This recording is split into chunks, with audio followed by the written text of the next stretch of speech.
Good morning and welcome to Live Now from Fox. I'm Giacomo Luca. Time now 7:03 on the East Coast, 4:03 over on the West Coast. You're taking a live look this morning over the Capitol Rotunda in the United States Capitol of Washington, D.C. We have a lot of top headlines, big stories coming out of Washington this morning. Let's jump right into them. Intelligence officials were on Capitol Hill Wednesday learning just how much damage was done when classified documents were recently posted in a gamer chat room and then leaked across the internet. The 21-year-old suspect, who's still in custody, made a brief court appearance just yesterday. Fox News correspondent Carolyn Shively has the story.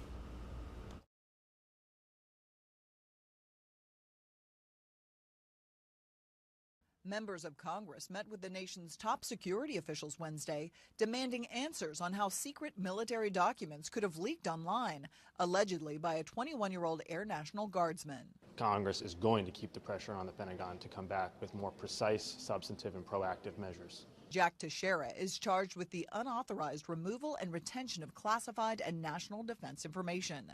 Prosecutors say Teixeira copied and photographed the classified documents at his job with the Air National Guard 102nd Intelligence Wing in Massachusetts, then posted them online beginning in December, where they sat undetected by the Pentagon for months. It's stunning that the Department of Defense and the intelligence agencies found out about it primarily from the press is unacceptable.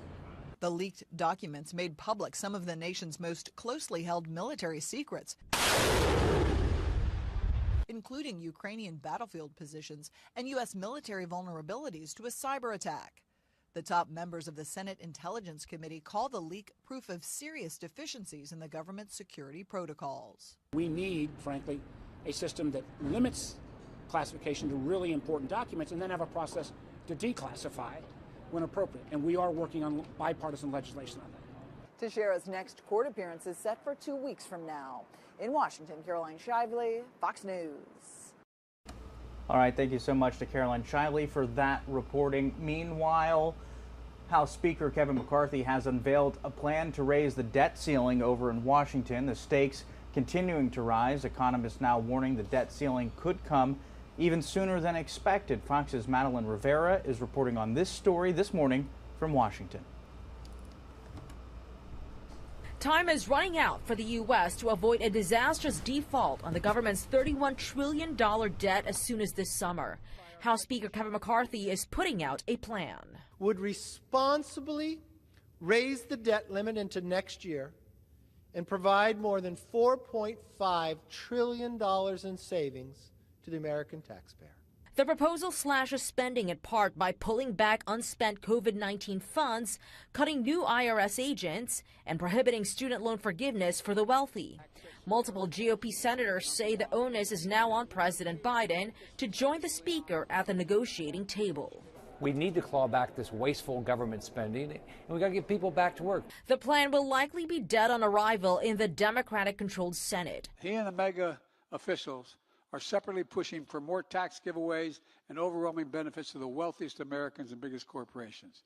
President Biden also maintains the debt ceiling should be raised without any conditions. A default would have catastrophic consequences. Borrowing costs for businesses and homeowners could go up, millions of jobs could be lost, and the country's credit rating could be downgraded, potentially tipping the U.S. into a recession. There's no good economic news out there, and it's clearly suppressing the president's own approval rating. The Problem Solvers Caucus, a bipartisan group of lawmakers, floated their own proposal. It includes suspending the debt ceiling for 6 months and, in the meantime, creating an independent group to come up with a long-term plan. In Washington, Madeline Rivera, Fox News. Thanks for that reporting. Madeline Rivera there with Fox News. Meanwhile, the Supreme Court justices continue to buy time, extending an administrative stay on access to the abortion drug mifepristone. Few decisions in the court's history will have this great of an impact on reproductive medicine. Fox News correspondent Carolyn Shively reporting on that this morning.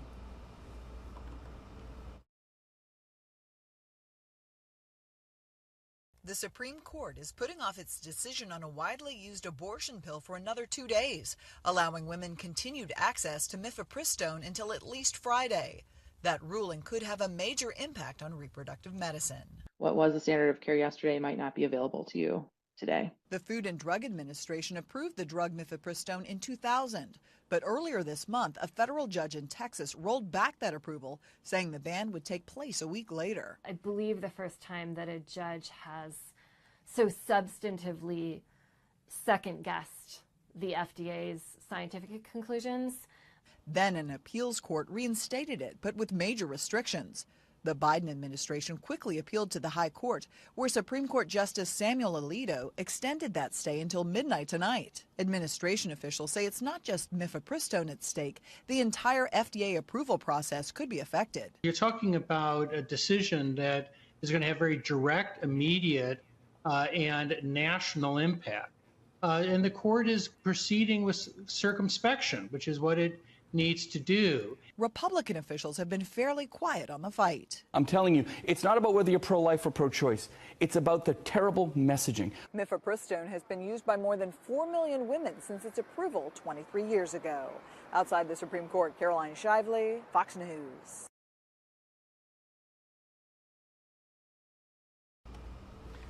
Thank you to Caroline Shively for that reporting. Taking a live look this morning over the White House. You can see bright day there over in the nation's capital.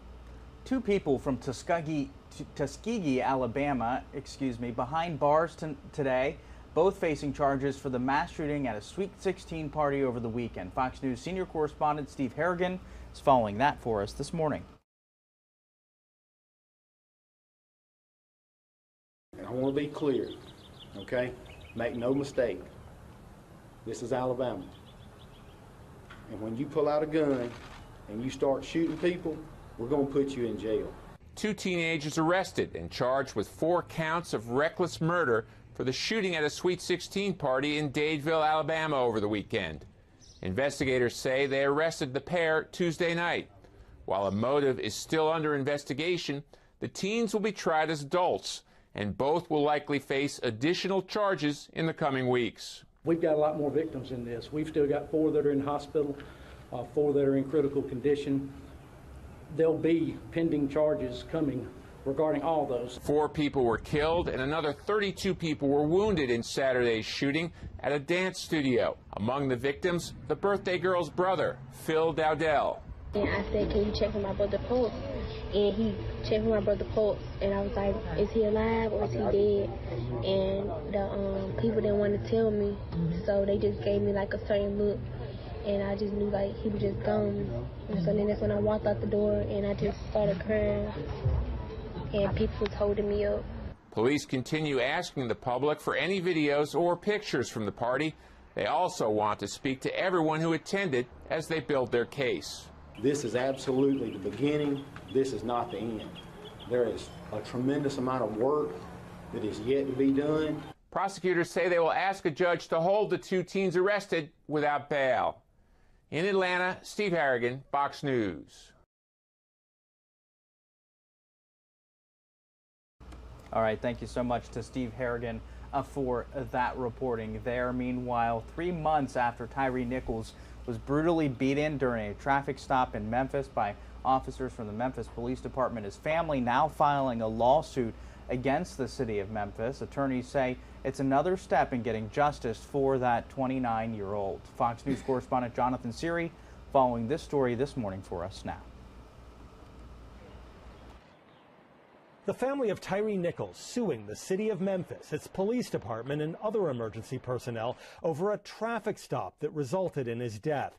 Attorneys filing the $550 million lawsuit on Wednesday, citing the starting of the now disbanded Scorpion unit by the city's police chief, which they say targeted Nichols because of his race. The savage beating of Tyree Nichols was a direct and foreseeable product of the unconstitutional policies, practices, customs, and decisions made by the city of Memphis.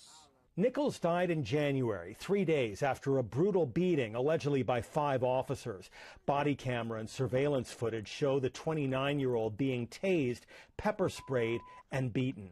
Attorneys also allege that a department supervisor intended to deceive Tyree's mother by withholding information about the encounter. He retired before his termination hearing.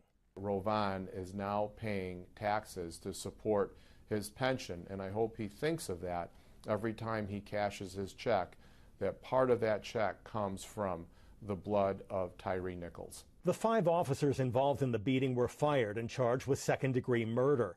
Several additional individuals, including members of the fire department, were fired but did not face charges. The 5 former officers are scheduled to appear in court next month, but that hearing could be delayed as attorneys on both sides ask for additional time to review large amounts of evidence. In Atlanta, Jonathan Seri, Fox News. All right, everybody, we're going to take a quick break here on Live Now from Fox, but when we come back, we'll have the very latest on that parking garage collapse that happened in Manhattan. Stay with us.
All right, welcome back here to Live Now from Fox. I'm Giacomo Luca. We're bringing you the very latest this morning on that parking garage collapse that we brought you just a couple of days ago from Manhattan. This morning we have Fox 5 New York's Lizette Nunez standing by there in Manhattan, continuing to follow the story for a second day in a row. Good morning, Lizette. Thank you so much for joining us today. Hey, good morning, Giacomo. And we have learned the identity of the parking attendant who was killed. His name is Willis Moore.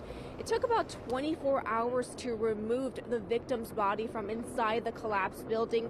The last 24 hours, really the focus has been also to begin demolition here. This is a controlled demolition. There is a little bit of action happening right behind me. We have seen some heavy machinery in place, and they've also been removing a pile of debris that has been laying on the ground. Yesterday, the focus has also been workers. They've been starting to remove the facade of the building. They've also been pulling out the mangled cars that were stuck inside this collapsed building. As far as where this investigation stands, the cause is still under investigation, but we do know that investigators and city officials, they're looking into several things. One of those includes the age of the building. This building is almost 100 years old. Officials are also looking into the weight that was placed on the roof. There were about 50 cars that were parked on the roof, about 40 cars inside of the building. So those are all things that officials and investigators are looking into.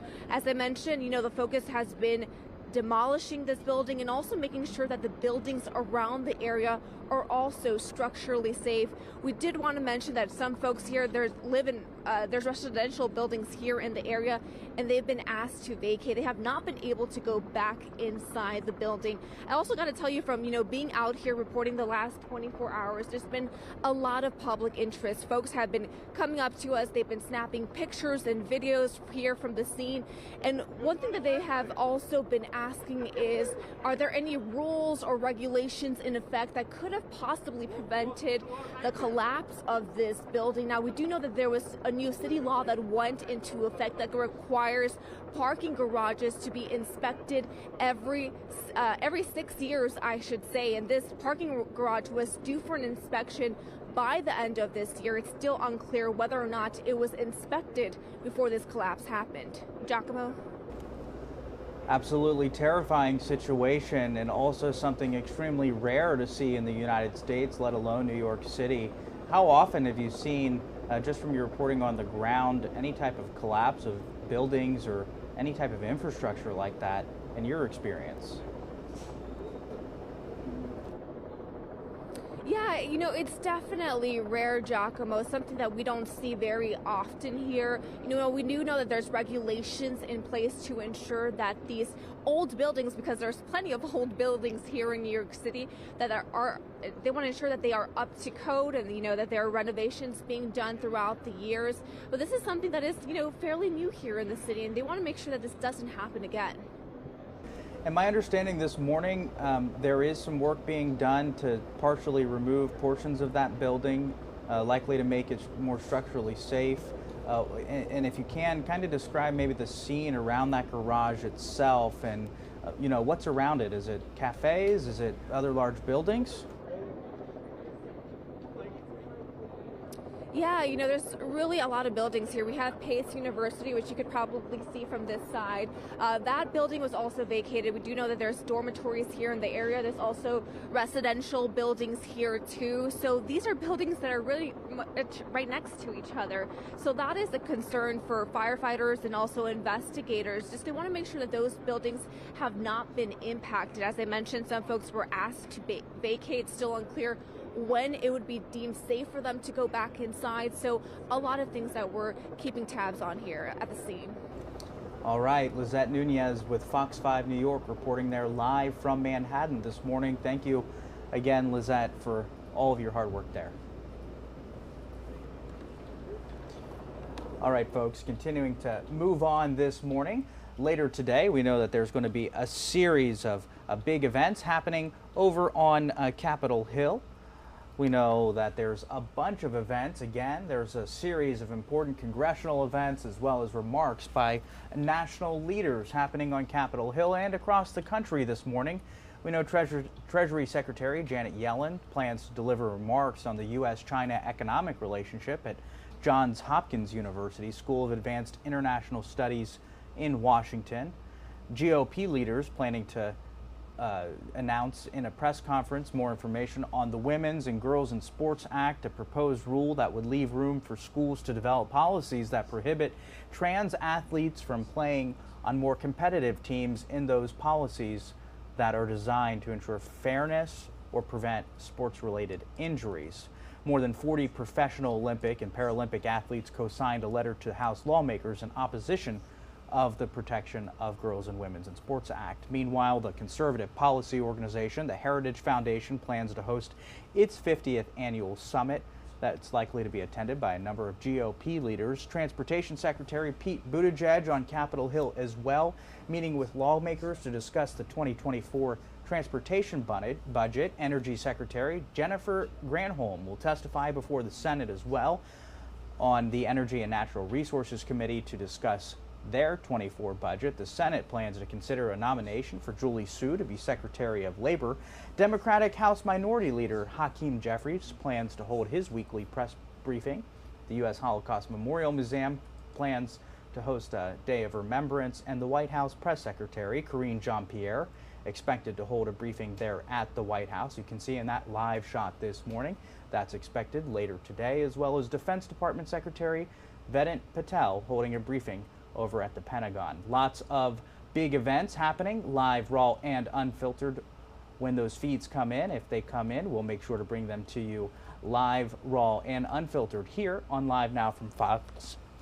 Time now 7:23 on the East Coast, 4:23 on the West Coast. Good time to take a commercial break. I'll see you back here in just 2 minutes.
All right, welcome back here to Live Now from Fox. I'm Giacomo Luca. You're taking a live look this morning in our Fox Live Now from Fox Orlando studios. You can see that overhead shot there. We appreciate all the folks joining us early this morning at 7:25 over on the East Coast, 4:25 on the West Coast.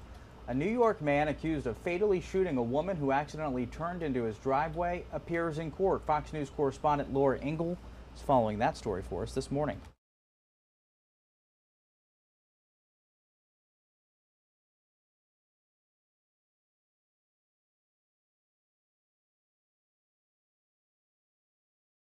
For this man,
on unidentified flying objects. Fox's Griff Jenkins is in Washington following the very latest on that story. As of this week, we are tracking over a total of 650 cases. The head of the Pentagon's UFO office answered to lawmakers Wednesday, wanting to know more about unidentified flying objects and what the Defense Department's newly established All-Domain Anomaly Resolution Office is doing about them. I want to underscore today that only a very small percentage of UAP reports display signatures that could reasonably be described as anomalous. The hearing, led by the Senate Armed Services Subcommittee, is just the second to discuss UFOs in more than 50 years. The majority of unidentified objects reported to AARO demonstrate mundane characteristics of balloons, unmanned aerial systems, clutter, natural phenomena, or other readily explainable sources. The hearing's sole witness, Dr. Sean Kirkpatrick, raised eyebrows last month after co-authoring an academic paper claiming a, quote, parent craft may be probing planet Earth, theorizing extraterrestrials may be drawn to Earth's water. AARO has found no credible evidence thus far of extraterrestrial activity, off-world technology, or objects that defy the known laws of physics. But it wasn't just unidentified objects lawmakers wanted to discuss. Known objects, like the Chinese surveillance balloon shot down off the East Coast in February, also came up. This is a hunt mission for what might somebody be doing in our backyard that we don't know about. The hearing comes as lawmakers debate the president's budget proposal, with some arguing funds for the Pentagon's UFO office are still far too low and is an issue of national security. In Washington, Griff Jenkins, Fox News. All right, thank you so much to Griff Jenkins for that reporting there. Meanwhile, California has been faced with a series of massive winter storms that has brought down lots of snow across much of the mountainous regions in California. That could present many dangers, as the possibility of snow melt could lead to flooding. We have our Sacramento Fox station and reporter there, Rowena Shaddix, following the story for us this morning. With the exceptional snowpack melting, streams and rivers are full of dangerously cold and swift water. PG&E has posted signs up on trees where rapid changes in water levels may happen below Lake Spalding at Lang's Crossing. This week, we expect the dam at Lake Spalding to begin spilling, and that's going to increase the water flows in the South Yuba River. Currently, those flows are about 30 cubic feet per second, and they're going to increase to hundreds of feet a second, as much as 1,000 feet per second. So imagine 30 basketballs a second going down the river. That's about 30 cubic feet per second of water. This year's record amount of snow will greatly affect the level of water as the snowpack has begun to melt. Much higher, about 3 times higher than you normally see this time of year. And we want people to know that these flows are quite a bit higher, and please be careful when near the river.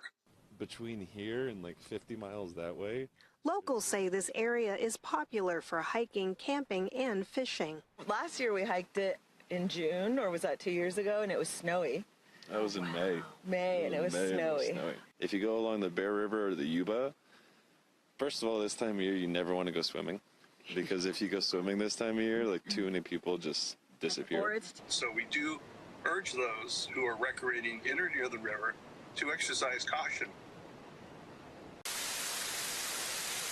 All right, thank you so much to Rowena Shaddix for that reporting. Time now on the East Coast, 7:32, 4:32 over on the West Coast. We're going to pull up right now a live look over Washington, D.C. You can see the White House there, and in the background you can see the Washington Monument. It's a bright day in the nation's capital. Intelligence officials were on Capitol Hill just yesterday learning just how much damage was done when classified documents were recently posted in a gamer's chat room and then leaked across the internet. The 21-year-old suspect, who's still in custody, made a brief court appearance on yesterday, Wednesday. Fox News correspondent Caroline Shively is following that story for us this morning. Members of Congress met with the nation's top security officials Wednesday, demanding answers on how secret military documents could have leaked online, allegedly by a 21-year-old Air National Guardsman. Congress is going to keep the pressure on the Pentagon to come back with more precise, substantive, and proactive measures. Jack Teixeira is charged with the unauthorized removal and retention of classified and national defense information.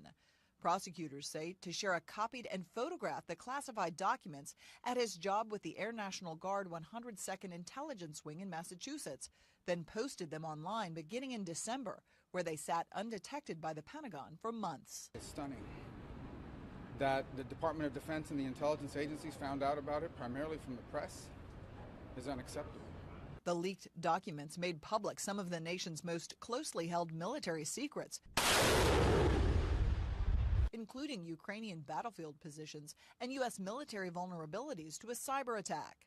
The top members of the Senate Intelligence Committee call the leak proof of serious deficiencies in the government's security protocols. We need, frankly, a system that limits classification to really important documents and then have a process to declassify when appropriate. And we are working on bipartisan legislation on that. Teixeira's next court appearance is set for 2 weeks from now. In Washington, Caroline Shively, Fox News. All right, thank you so much to Carolyn Shively for that reporting. Meanwhile, live now from Fox's Josh Breslow spoke with a legal analyst trying to understand more about this case. That 21-year-old airman again arrested and now accused of leaking classified documents. We're going to take a listen in on that conversation, breaking down the very latest on this serious case. Weeks. A detention hearing scheduled for this morning for Jack Teixeira has been postponed for that amount of time. He appeared in a federal courtroom briefly this morning as the judge approved that postponement. That was about an hour ago. The 21-year-old was taken into custody last Thursday, as you see in that video, at his home over in North Dighton, Massachusetts. Now in court on Friday, Teixeira was officially charged under the Espionage Act with unauthorized retention of classified and national defense information. I want to bring in an expert to help us break all of this down. Nima Rahmani is a former federal prosecutor and president of West Coast Trial Lawyers. Thank you so much for taking the time here to join us. Hi, Josh. How are you? Thanks for having me. Of course. So thank you again for being here. But first off here, is it surprising with all we've seen about this case to see a postponement like this of the detention hearing that could have allowed him to leave, I guess, jail there? Well, it's not surprising. His defense lawyers clearly think they need more time to prepare for this hearing.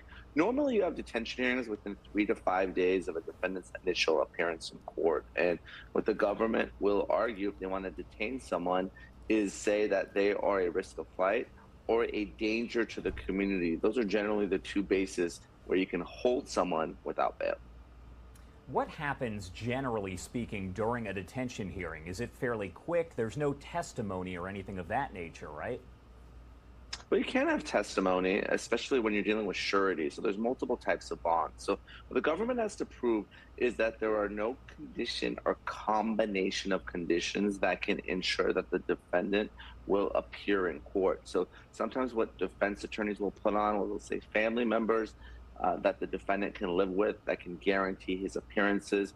There's multiple types of potential bonds in federal cases. There's a signature bond, there's a property bond, or there's a cash or corporate surety. So if you're dealing with a property bond, someone needs to actually execute a deed of trust to the United States government.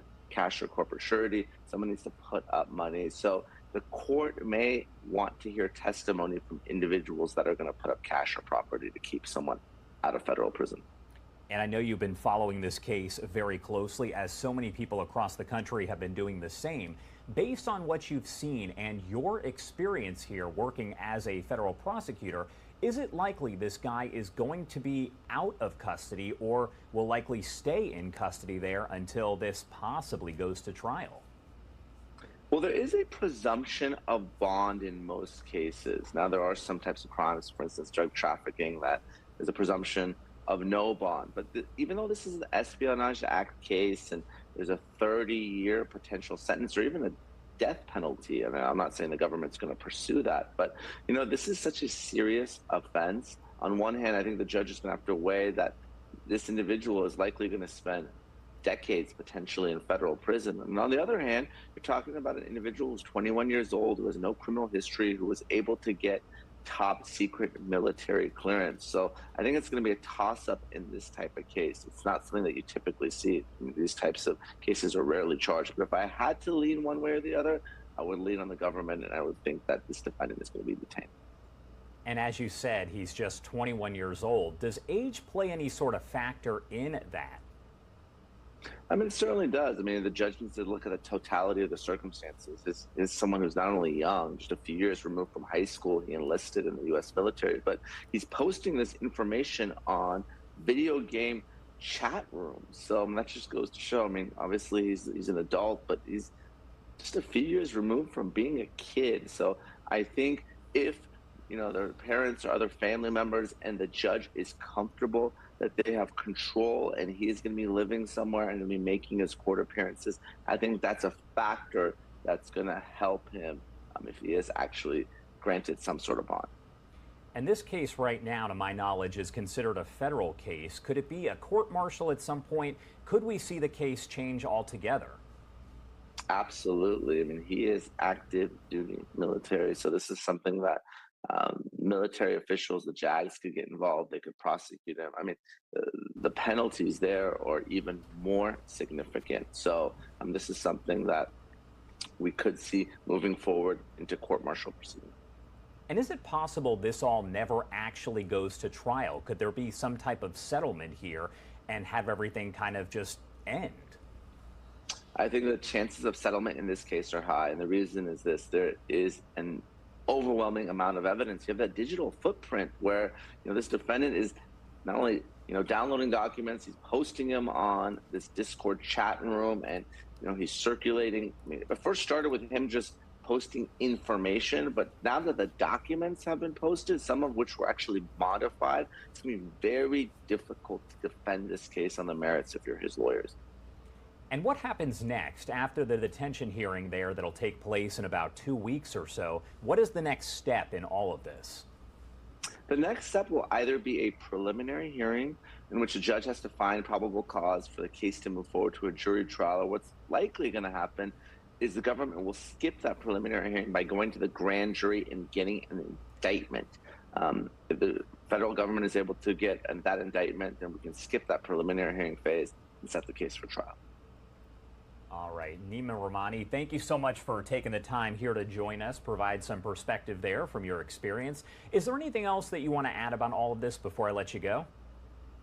Well, this is something that's incredibly unique, and what I would say is it's really a reflection of the post 9/11 intelligence world that we live in. One of the big criticisms that came out of that 9/11 commission was, you know, intelligence agencies not sharing data with one another. So you created a situation where now more folks have access to this classified information than you did pre 9/11. But obviously that creates this risk that we're dealing with today, that folks that don't necessarily need access have access and are distributing this information to folks that shouldn't have it. All right, Nima, thank you again for taking the time to join us. Thanks for having me, as always.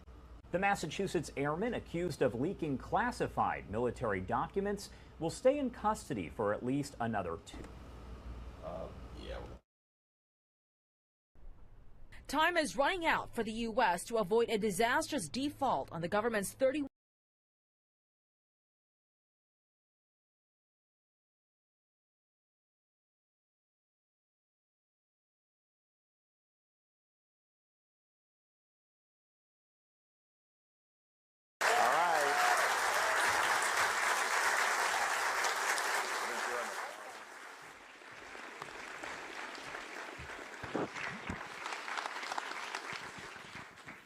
Well, you're back in your old stomping grounds.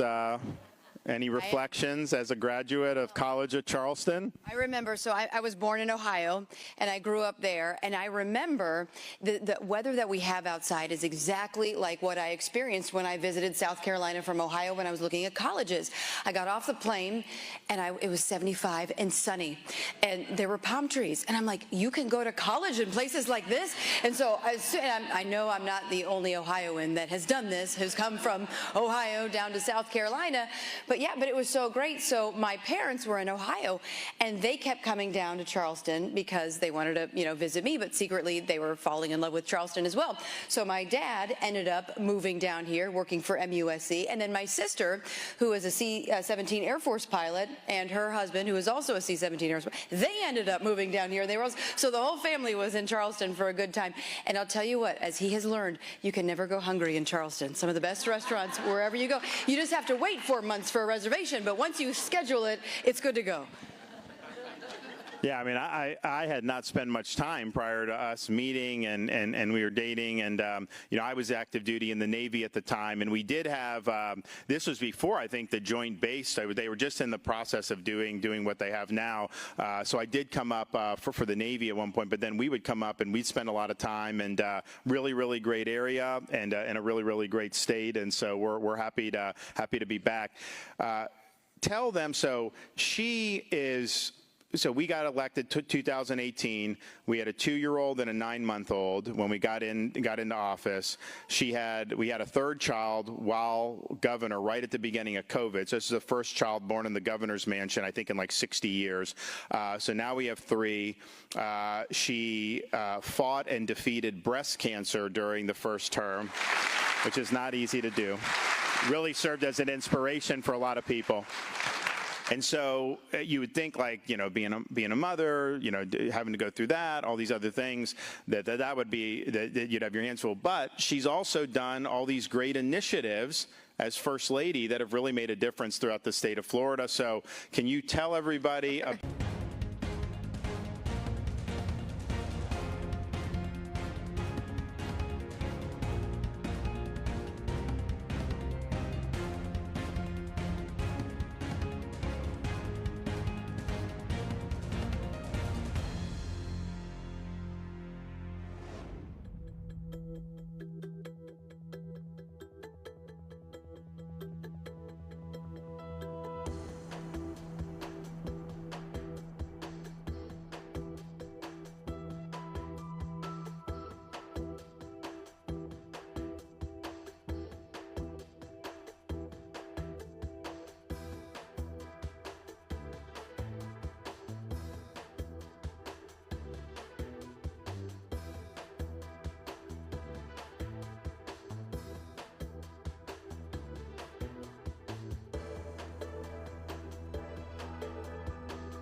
All right, welcome back here to Live Now from Fox. I'm Giacomo Luca. Thanks so much for joining us this morning. 2 people from Tuskegee, Alabama, behind bars this morning, both facing charges for the mass shooting at a Sweet 16 party that happened over the weekend. Fox News correspondent Steve Harrigan is following the very latest on this story for us from Alabama. Clear, okay? Make no mistake. This is Alabama. And when you pull out a gun and you start shooting people, we're going to put you in jail. 2 teenagers arrested and charged with 4 counts of reckless murder for the shooting at a Sweet 16 party in Dadeville, Alabama over the weekend. Investigators say they arrested the pair Tuesday night. While a motive is still under investigation, the teens will be tried as adults, and both will likely face additional charges in the coming weeks. We've got a lot more victims in this. We've still got 4 that are in hospital, 4 that are in critical condition.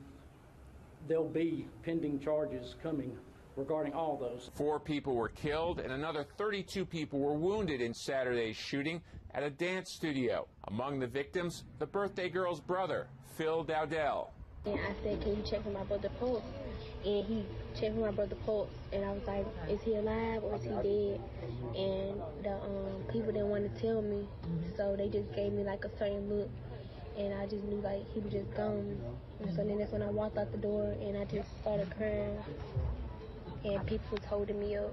Police continue asking the public for any videos or pictures from the party. They also want to speak to everyone who attended as they build their case. This is absolutely the beginning. This is not the end. There is a tremendous amount of work that is yet to be done. Prosecutors say they will ask a judge to hold the two teens arrested without bail.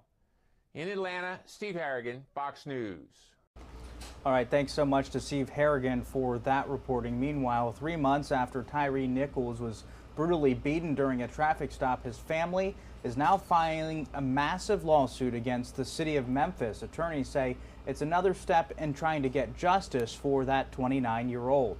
Fox News correspondent Jonathan Siri following the very latest on this today from Memphis. The family of Tyree Nichols suing the city of Memphis, its police department, and other emergency personnel over a traffic stop that resulted in his death.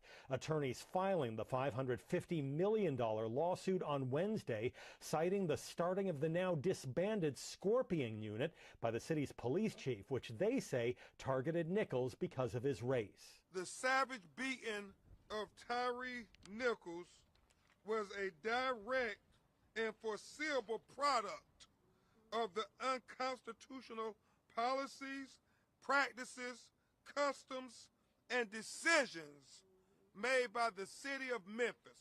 Nichols died in January, 3 days after a brutal beating, allegedly by 5 officers. Body camera and surveillance footage show the 29-year-old being tased, pepper sprayed, and beaten.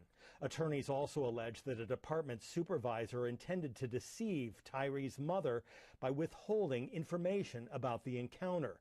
He retired before his termination hearing.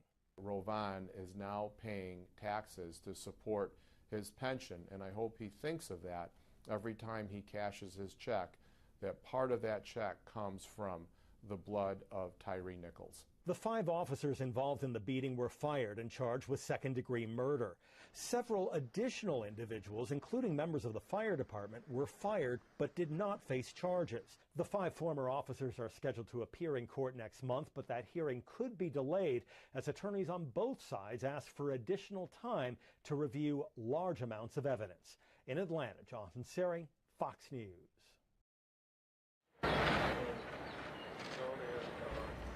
And in Memphis yesterday, the attorney representing the family of Tyree Nichols, Benjamin Crump, you can see him there next to members of the Tyree Nichols family. Again, there you can see, spoke in Memphis following that, during the announcement of that press conference, during a press conference there, and the announcement of that $500 million lawsuit. We're going to listen into more of what the attorney for the family representing the family of Tyree Nichols in Memphis had to say.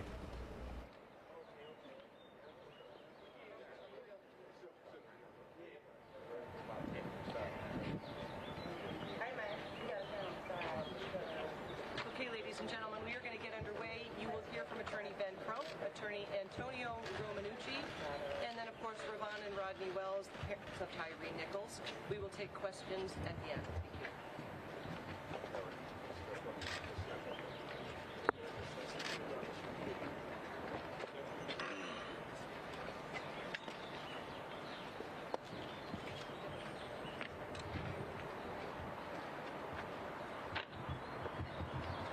Here, one sec. I'm Attorney Ben Crump, along with Attorney Antonio Romanucci, Judge Ernestine Doyce, Attorney Sarah Reese, Attorney Ravani Rodriguez, Attorney Brooke Chase, Attorney Bryce Hensley, Attorney David Mendelson, Attorney LaShonda Council Rogers, and our great legal team with Kareem Ali, Arthur Reed, and a lot of people who have sacrificed to make sure that we dotted every I and crossed every T for this day. We all have the honor of representing the family of Tyree Nichols. Present with us today is his mother, Rovon Wells, and his father, Rodney Wells. I'm letting you sit up.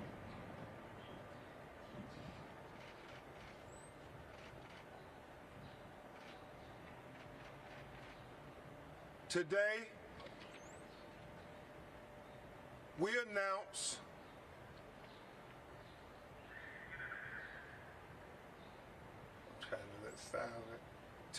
Today, we announce a $500 million landmark lawsuit against the Memphis Police Department and the city of Memphis for the torture, savage, brutal,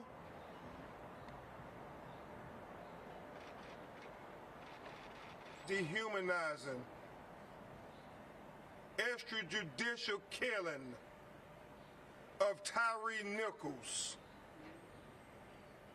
This landmark lawsuit is not only to get the justice for Tyree Nichols in the civil courts, but it is also a message that is being sent to cities all across America who have these police oppression units that have been given the license by city leaders to go and terrorize black and brown communities, whether they be in Atlanta, Georgia, or whether they be in New Orleans, Louisiana, or Chicago, Illinois, or Miami, Florida. These jump out units, these red dog units,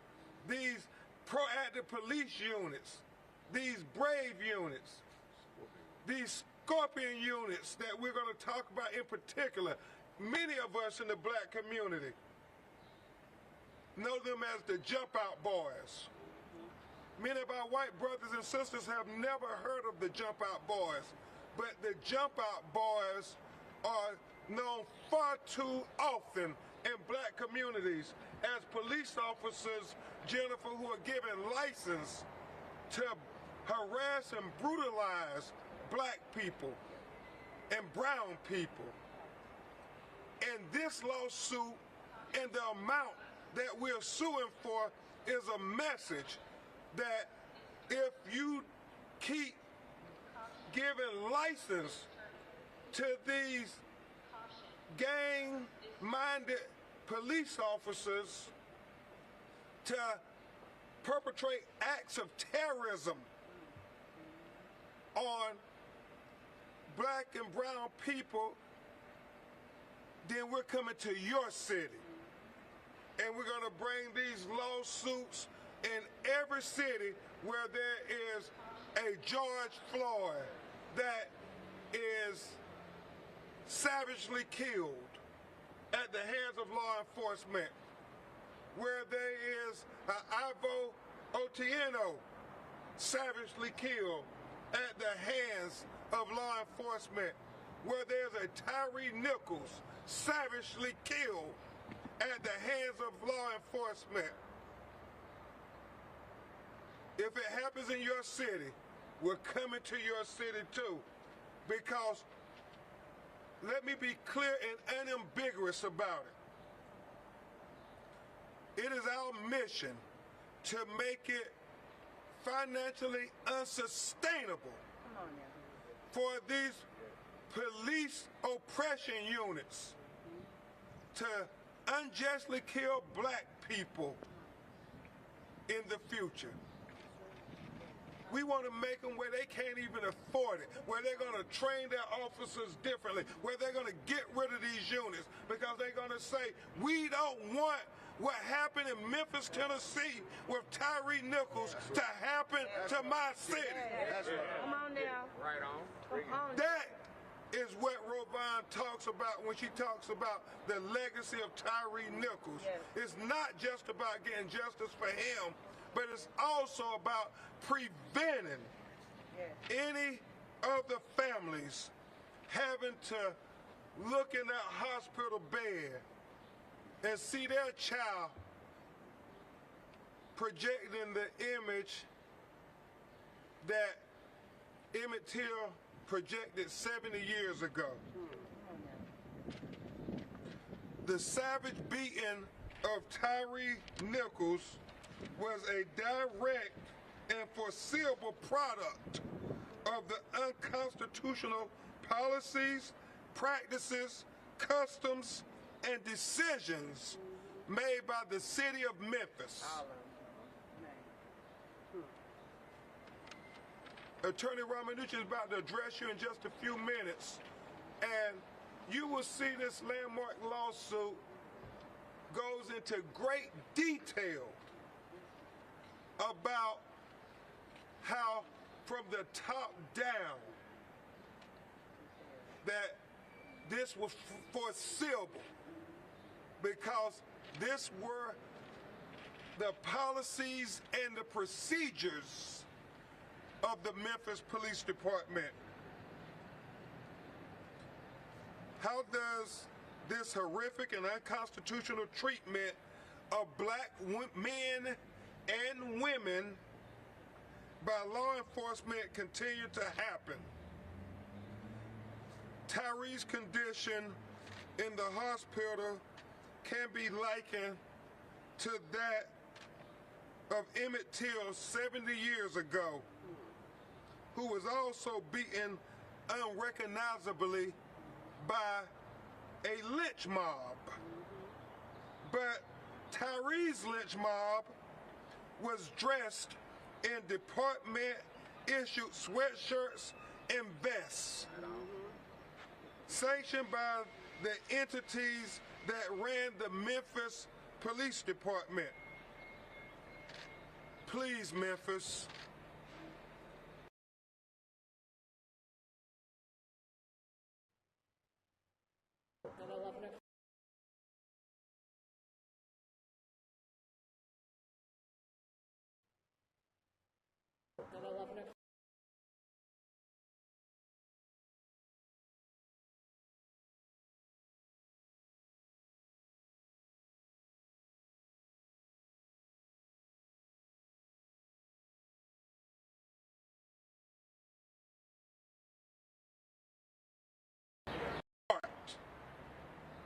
But the law can restrain the heartless.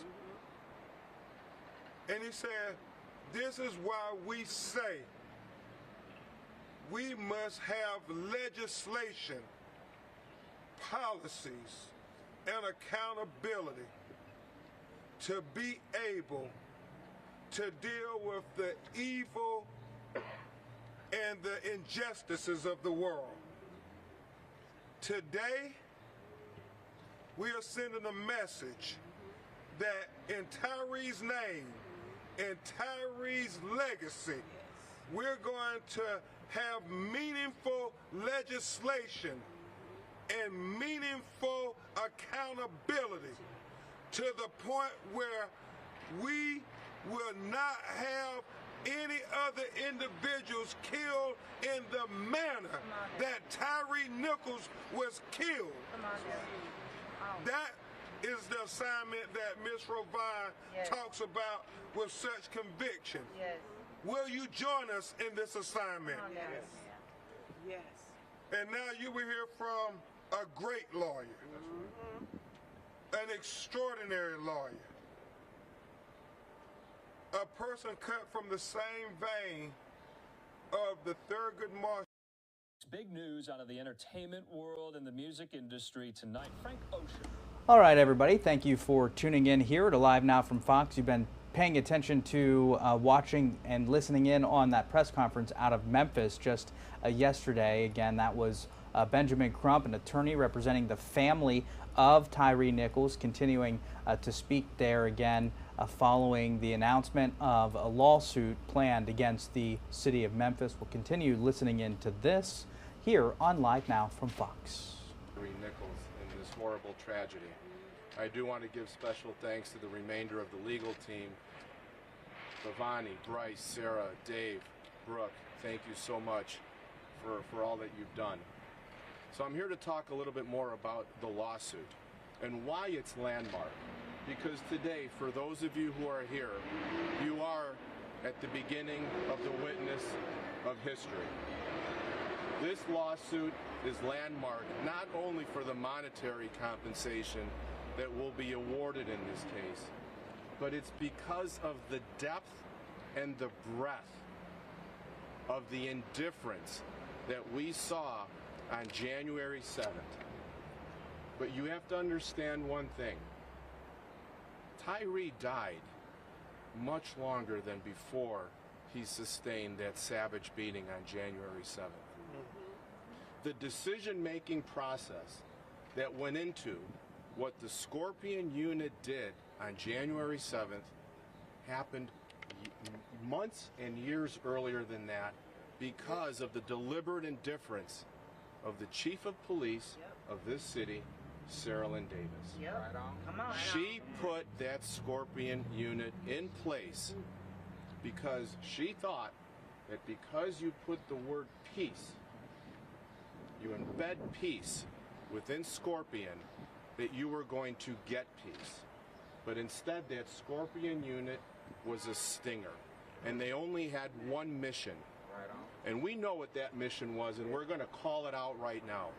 Stop young black men in cars and get whatever evidence you can from those vehicles and suppress it. Yeah. That's what Scorpion was all about. The same thing that Red Dog was all about in Atlanta, Georgia, when they tried to run every drug dealer out of Georgia with Red Dog. Yep. Saralyn Davis brought the concept here, put it on a different name. Yep. So what did we witness instead? The three-headed monster. The three-headed monster of the city of Memphis, the individual officers, and the paramedics. All in some sort of explicit or implicit conspiracy to let this young man die. They killed him and they let him die. Nobody cared about him. Each one of those three-headed monsters was indifferent and is indifferent to this day because, as we know of, nothing's changed except Scorpion unit is disbanded. What other policies have changed since then to cure the indifference that we have? And I know of none. So this lawsuit is landmark because of those reasons. We are going to peel back every single onion layer that we can to expose the indifference that's been existing in the Memphis Police Department, not for days, not for weeks, but for months. And when they were told, when this community told Memphis police in December 6th of 2022, that Scorpion unit was acting unconstitutionally, Tyree had a chance to be saved. That's right. But instead, those pleas by you all were ignored. That's right. And instead, what happened? There's a sign up above me. I am a man with dignity. Yeah. Tyree had dignity all the way to the very end. That's right. And we can't say that about anybody from the city of Memphis, its police officers, its chief, or even its paramedics. The unfathomable task of saving a life, and they ignored this young man's pleas when he cried out for mom. 3 times. Right on. It's just unimaginable, incomprehensible. That is why, ladies and gentlemen, this is landmark. There are many prongs to this lawsuit, and we will show you why it is landmark because of the depth and breadth of this indifference. They beat him, they ignored him, They mocked him. They took pictures of him. And lest we not forget, they lied. They lied. Who did they lie to? Mom. Yep. They lied to Mom. And you will see that in the lawsuit, there's a count, or counts, for intentional infliction of emotional distress. Because Lieutenant Smith went to go see Rovan and Rodney. Didn't lie once, didn't lie twice. I wish I could say 3 times. But the entire conversation was a lie of deceit. When her son was yards away trying to call for Mom, being denied, this family, these parents being denied the opportunity to see him because they were told lies about him. That's why this is a landmark case. That's why we will make history. That's why our goal, Ben, team, our goal is to make systemic, institutional, widespread change, Memphis and in the country. Thank you so much. Thank you. Thank you. Thank you so much, Attorney Ramanucci. And now we will hear from a pillar in the legal community here in Memphis, Tennessee, a mentor of mine, and I'm so proud that we get to work on this historic case together. Retired Judge Ernestine Doyce will now address you. A great woman, lawyer, and everything in between. And I am a person of brevity, and I just want to make it known and place you on notice that we're not here, Mrs. Wells is not here, for vengeance. We're here for accountability. Amen. Accountability. And so when Tyree asked, what did I do wrong? Or what did I do? You now notice on, there should be an answer to the question of, what will you do? Amen. What will the country do? What will we do? So that those questions won't have to be asked under the same circumstances, and that everybody should be on notice that there's always a payday. And I am not talking about a vengeance, not necessarily the 500 million, but we still have to pay for what it is that we do on this earth. So it's not a vengeance thing, it's an accountability thing. And so step up to the plate and answer the question. You'll notice, what will we do? Or what will you do? Amen.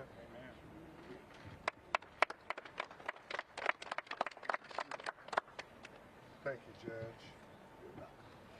And the final 2 people you will hear from are the people who knew Tyree best. They've been so dignified and graceful in their grieving, and they're here again to continue to talk about the assignment. And then we will try to take some of your questions. We give you Rodney Wells, Tyree's father, and Tyree's mother, Rovan Wells, who, as you all know, Time magazine has named Time 100 most influential people in the world. And she is somebody who continues to rivet us as she talks about her assignment that God has placed on her child's life. Miss Rovan Wells and Mr. Rodney Wells. Good afternoon. Can you hear me? First of all, I want to thank everybody for being here today. 500 million. That's a lot of money. But just as the judge spoke, this has nothing to do with the monetary value of this lawsuit, but everything that has to do with accountability. Amen. Those 5 police officers murdered my son. They beat him to death.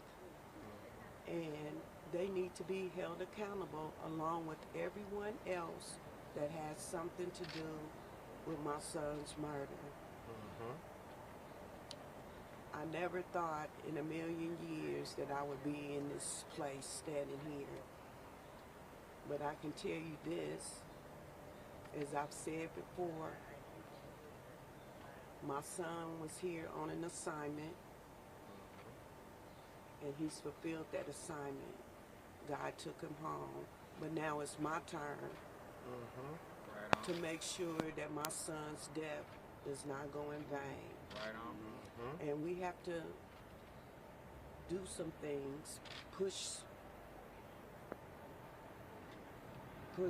some issues. What are you doing? In order so that this will not happen to another child. Because Oh, it's a blast. I don't wish on my worst enemy. But things need to change. I've met some beautiful people in the last 90 days. All right, sounds good. Thank you. I've met them under these circumstances because now we're all in the same fraternity. And those beautiful people that I'm speaking of are the moms of Ahmaud. Oh, perfect. Thank you. Or Breonna Taylor or Trayvon Martin's mother. Those people are beautiful people, but see what happened? We're all now in this fraternity that none of us want to be in. We've all lost our child due to some type of police violence, and this just needs to stop. I mean, how many more Tyrees is this going to happen to? We just can't have this. Thank you. Thank you. Mama Rose. And Mr. Rodney Wells. I just want to say thank everybody for coming out. I want to thank our legal team, Tony Romanucci, Van Crump, and Kareem Ali, especially. My wife has pretty much said everything that I could ever say under these circumstances. This is a landmark case. It will make history. And I just thank everybody for being a part of this. As my wife said about joining this fraternity, we had no idea. We did not want this. We would trade places with anybody. You know, people think this is glamorous. It's not. You know, we go home at night, we cry, we weep. Our lives have to change dramatically because of this. We were simple people. We like to come home after work, watch some sports, and go to bed. All this been turned upside down. So, as I said, my wife has pretty much said anything or everything that I wanted to say. So thank you very much. Okay, ladies and gentlemen, we are going to take a few questions. Please keep them focused on the legal matters and directed towards the attorneys. Thank you. Thank you, Jennifer McGuffin. I'll say this in anticipation of your questions. The lawsuit is going to be electronically disseminated to any and everybody who wants it. And Bhavani, Bryce, I understand there's 897 paragraphs of this lawsuit. And Sarah and Brooke and everybody who worked on this lawsuit understands that every paragraph in this lawsuit speaks to the brutality of this lynch mob that were cloaked with a gun and a badge assigned by the Memphis Police Department and their actions and why we must hold them accountable. Every word in this lawsuit, every punctuation mark in this lawsuit was germane to what Rovon just said, accountability. That's what Tony Romanucci, Ernestine Dorsey, and I tried to spell out in this lawsuit painstakingly.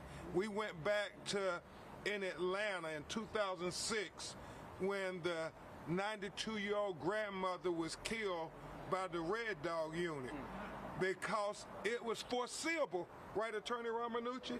It was foreseeable that if you have these types of police oppression units, people will be brutalized. People, constitutional rights will be violated. And worst of all, innocent people like Tyree Nichols would die. Innocent. And so we'll take your questions. Attorney Crump, can you share how you came up with the $500 million number and who all is named in the lawsuit? Certainly. I'll talk about the amount, and I have Attorney Ramanucci go through the names. But as we thought about this, Attorney Ramanucci, Attorney Doris, Kareem, and all of us, we were intentional with the $550 million amount we're seeking. We wanted it to not only speak to the conduct of these officers, but also to the policy. All right, you've been listening in there to Benjamin Crump, the attorney representing the family of Tyree Nichols, explaining the announcement on that lawsuit against the city of Memphis and its police department for some $500 million in that case against the city. Moving on this morning over to Atlantic City. A first-of-its-kind recreational marijuana dispensary in one of New Jersey's most popular shore towns will open its doors on the most fitting day of the year. Fortunately, we've got one of our reporters standing by there this morning, Shayna Ferreira with Fox 29 Philadelphia, this morning getting a first-hand look over at that big opening, that big grand opening event here on 420. Good morning, Shayna. Good morning to you, my friend. Listen, it is a big day for Atlantic City. This is the first of its kind dispensary. I'm going to give you a chance to give it a look. It's very unassuming, if you will. I think when most folks think about a dispensary in Atlantic City, they may assume it's big and sparkly, like something the Taj Mahal-esque, right? But this is very unassuming. It sits right on New York Avenue, literally blocks away from the boardwalk. You can walk right over to the boardwalk at Atlantic Palace, just to give you a kind of a set the scene, if you will. But this is a huge day for Atlantic City, the first of its kind, about a year after New Jersey legalized recreational pot. And it's something that, of course, the governor has supported. It's something that many of the constituents obviously have supported as well. And this particular spot, it's one of its kind for a reason, because it's not only just the pot that you can obviously purchase, but it's also talking about, it offers options for medical folks as well as the oils and the edibles. Everything that you would think is offered here is offered here, and they're expanding as well, very fitting for a 420. So if Atlantic City officially going green with the opening of this first recreational dispensary. Atlantic City Mayor Marty Small says, you know, he wasn't always the biggest fan of bringing pot to Atlantic City, but he sees it as an opportunity, especially tax revenue. He also sees businesses like the dispensary and a planned cannabis smoking lounge is going to add what he calls a renaissance of Atlantic City. This dispensary that we're at now, MPXNJ, is set to triple in size in the coming months, and it's part of an expansion for a city that's been trying to reinvent itself here on the shore. At 11 o'clock, we'll open the doors for the first adult use sale, and we are expecting to see a large crowd. Good morning. All right. Thank you. All right, so we're taking a live look now. This is set to open up at 11 a.m. for recreational use, okay? Now, 9 o'clock is when the medical folks are allowed to go in. And it's just certainly a huge day. It's definitely going to shift what Atlantic City looks like in the coming months as we approach summer, as it's supposed to welcome more folks, especially not only the folks that are from New Jersey, but also the tourists as well. So it's going to be a good time for those folks as well. We do know that there's also a marijuana festival fittingly going on the opening day of this dispensary. So lots of good news, of course, for tax revenue for the city, and it should be an interesting time to see how it expands here. But again, 11 a.m., those recreational sales begin here. Back to you. you get your first person in line right behind you, or is that someone working there? We have a worker. Okay, I see that. I was wondering how early folks might be waking up over there in Atlantic City to get their first chance at the going green, if you will. Tell me about the, you know, the rules there. I know in some states there's different rules on who can go inside, you know, how you can look at the products. What's that experience going to be like for folks getting their first look here on this April the 20th? All right. Well, there are walk-ins for this kind of shopping experience. I'll walk over to kind of give you an idea. So there are walk-ins welcome. You can also order online. So those are the two main things in terms of the shopping experience, if you will. And also there is that medical component. But what makes this also an ideal kind of situation, especially for folks here in New Jersey, is the fact that the recreational use, you have to be 21 or older, as many states do, but also it's important to note that the medical and recreational is also important for IDs. The IDs are going to be very top key in terms of proving who you are, because again, you do have a lot of folks that want to get in on this, as you can imagine, the younger folks, but they do limit it to that age requirement. So again, it's similar to a lot of states that you will see out there, like Colorado, like California, following suit with a lot of those states. Not too much of a difference there, but again, the ID is going to be important, and again, walk-ins and online ordering, which is, I guess, the wave of the future, if you will. Certainly so. Shayna Ferreira there in Atlantic City, taking the time to chat with us about the city's first recreational marijuana dispensary. We appreciate your live report this morning, Shayna. Thank you. All right, folks, time now on the East Coast, 8:24 in the morning, 5:24 over on the West Coast. It's a good time to take a break here on Live Now from Fox. I'll see you back here in just 2 minutes.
All right, welcome back here to Live Now from Fox. I'm Giacomo Luca. You're taking a live look this morning over Washington, D.C. You can see the White House there. We got some movement just in the front there at the White House. You can also see a bright day in the nation's capital. Beautiful American flag flying right over the White House there. Right in the background, you can also see standing there the Washington Monument.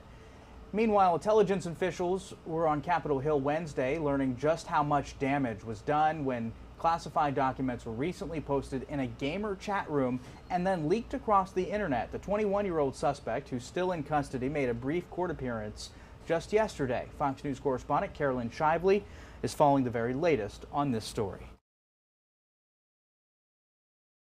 Members of Congress met with the nation's top security officials Wednesday, demanding answers on how secret military documents could have leaked online, allegedly by a 21-year-old Air National Guardsman. Congress is going to keep the pressure on the Pentagon to come back with more precise, substantive, and proactive measures. Jack Teixeira is charged with the unauthorized removal and retention of classified and national defense information. Prosecutors say Teixeira copied and photographed the classified documents at his job with the Air National Guard 102nd Intelligence Wing in Massachusetts, then posted them online beginning in December, where they sat undetected by the Pentagon for months. It's stunning that the Department of Defense and the intelligence agencies found out about it primarily from the press is unacceptable. The leaked documents made public some of the nation's most closely held military secrets, including Ukrainian battlefield positions and U.S. military vulnerabilities to a cyber attack. The top members of the Senate Intelligence Committee call the leak proof of serious deficiencies in the government's security protocols. We need, frankly, a system that limits classification to really important documents and then have a process to declassify when appropriate. And we are working on bipartisan legislation on that. Teixeira's next court appearance is set for 2 weeks from now. In Washington, Caroline Shively, Fox News. All right, folks, we're going to take a quick break here on Live Now from Fox, taking a live look this morning inside our studios in beautiful Orlando, Florida. Nice wide shot there. We'll see you back here in just 2 minutes. We'll have much more live, raw, and unfiltered content.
All right, welcome back here to Live Now from Fox. Taking a Live Now look over Washington, D.C., 8:32 on the East Coast, 5:32 on the West Coast. U.S. President Joe Biden convening for the 4th virtual leader-level meeting of the Major Economies Forum on Energy and Climate. Participants plan to share steps that they're taking to strengthen their national climate efforts. Here's a look at that beginning just this morning. We know the president's expected to speak any moment now. Participants plan to share their steps they're taking again to strengthen their national climate efforts, including initiatives to reduce methane emissions, speed the commercialization of critical technologies, put more zero-emission vehicles on the road, decarbonize ocean-based shipping, and increase fertilizer efficiency and alternatives. Again, these initiatives aim to bolster energy security as well as food security across the world and here in the United States, speed the clean energy transition, and accelerate efforts to tackle the climate crisis. Again, the U.S. President Joe Biden expected to be joining in on that Major Economies Forum happening now. This is the 4th virtual leader-level meeting of that type of visit. We're going to go ahead and listen in. The U.S. President, there he is right there, about to speak. Joining us. Thank you to all of your excellencies for participating in this meeting of the Major Economies Forum on Energy and Climate. Before introducing President Biden, a very quick word on the progress that we have achieved together and on the latest urgent call from the world scientists to dramatically accelerate our efforts. This group has now come together 3 times under President Biden's leadership.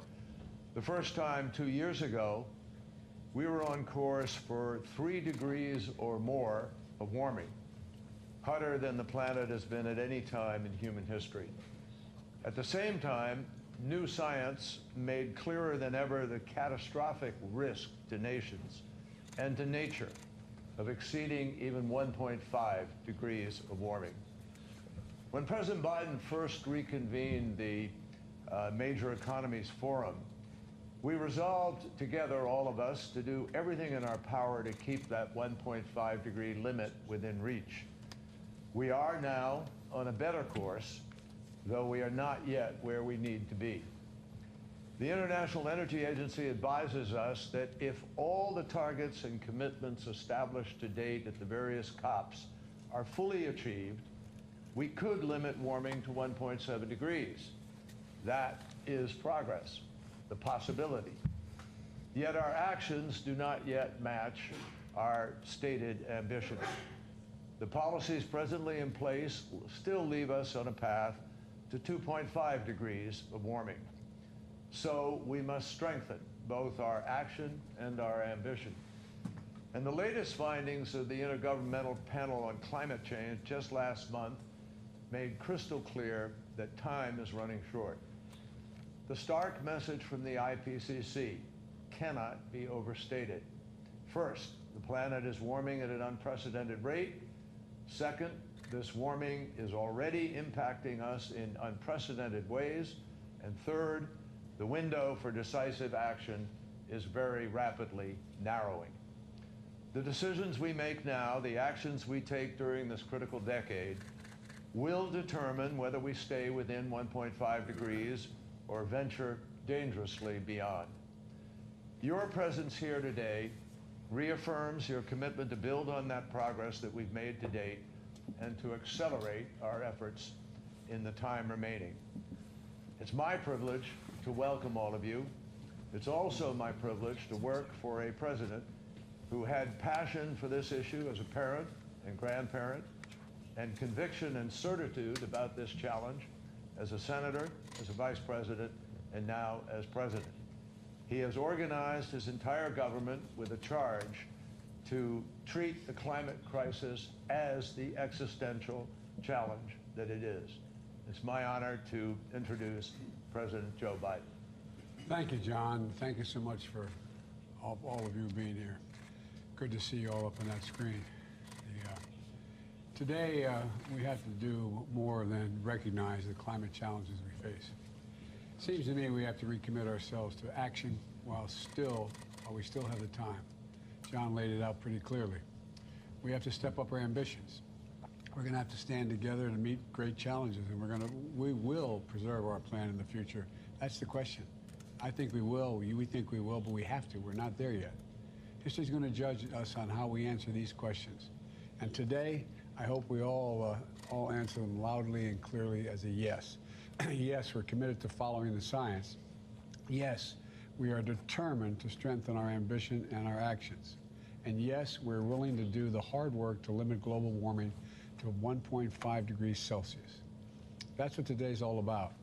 Committing together and candidly discussing how we can bridge the gap between our pledge to limit warming to 1.5 degrees and our policies. You know, over the last 2 years, I'm proud to say the United States has delivered unprecedented progress here at home. I've signed a thing called the Inflation Reduction Act, a piece of legislation we got passed, the single largest investment in fighting climate change in history, which will reduce the annual carbon emissions by 1 billion tons by 2030. We made a generational investment in our nation's infrastructure to build our clean power and construct 1.5 million electric vehicles and all across the charging stations. I think it's about 550,000, a little over 500,000 charging stations all across our nation for electric vehicles. And since we last met, the United States ratified the Kigali Amendment, which drastically reduces the production and use of the super potent HFCs globally. With these actions, the United States is on track to achieve a 1.5 degree aligned goal of cutting emissions by 50 to 52% by 2030. Look, as we look forward to COP28, we all need to show up in Dubai with 2030 targets and actions aligned with the Paris temperature goals. We're already seeing the signs of what's to come if we don't. More severe droughts, more floods, seas rising, temperatures rising, weather instability, market unpredictability. Look, together, you know, we can't keep the goal of limiting warming to just no more than 1.5 degrees. It's within our reach. If we make progress on the 4 key things that we have to discuss today: decarbonizing energy, ending deforestation, reducing non-carbon greenhouse gas emissions, and improving carbon management. This morning or evening for many of you, I want to share with you how the United States is addressing these priorities and where I think we can come together to maximize our collective impact. First, decarbonizing energy. The United States is taking a bold action to put our energy sector on a path toward net zero emissions by no later than 2050. Through measures like our Inflation Reduction Act and the Bipartisan Infrastructure Law, we're investing tens of billions of dollars in the scale-up of new technologies like offshore wind, advanced nuclear, and clean hydrogen. We're building a clean transportation sector, from expanding to electric buses, electrifying our government fleet of vehicles, to providing new tax credits for making and buying electric vehicles. Just last week, our Environmental Protection Agency proposed new tailpipe pollution standards for light-duty vehicles like cars and SUVs and heavy-duty vehicles like buses and trucks, which together represent more than 20% of all U.S. emissions. Across our country, we stood with the CEOs of major car manufacturers and the workers who will build our clean transportation future, and they're all in. They understand as clearly as I do that this is an enormous opportunity. And we have to, as we gear up for COP28, I encourage all of you to join us in our collective goal to ensure that at least 50% of new passenger cars and 30% of trucks will be zero emissions by 2030. Second, ending deforestation. Forests are the key to our future. In the United States alone, our forests absorb more than 10% of our annual greenhouse gas emissions. And as we all know, if we lose this natural resource, we can't easily get it back. In my own country, I've flown over more land that has been burned to the ground because of forest fires of late than the entire size of the state of Maryland, which is about the size of Belgium. That's why almost exactly 1 year ago, I signed an executive order to help prevent wildfires, preserve our forests, and protect our local economies that so often they support. Globally, we're doing the same thing. Today, I'm pleased to announce that I will request the funds so that we can contribute $500 million to the Amazon Fund and other climate-related activities over the next 5 years to support Brazil's renewed effort to end deforestation by 2030. The Development Finance Corporation is working with others to mobilize an additional $1 billion to conserve the Amazon and other critical ecosystems in Latin America. And I ask you to join us in working through the Forest and Climate Leaders Partnership to mobilize additional investments to help end the deforestation around the world by 2030. Time to act is narrowing. Together we have to make it clear that forests are more valuable conserved than cleared. Third, reducing non-carbon greenhouse gases. The global methane pledge we launched 2 years ago with just 7 of our other countries in the European Union has grown now by 150 countries strong. And here at home, the United States is turning this pledge into progress. We're investing more than $20 billion in methane mitigation to do things like capping orphan wells, plugging leaks throughout our oil and gas sectors. All told, by 2030, these steps will reduce U.S. methane emissions from covered sources by 87% below 2005 levels. Today, I also invite you to join us in the methane finance spirit to raise at least $200 million by COP28 to help developing countries mitigate their own methane emissions. And I want to take a moment to encourage all the countries here to ratify and implement the Kigali Amendment as well, which would help us avoid a half a degree of warming by 2100, a small number with huge implications. Fourth, improving carbon management. We have to address the carbon that can't be avoided or that's already in our atmosphere. My administration is investing in the design and development of technologies like direct air capture. Our investments will not only help reduce carbon in the atmosphere, they'll help lower the price of climate technologies for countries around the world as well by as much as 50% in some cases. But this is a collective challenge that we're going to require collective effort. So today I invite all of you to join us in a new carbon management challenge with the goal of developing strong pipelines and critical projects by 2030. And look, the other thing is we're going to bring our plans to COP28, and I hope you will as well. Finally, I just want to say a few words about the urgent need to scale up climate finance. All of you know as well as I do, the impacts of climate change will be felt the most by those who've contributed the least to the problem, including developing nations. As large economies and large emitters, we must step up and support these economies. So today, I'm pleased to announce the United States is going to provide $1 billion to the Green Climate Fund. A fund is critical in ways to help developing nations that they can't do now. But it should not be the only way. Together, we need to strengthen the role of multilateral development banks in fighting climate crisis as well, starting with the World Bank. Because climate security, energy security, food security, they're all related. They're all related. I'm calling on development banks to scale up their lending for climate change, which will also accelerate the fight against poverty. Let me close with this. We're at a moment of great peril, but also great possibilities, serious possibilities. With the right commitment and follow-through from every nation in this room, on this call, the goal of limiting warming to 1.5 degrees can stay within reach. But it's going to take all of us, not just one of us, not some of us. That meet the moment, all of us. All of us have to be engaged. So today, I look forward to working with all of you to figure out how we can get it done, invest more, collaborate more during this decisive decade.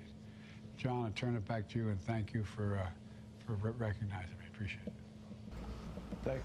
All right, you've been listening in there to the United States President Joe Biden convening for the 4th virtual leader-level meeting of the Major Economies Forum on Energy and Climate Change. He's discussed billions of dollars expected to go towards initiatives such as reducing methane emissions, as well as putting more zero-emissions vehicles on the road. For now, we're going to take a break here on Live Now from Fox. When we return, we'll have much more live, raw, and unfiltered coverage. We'll see you back here in 2 minutes.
Hey folks, welcome back here to Live Now from Fox. I'm Giacomo Luca. You're taking a live look this morning over Boca Chica, Texas, ahead of SpaceX expecting to launch its first Starship into the air.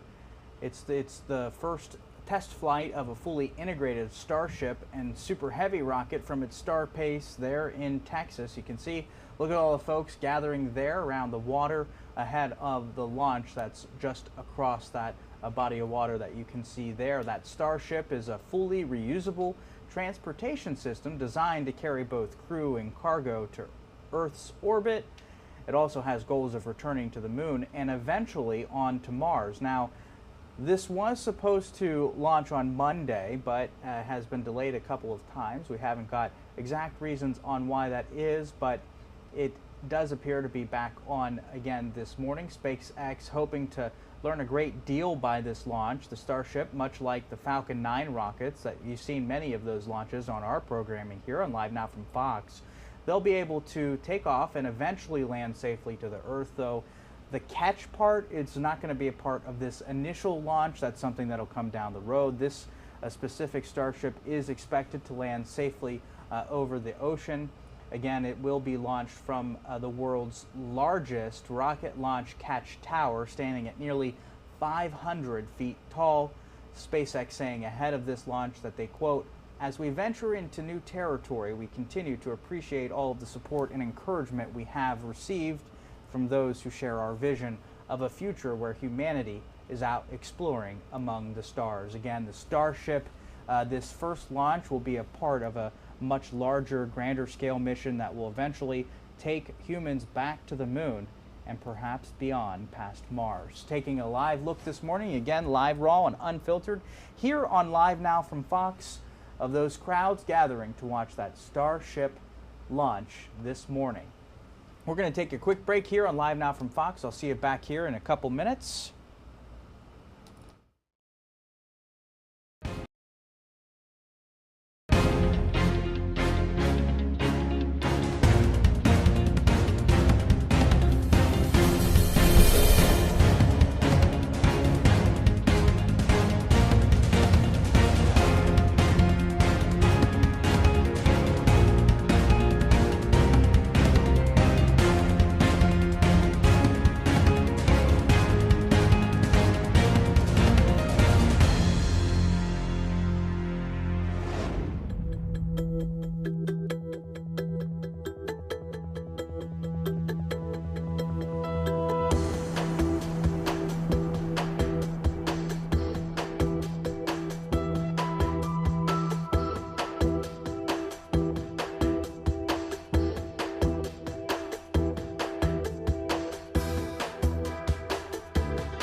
Back here to Live Now from Fox, I'm Giacomo Luca. We continue our reporting on an incident out of California where we learned several high school students were hurt, another one killed after a person began an incident that happened inside of a Walmart, allegedly stabbing a Walmart employee in Ventura County, California. I now want to turn to Andrew Kraft, spoke with reporters on the ground with our Fox 11 teams there out of Los Angeles about this case. Los Angeles reporter Phil Schuman, he's standing by right outside of the scene as well with an update on who this young victim was. Phil, this was such a tragic happenstance, so bizarre and so random. What more do we know, though, about that young victim? Well, we learned a lot more today, Andrew, since that briefing from the Ventura County Sheriff's deputy last night. We're coming to you live from the community of Westlake Village, outside of Los Angeles. Behind me, the large Calvary Community Church, where tonight there's going to be a prayer vigil and a memorial service for the young victim who died. His name is Wesley Welling, just 15 years old. Apparently this suspect, Austin Ease, was fleeing the scene of his parents' home. We had a type of confrontation with them after stabbing someone, according to the sheriffs, at an area Walmart. And he intentionally drove his vehicle, they say, into 4 students who were leaving high school in the afternoon and killing Wes Welling. Amazing kid, just positive, always joking, always trying to help people.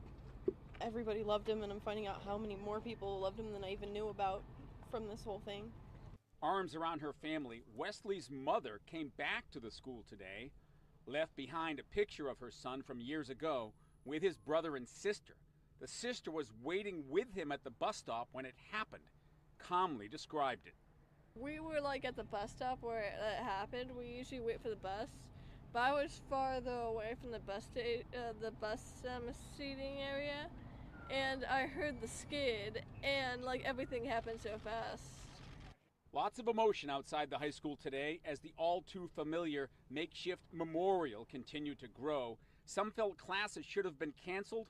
Others took comfort from their friends. I think being at school definitely helps us connect with each other, because when we're at home, it's hard to process it. But I think it's a community today, and all of us are, we're working together. It's just like a hole almost. It's just like weird that he was like yesterday in class, and now like there's empty seats in our class. It's like one of the kids in my class got hit, and it's just, he sat behind me. It's just like weird seeing him not here today. It's hard. Everyone's still doing their best to process what happened. Parents hugging their kids a little tighter. Everyone knows it could have just as easily been their child. My heart breaks for them. I couldn't think of anything that would be much more heartbreaking or for a parent than to lose a child. And for something like this, in fact, in the manner in which it happened, is just inexcusable. What was Big Brother like? He liked playing video games a lot. He loved playing board games. And he loved playing with us whenever he had the chance. It's so emotional there, Andrew, as you heard. I mean, the mother, the sister, the little brother coming back to the scene of the crash, sharing their emotions with, as you can imagine, a huge crowd of news reporters. No real motivation for what made the suspect allegedly just turn his vehicle into this crowd of students. He's being held on $5 million bail and is going to be charged with murder. Most likely will be in court in Ventura County tomorrow, Andrew.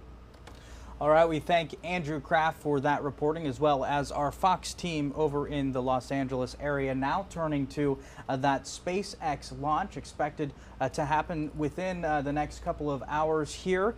You're taking a look at some of the coverage coming in this morning from SpaceX. I'm going to go ahead and turn up the audio as folks over at the company continues to provide some more updates on exactly what's going to happen with this Starship, some more points of the launch itself and the meaning of this. So I'm going to go ahead and turn this audio up so you can listen in live, raw, and unfiltered.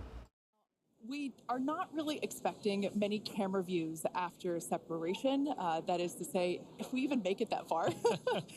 But we do promise that whatever views we do have, we will bring them to you live. Yep, we have a couple of ground stations along the way, so if we are able to get good telemetry, assuming we make it that far into the ascent, then of course those will be available on the stream. And also worth mentioning today, like the whole, just getting the vehicle off the pad is a complex endeavor. We are going to be trying to reduce complexity by attempting those hard water landings instead of trying a normal landing like you're used to on Falcon 9. Exactly. We are not attempting to recover these vehicles, so yeah, hard landings in store for both. Now, in a little bit, we'll take a closer look at the vehicle and the launch pad. But first, the teams have been doing a tremendous amount of work over the last few months. In fact, there's a great shot of our Hawthorne team up here bright and early to watch the launch. Teams have been prepping really for the last few days, especially to try to get in today's launch attempt.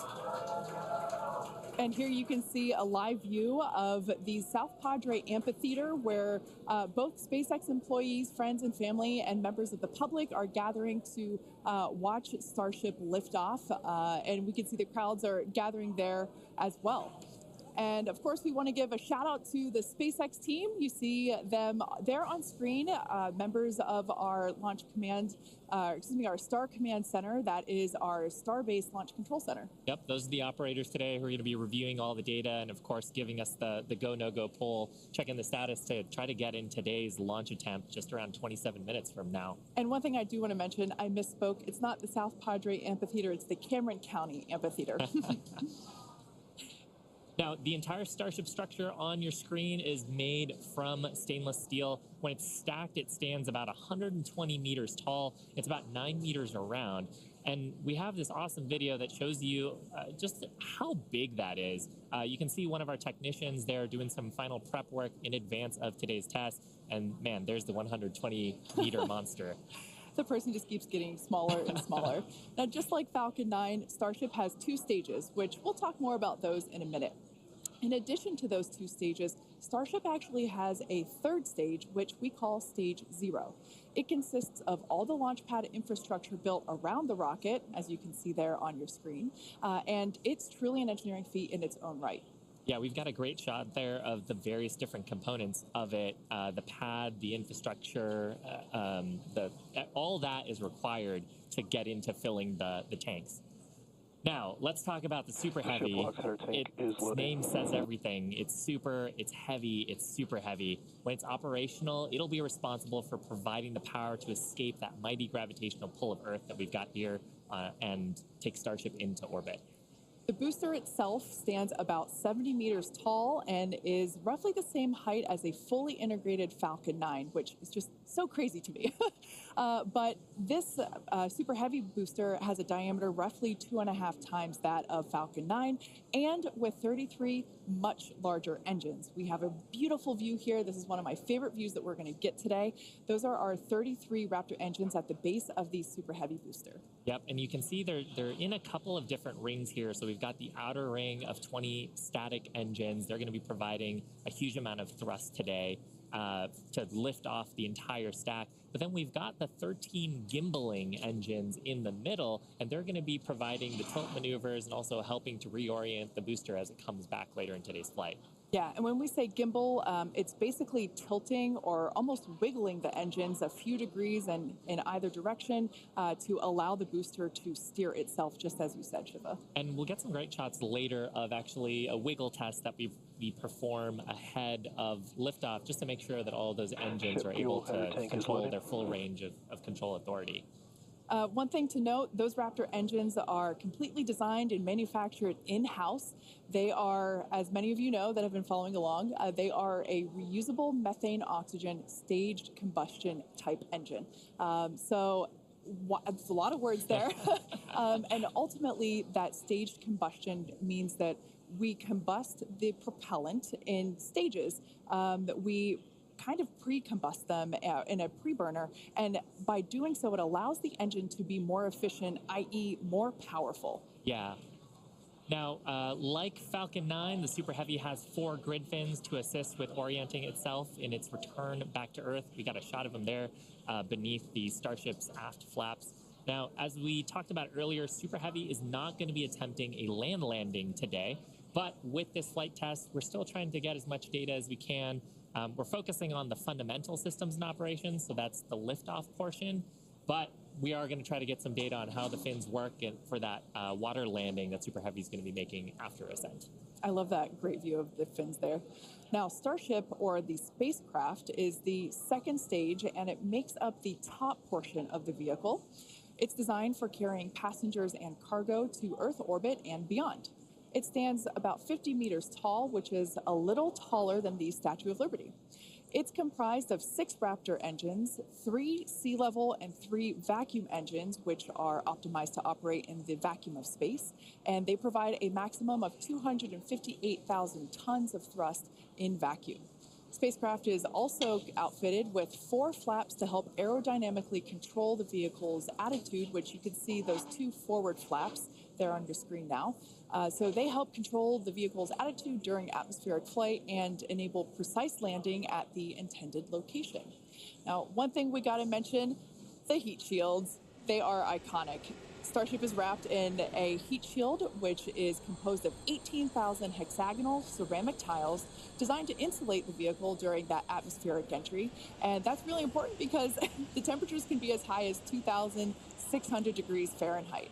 The hex-shaped tiles, like the ones that Shiva and I have, roughly make up about 2/3 of the vehicle. We can see that we have some different shapes. Mine is slightly curved. As you can imagine, it sits on the curved portions of the Starship vehicle. Now, the one that I've got is a hexagonal tile that's more flat, and it's really used for the flatter structures on the vehicle. And we need a heat shield because when you're coming back in from re-entry, we're going supersonic, we're compressing all the air ahead of us. That ends up causing a lot of heating along the surface, and without a heat shield, that would go straight into the structure. Yeah, one thing that's amazing to me, especially when I first picked up one of these heat shield tiles, is that they're so light. They almost feel like they're made out of foam. They're that light, and they kind of sound like it too. And one thing that we do want to mention, in order to reject the maximum amount of heat during that entry, like Shiva was just saying, they're black, and that's because black helps reject that heat that is building up on the exterior of the heat shield. Now, Starship is designed for vertical takeoff and landing as opposed to taking off and landing like an airplane, and that's because that's really important because we don't have runways on the moon or Mars. Fortunately, at those destinations, the gravity is not as high as it is here on Earth. On Mars, the gravity is just 1/3 of what it is here on Earth, and on the moon, it's just a 1/6. So in both of those cases, Starship, with just its engines, can take off without needing the super heavy booster like we do need here on planet Earth. Now, for today's test, Starship does not have its landing legs attached because, like we said before, it won't be returning anywhere. Starship is expected to make a very hard ocean landing, which, if we even make it that far and manage to get any views, it will certainly make for a very exciting end to today's test. At this point in time, we are 20 minutes, or just over 20 minutes from liftoff. Let's check in with John Innsbrucker for a status update. Hey, John, how's it looking? Thanks, Kate. I'm John Innsbrucker, Principal Integration Engineer here at SpaceX. We're currently loading propellant from the ground system into both the first and second stages. Now, both vehicles use the same 2 propellants. That commonality helps build the reliability. And the fuel today is liquid methane, and that's at a temperature of just over 100 kelvins. That's about minus 272 degrees below zero on the Fahrenheit scale. Now, liquid methane is a different fuel from Falcon 9. That booster uses RP1 kerosene. However, our oxidizer is liquid oxygen, and that's the same as Falcon 9. Because there is no oxygen in space to support combustion, we have to bring our own. Now, leading up to where we are right now, we had a go-no-go poll. That was conducted just after T-minus 2 hours, and once the team gave their goes, we started loading propellants onto the booster at T-minus 1 hour and 39 minutes. At T-minus 1 hour and 22 minutes, we began propellant loading of the ship, the second stage you can see on your screen right there. Now, propellant loading of the Starship's second stage main tanks completed at about the T-minus 27-minute mark, at which time we then began loading the 2 header tanks in the nose of the second stage. Now, at T-minus 3 minutes, when the first stage super heavy propellant loading completes, that means we'll have all the propellant on the rocket, and the vehicle will be fully loaded with over 10 million pounds of propellant. Now, right now, at T-minus 19 minutes and counting from liftoff, the weather and winds are looking good. We have been watching the ground level winds. They're at 18 miles an hour. As the morning continues, they will increase, but that is below our limits right now. We're also looking at upper altitude winds. We're waiting for one more balloon, but we believe that we're going to be go. On the launch vehicle itself, the teams, the good news, they're not working any issues right now. But if for some reason we do not make our test flight today, if we have to hold, We have a backup launch window. However, we're not sure when it would be. It could be 24 or 48 hours after today. It'll depend on how far we get into the countdown. But right now, heading for a T0 at 8:28 Central, 13:28 Universal Time. Kate, everything is looking good. Awesome news. Now, in order to make life multiplanetary, we need a fully reusable vehicle that's capable of carrying a huge amount of cargo and a lot of people to orbit and have a pretty quick turnaround. The idea is to effectively reuse launch vehicles just like airplanes. Yeah, imagine if you had to wait for a new airplane to be constructed every time you wanted to fly. You'd rarely go anywhere, and for most of us, it would be completely unaffordable. In order for us to get to Mars and back with lots of people, lots of cargo, multiple times, reusability really is a must. In advance of our first missions to Mars, Starship will execute a number of missions with both cargo and people, starting with Earth orbit and eventually expanding to the Moon and beyond. Now, in the near term and a bit closer to home, Starship will also be critical to other programs. Once fully operational, it'll deliver the full-size and upgraded version of our Starlink satellites, and that's super exciting because our next-generation satellites represent a step forward in Starlink's capabilities and will allow us to connect millions of more people around the world with high-speed internet to watch launch webcasts. Such an exciting future ahead of us, but first, let's talk a little about how we got to where we are today. Now, Starship's testing ramped up in July of 2019 with our Starhopper prototype, sort of a short version of the Starship that we see today. There's a great photo of it. It was just over 18 meters tall. It had a single Raptor engine, and we had it to test fly and perform low-level altitude maneuvers and attempt landing. The initial test flight, or hop, reached about 20 meters in altitude. That was followed by the one that you've got on your screen here. This was our 150-meter altitude hop. We went up, took a little jaunt away, about 100 meters or so away from the launch pad, used that Raptor engine to fly and actually land. And actually, this hopper is actually down at Starbase now. Yeah, I love this shot. It's just so fun to see it fly. After a series of 150-meter hop tests with earlier prototypes, the Starship program saw a major breakthrough during a test flight of the vehicle known as serial number 8, or SN8. You can see it there on your screen now. In December 2020, SN8 demonstrated a first-of-its-kind controlled aerodynamic descent and landing flip maneuver. 2 words, belly flop.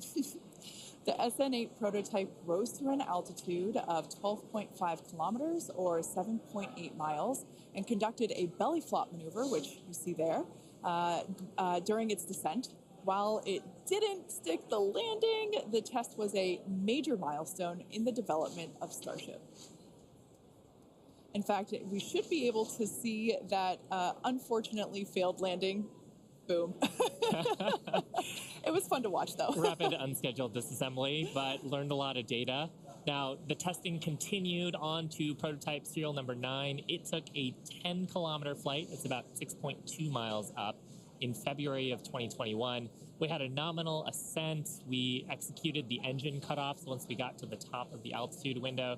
We did that belly flop maneuver, which is so much more fun to say than controlled descent, aerodynamic maneuver.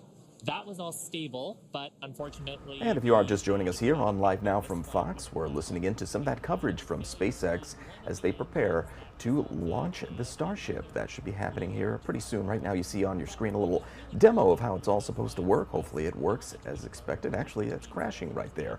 That's what we hope doesn't happen today, and that's obviously happened before. Hopefully they will have a successful launch. But again, that'll be happening, I believe, in the next hour or so. We'll keep an eye on that and make sure everything goes off as it should. And we'll bring it to you live, raw, and unfiltered. I do want to take our first commercial break of the hour here, but don't go anywhere. We'll be right back in just 2 minutes.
Welcome back to Live Now from Fox as we take a live look outside there at Washington, D.C. That is the White House, of course, looking beautiful in the springtime as you see all that greenery forming there around the White House. A beautiful shot.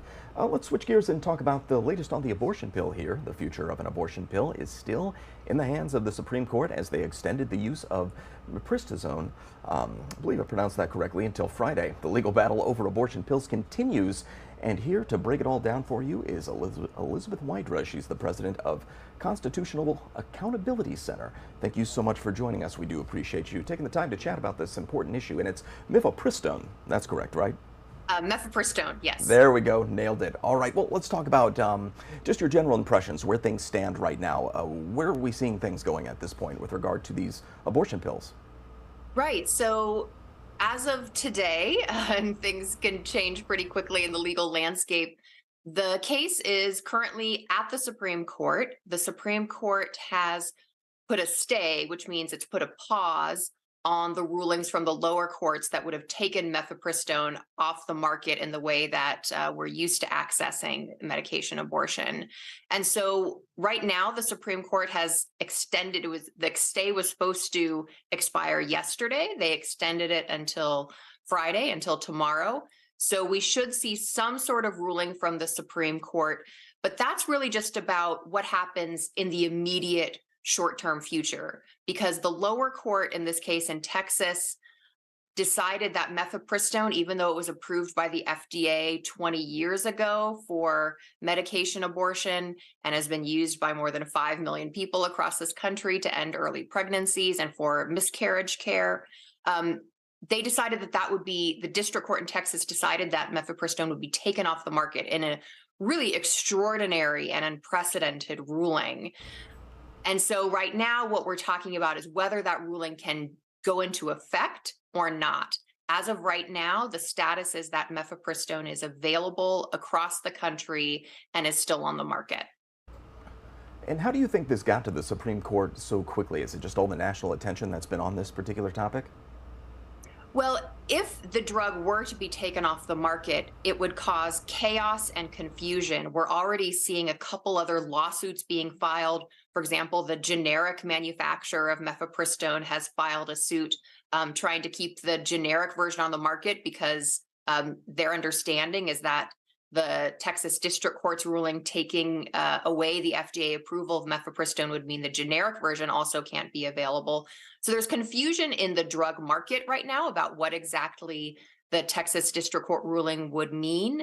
Obviously, there's also crucial questions of access to reproductive choices, including medication abortion, that are at issue with this drug being taken off the market. And so it's appropriate that the Supreme Court decided to consider the question of whether these lower court rulings should go into effect. And I should say that even if they do go into effect, we're at an early stage of the litigation. So what lawyers call the merits of the case, kind of getting into the meat of the arguments being presented, hasn't even really been fully litigated yet. And so what the Supreme Court is deciding right now is kind of that quick question of whether or not the lower court rulings rescinding FDA approval of mifepristone and removing abortion access for through medication abortion, which is how more than basically half of abortions are accessed in this country, would be taken off the market for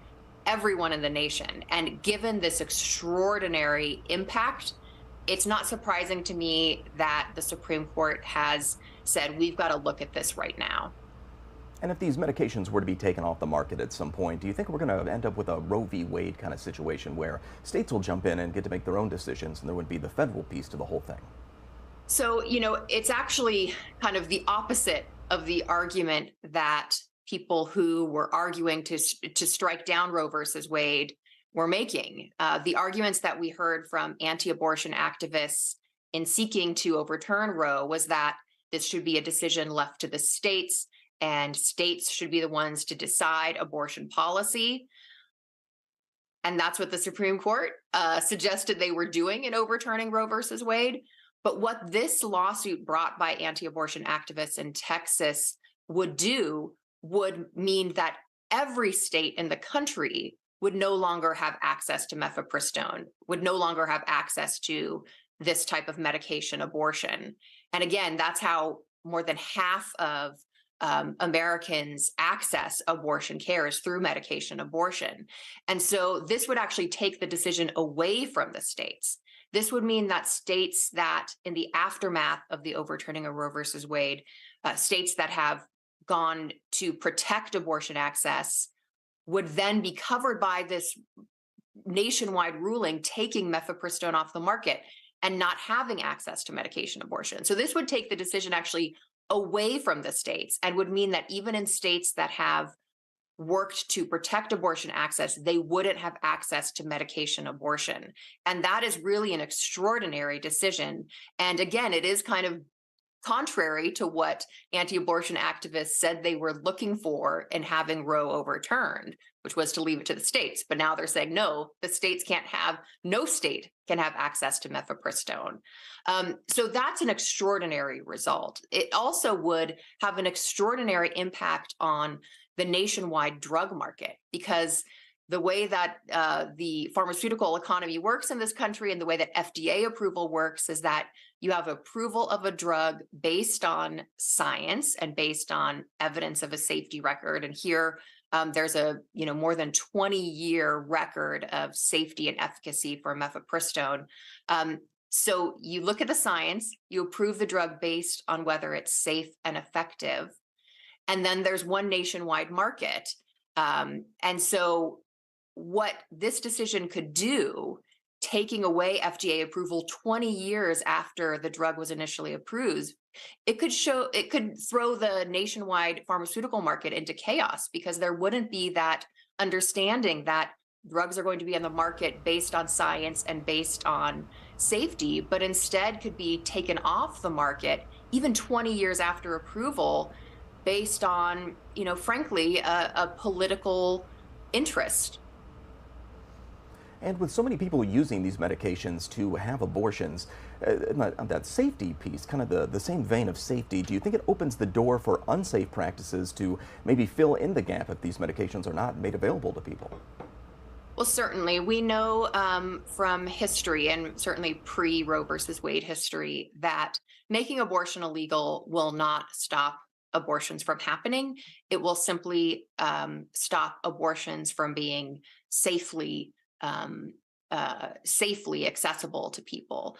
And so certainly there is a concern that something that is so widely used, like medication abortion, if that is taken away from people, then the access to abortion crisis that is going on for many across the country after the fall of Roe would be exacerbated. And, if you think about the way that people would access medication abortion, it can be sent through the mail. It can be done, the privacy and comfort of your own home, whether it's for termination of an early pregnancy or for miscarriage care. Having access to medication abortion allows people to safely and privately make decisions about their lives and their reproductive choices, and to ensure that, they are getting safe and effective abortion treatment and miscarriage care as well. And so taking this off the market would have a big impact, not just because of the numbers of people who access medication abortion. Again, since it's been approved more than 20 years ago, more than 5 million Americans have utilized medication abortion, but also what it means for access. If you think about people who are in more rural areas and might live far from a medical center, having this proven safe method of making reproductive choices is incredibly important. It's going to be very interesting to see where it all goes, and certainly the national debate on this topic won't be going anywhere for a while. But Elizabeth, that's all the questions I did have for you, but of course I want to turn it over to you at the end here. Before we disconnect, anything you want to add that I didn't ask you about? Yeah, I think, one thing that's really important to recognize in this case is that there are kind of two important things going on here, probably more, but two that I can think of that are important to keep in mind. First, of course, is the abortion access point. We know that the majority of Americans want abortion to remain safe and legal. And so this case, taking away medication abortion, which is used in more than half of those seeking to terminate early pregnancies and in miscarriage care. That is incredibly important for making those choices and ensuring that people have that independent autonomy over their own bodies and their life choices.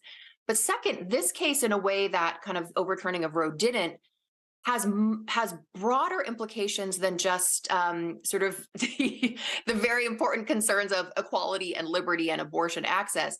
It really could throw into chaos a major segment of the economy because, as we've seen by having pharmaceutical executives file briefs in the Supreme Court and put out public letters, they are extremely concerned about the Texas District Court's actions in this case, taking away FDA approval of a drug that was approved more than 20 years ago, that has a several decades long record of safety and efficacy. And if that approval can be taken away by a single judge in Texas and take it off the market nationwide, then the ability of pharmaceutical companies to put drugs that Americans need on the market, to do the research, to be confident that the FDA approval process will be based on science and science-backed records and studies and not political or partisan agendas is at risk. So this could impact medications across the board that Americans rely on. If you can have groups go into court at any time, even 20 years after the drugs were approved, and try to get them taken off the market, even if they've been proved safe and effective. So there are lots of really big implications for this case for individuals seeking to make their own choices about their lives, and also broader questions about our healthcare system, public health access, and the ability to access medications that Americans need and want. Certainly a topic the eyes of America will stay locked on, at least for the foreseeable future, until there are some decisions made on this. Elizabeth Wydra, president of the Constitutional Accountability Center, joining us. We really do appreciate your time and expertise. You take care. Thank you. Thank you so much for having me. Absolutely. All right, it's 9:28 on the East Coast, 6:28 in the morning over on the West Coast. Let's go ahead and take another commercial break. We'll be right back in 2 short minutes with plenty more here on Live Now from Fox.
Welcome back to Live Now from Fox. I'm your host, Zach Horner. It's 9:31 on the East Coast, 6:31 in the morning over on the West Coast. We do appreciate all of you joining us here today as we take you through all the big stories of the day from all around the country and around the world as well. And then we'll get started on some of that big news here. One of those boxes, those will be the stories we'll be talking about here as we go through all these stories. But I wanted to put these up too. The SpaceX launch that could be happening at any moment. It looks like they have held the countdown.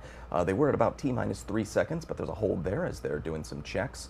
So you'll see that switch between the shot of the spacecraft there and the crowd there in Texas. So we'll have that up for you and we'll watch that as it does happen. And below that, just a beautiful shot there of Atlantic City, New Jersey.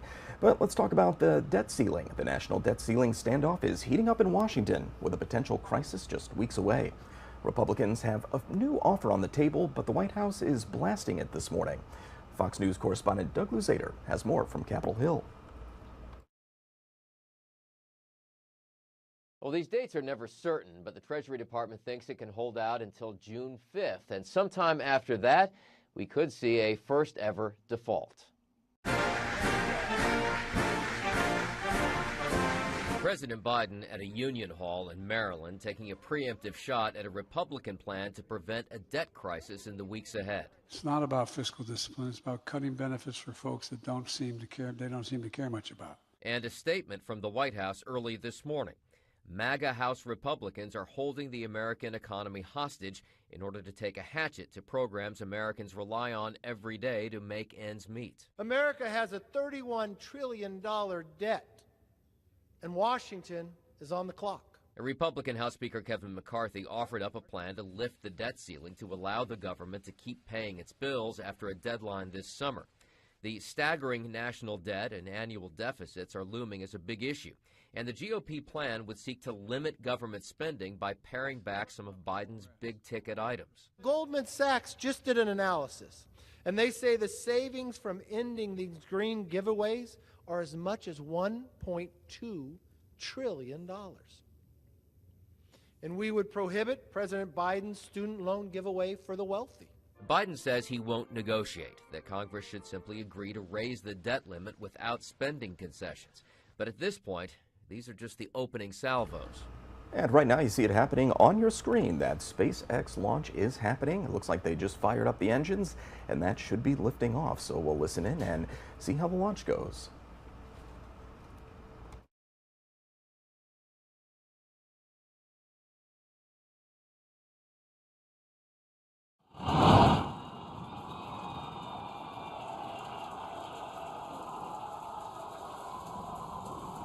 Booster upper chamber pressure is nominal.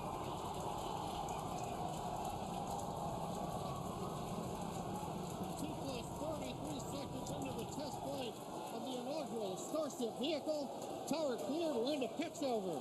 Propulsion reports first stage engines nominal. What a sight from the ground cameras at Starbase. We're flying at twice the thrust of the Saturn V heading to space. Acquisition of signal, surface proceed. We're throttled down and throttled back up. Going through the period of maximum aerodynamic pressure.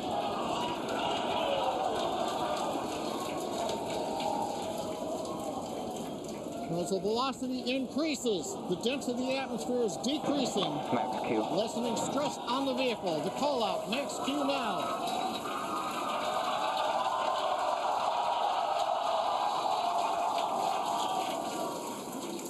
Continuing to watch the first stage as we head down range.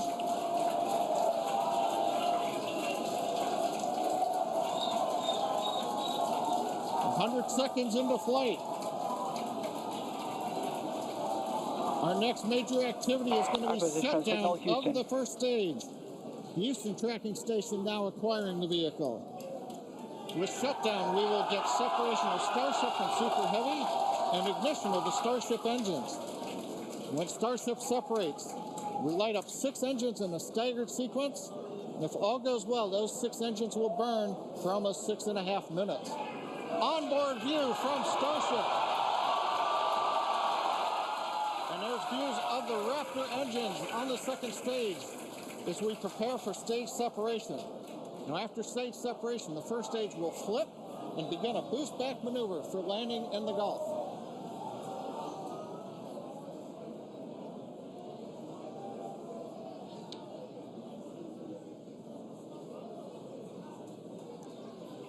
Continuing to fly, 2 minutes 40 seconds. Let's get ready for main engine cutoff.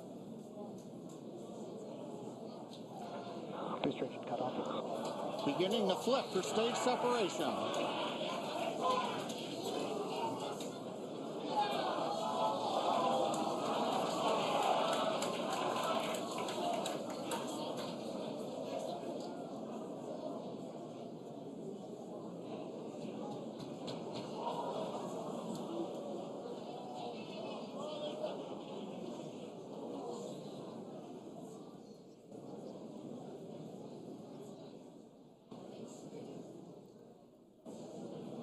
As of right now, we are awaiting stage separation,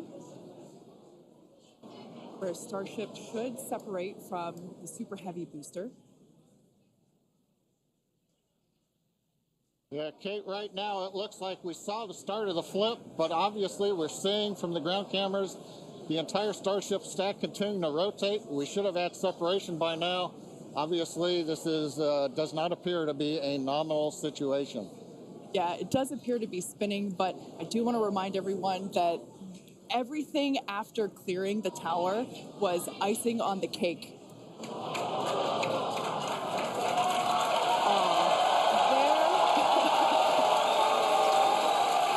there, as you saw, as we promised, an exciting end to the Starship inaugural integrated test flight.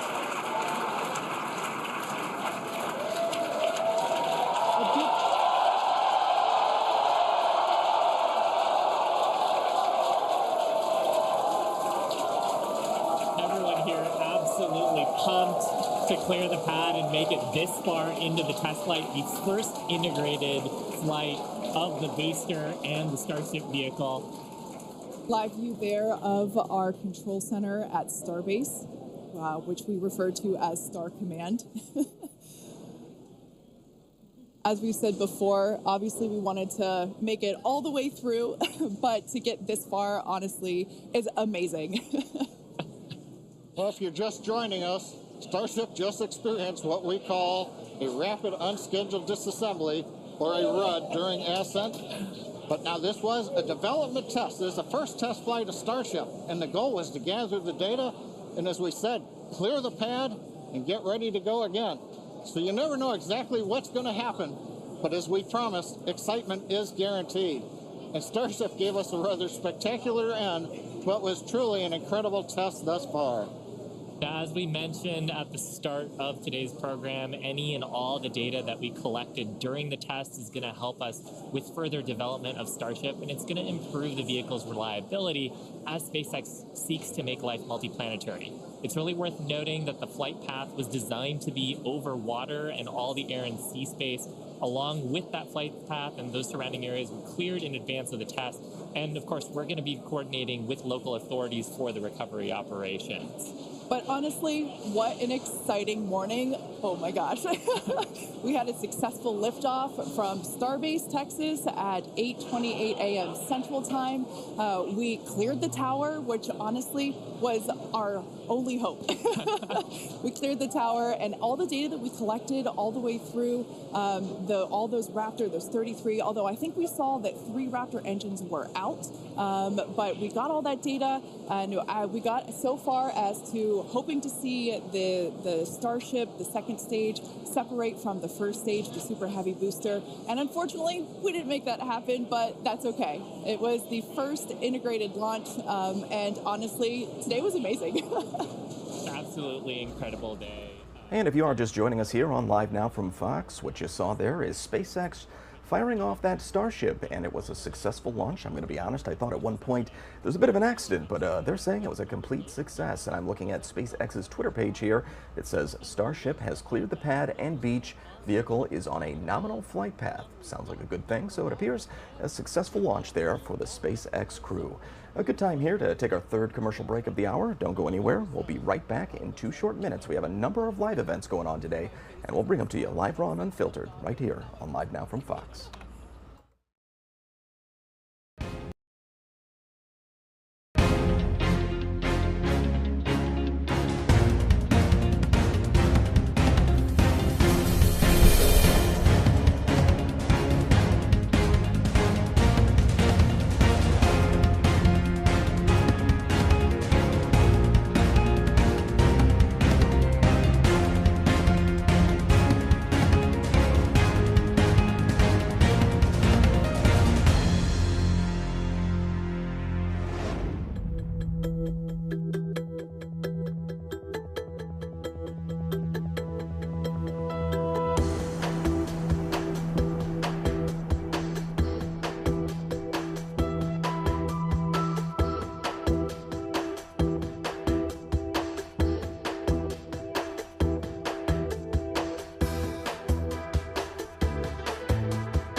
And welcome back to Live Now from Fox. Happening now, this is a press conference here from the House GOP women. They're speaking about the Girls in Sports Act. So let's dip into that and listen to what they have to say.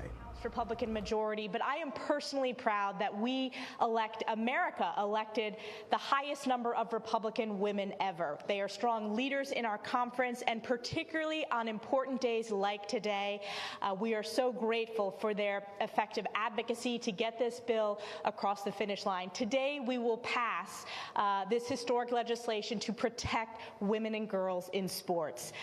Thank you so much to the incredible work.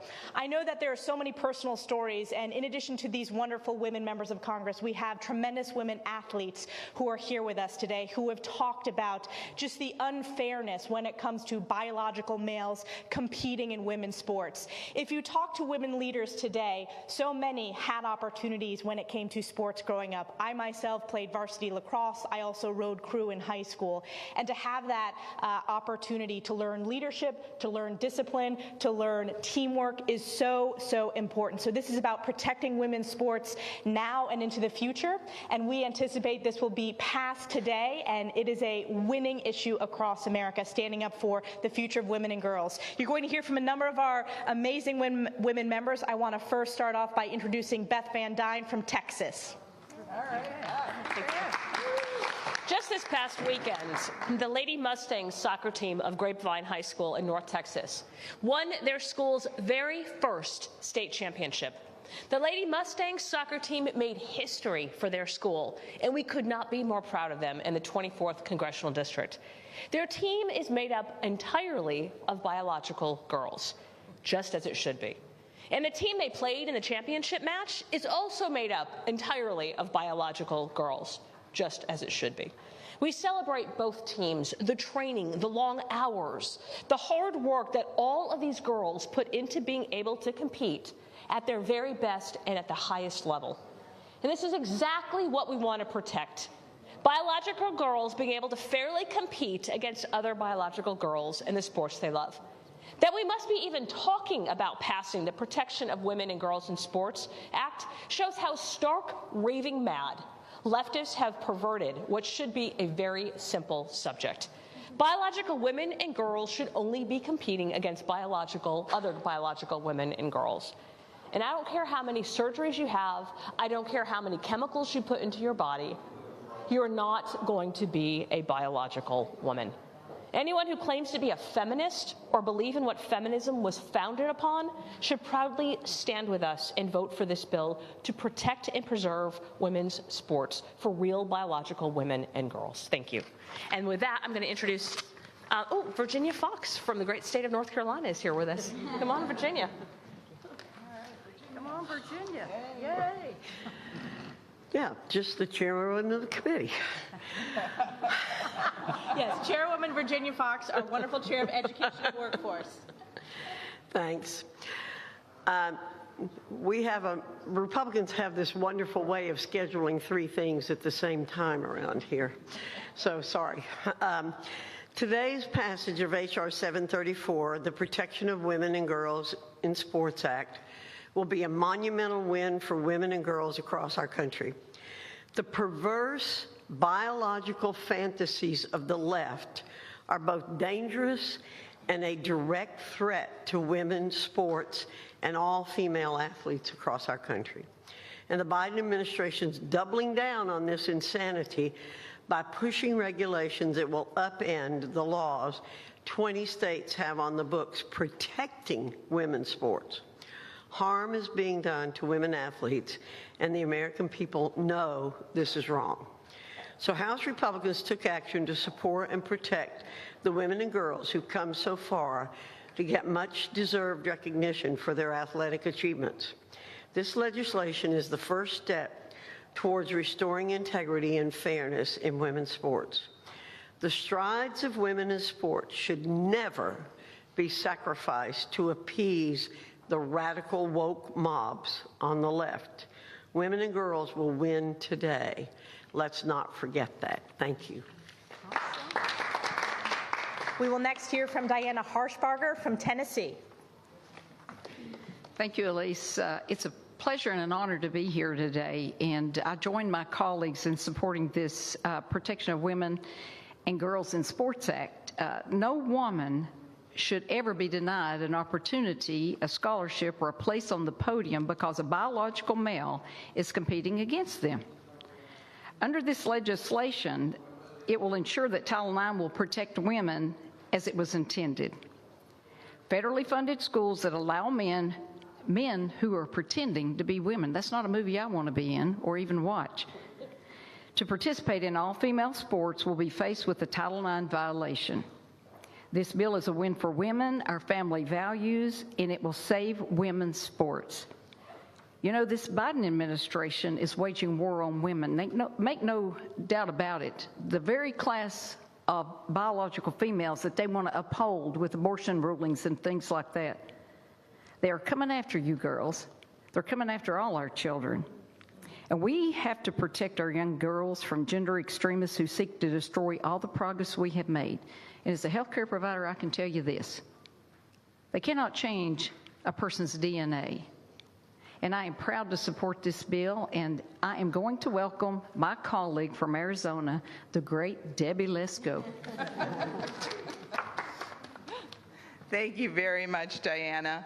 You know how great it is to have all these Republican women Congress members here. I am so excited, and to have young women in the sports that are here supporting us. It is truly a great day. You know, for decades, women have fought for women and girl rights, okay? We fought for the right to vote.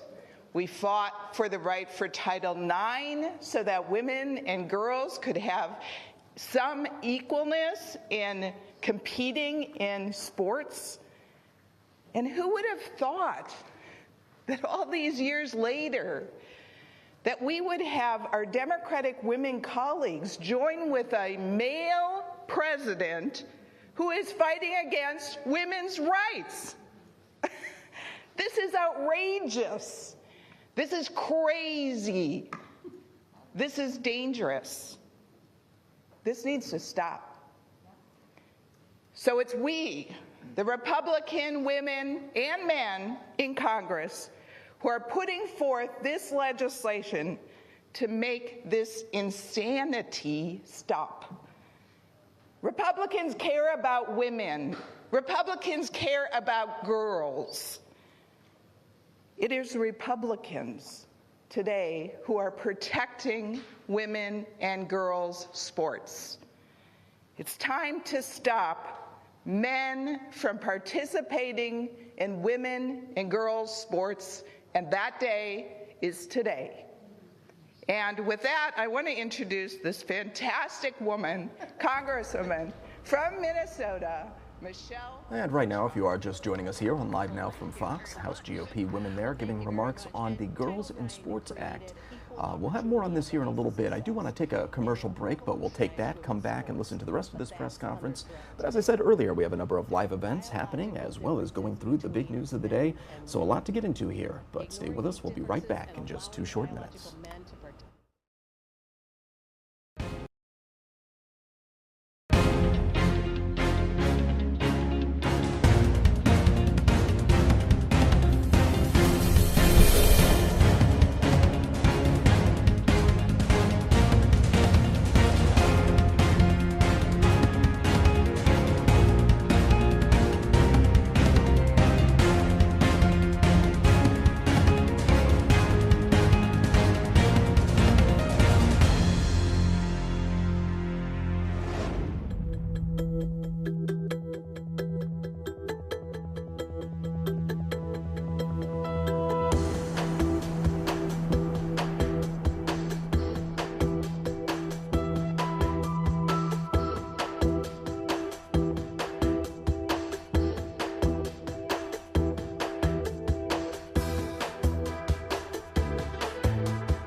And welcome back to Live Now from Fox, taking a live look here at this madness. This is some folks at NRG Park in Houston, Texas, getting ready for a Taylor Swift concert. So if you've ever wondered what it looks like in the early parts of the day before one of these events, well, you're looking at it right now. It takes a bullhorn to corral all these people, and that's a lot of folks there waiting in line. So just wanted to show that to you, just for kind of an interesting look as we do go around our live shots. We got a number of them here. I want to go to this one, though. This one, not so great news. This is in Oklahoma. Some of that severe storm damage. You can see that house took a pretty hard hit there, but there's been a number of sightings like this, different types of damage around Oklahoma. So something we're tracking and certainly staying on top of here. But right now, the House GOP women, they are still speaking, talking about the Girls in Sports Act. So I want to put that up. There we go. Let's bring up the audio and listen in, live, raw, and unfiltered.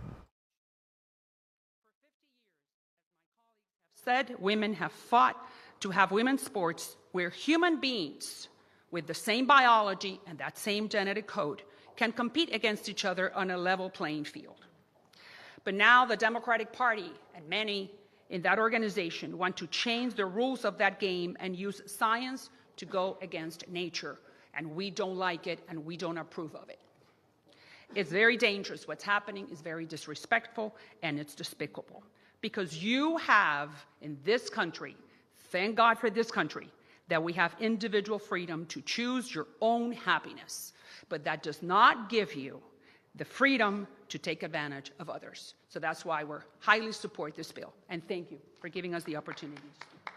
Well, thank you to all of our women Republican members. I know I speak for all of the strong Republican women members of Congress that we are so inspired every day by these young women athletes who are speaking out on this important issue. And I'm excited to introduce Macy Petty, who is an NCAA volleyball athlete, to share her story with you today. Macy. From South Carolina. Yes, from South Carolina. Oh, I'm going to have to raise this because I'm a little tall.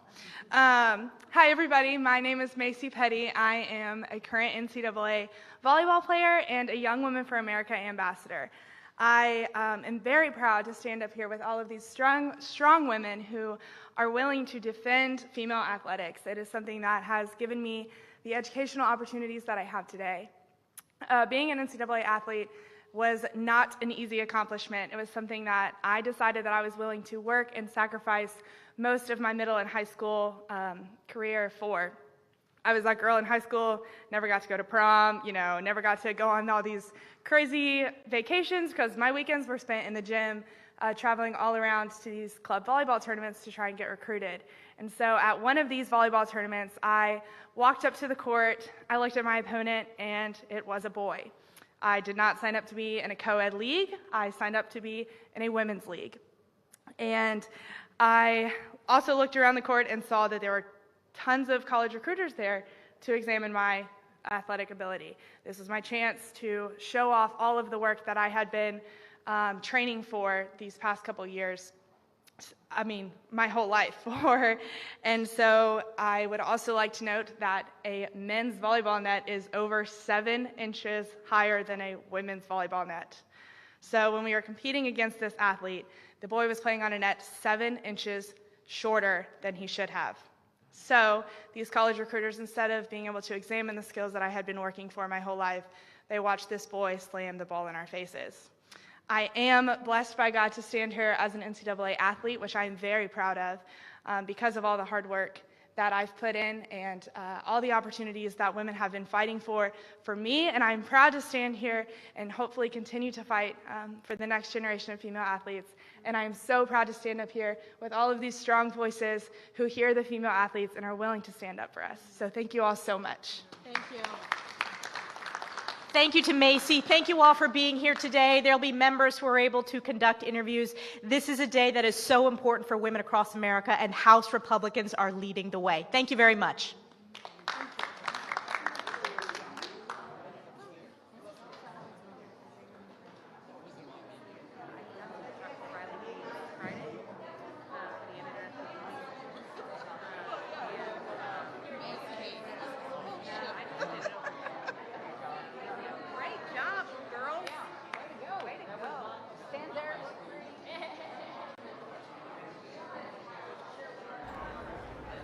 And it looks like they are wrapping up there. Later, there will be the speaker that will be addressing the protection of women and girls in sports. Will be another, I guess, press conference addressing that. That'll be happening at 11:15. We'll bring that to you live, raw, and unfiltered as it does happen. But I want to switch gears here. The national debt ceiling standoff is heating up in Washington with a potential crisis just weeks away. Republicans have a new offer on the table, but the White House is blasting it this morning. Fox News correspondent Doug Luzader has more from Capitol Hill. Well, these dates are never certain, but the Treasury Department thinks it can hold out until June 5th, and sometime after that, we could see a first-ever default. President Biden at a union hall in Maryland taking a preemptive shot at a Republican plan to prevent a debt crisis in the weeks ahead. It's not about fiscal discipline. It's about cutting benefits for folks that don't seem to care much about. And a statement from the White House early this morning. MAGA House Republicans are holding the American economy hostage in order to take a hatchet to programs Americans rely on every day to make ends meet. America has a $31 trillion debt, and Washington is on the clock. A Republican House Speaker Kevin McCarthy offered up a plan to lift the debt ceiling to allow the government to keep paying its bills after a deadline this summer. The staggering national debt and annual deficits are looming as a big issue, and the GOP plan would seek to limit government spending by paring back some of Biden's big-ticket items. Goldman Sachs just did an analysis, and they say the savings from ending these green giveaways are as much as $1.2 trillion. And we would prohibit President Biden's student loan giveaway for the wealthy. Biden says he won't negotiate, that Congress should simply agree to raise the debt limit without spending concessions.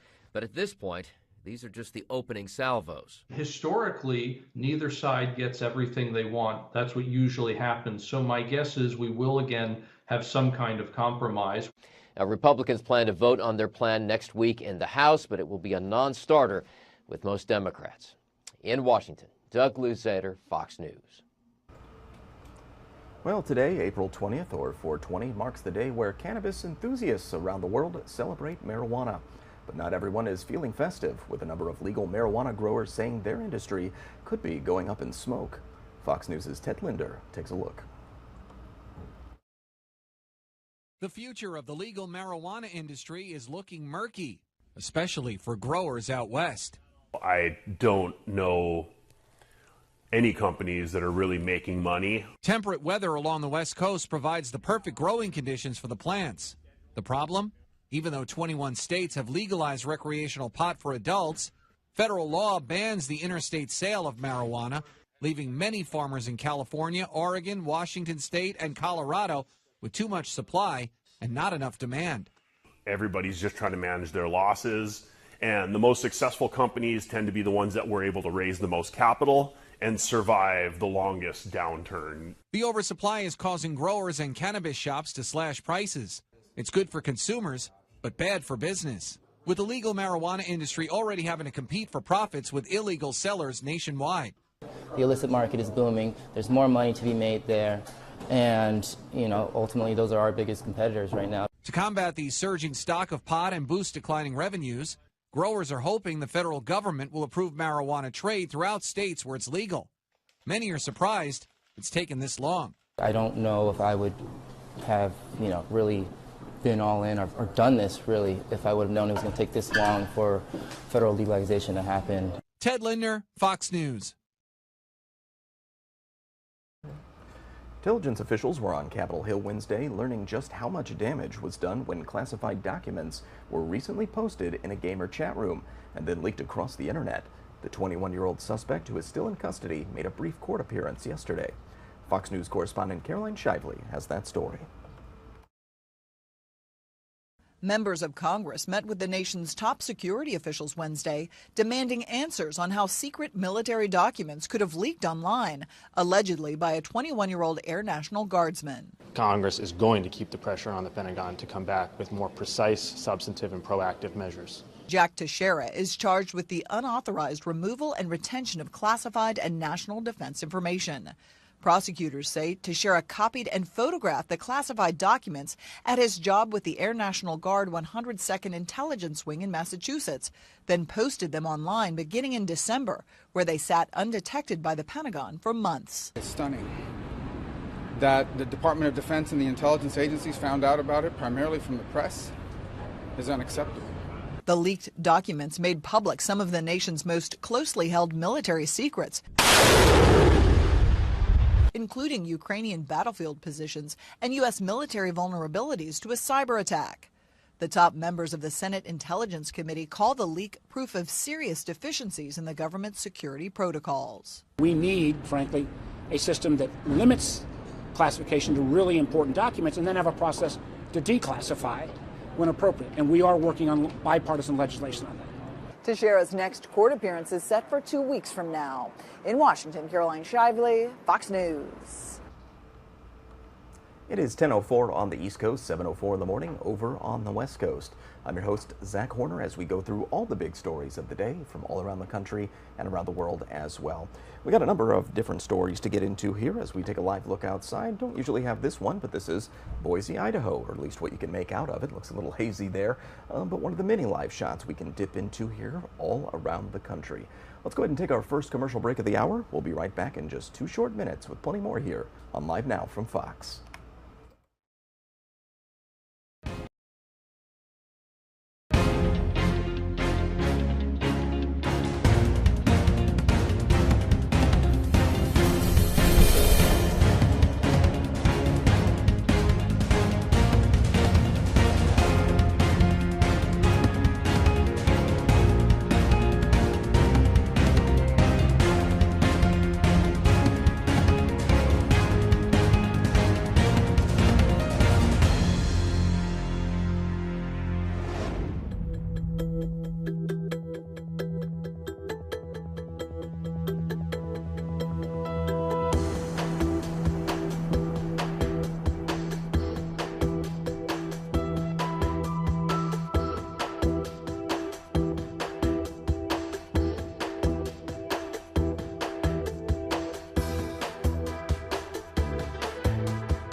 And welcome back to Live Now from Fox. We're going to dip into some coverage here from our friends over at Fox Weather to get the lowdown on severe weather threats. There was a number of severe weather systems making their way across the country, severe storm damage in Oklahoma. Let's bring up the audio and listen in.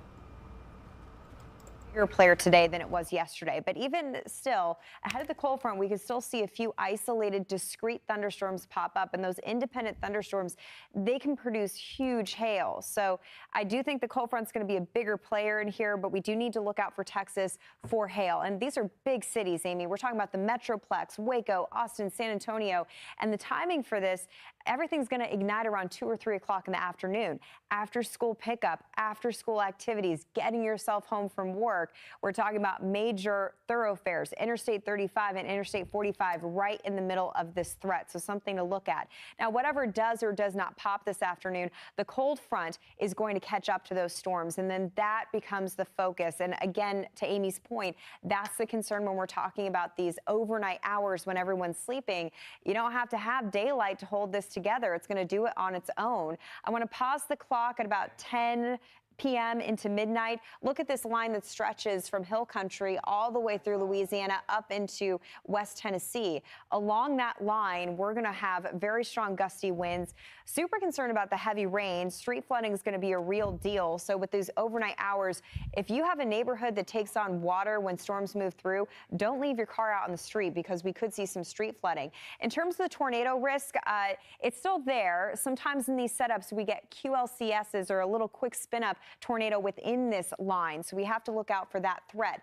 As we wake up tomorrow morning, Southeast Texas, you're in the clear. Lake Charles, you're in the clear. Look at what's happening right on top of Baton Rouge, up through Jackson, Mississippi, into Memphis. This is a lot of water falling from the sky. So that flash flood risk is going to be very high as we wake up early Friday morning. Here's the tornado potential. And again, go time for this is this afternoon and continuing through tonight. A lot of the focus is going to be on Texas. Again, Amy, we've got to see where things develop. We're going to be seeing that happening on radar, which is a huge part of the forecast. You know, being able to identify these storms on radar, then you have a heads up of where it's going to track. Yeah, the combination between the science and the ground truth is a big player in accurately getting alerts out there so people can be warned about the storm. So something that we follow very carefully here. Still to come, we've got the cold side of this system.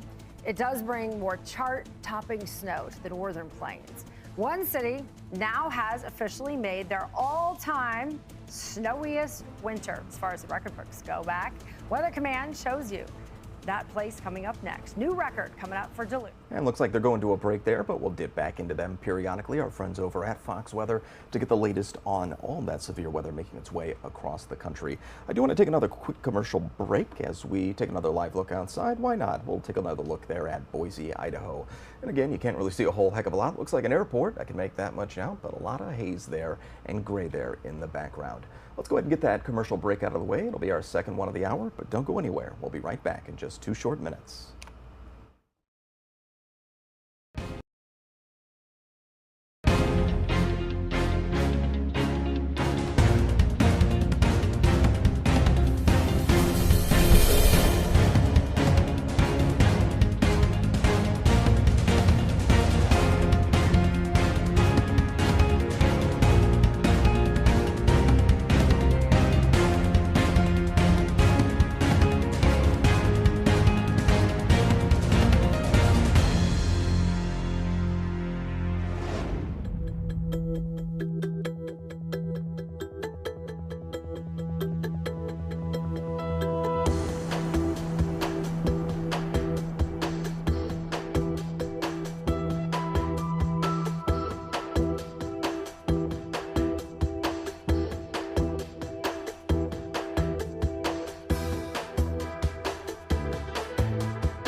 And welcome back to Live Now from Fox as we're taking a live look in as House Republicans are set to pass legislation today that would prevent transgender women and girls from competing in female school athletics.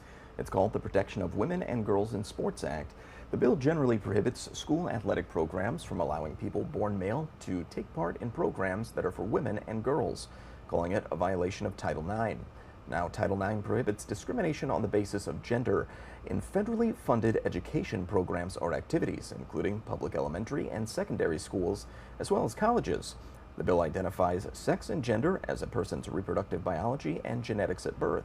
President Biden says he will veto the bill if it makes it to his desk, calling it discrimination against transgender students. So we'll certainly keep an eye on that and see where all that goes. Let's dip into this right here. This is another live event happening there in the nation's capital. The Senate Help Committee nomination. This is a hearing for Julie Su to be Secretary of Labor. So let's bring up the audio and listen in.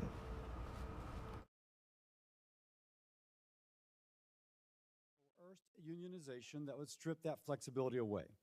This has made eliminating freelancing a top priority for large labor unions, those that are endorsing this nomination, who want more workers paying forced union dues. It's important to know, even in California, AB 5 is unpopular. The governor and state legislature had to pass over 100 exemptions after it was implemented.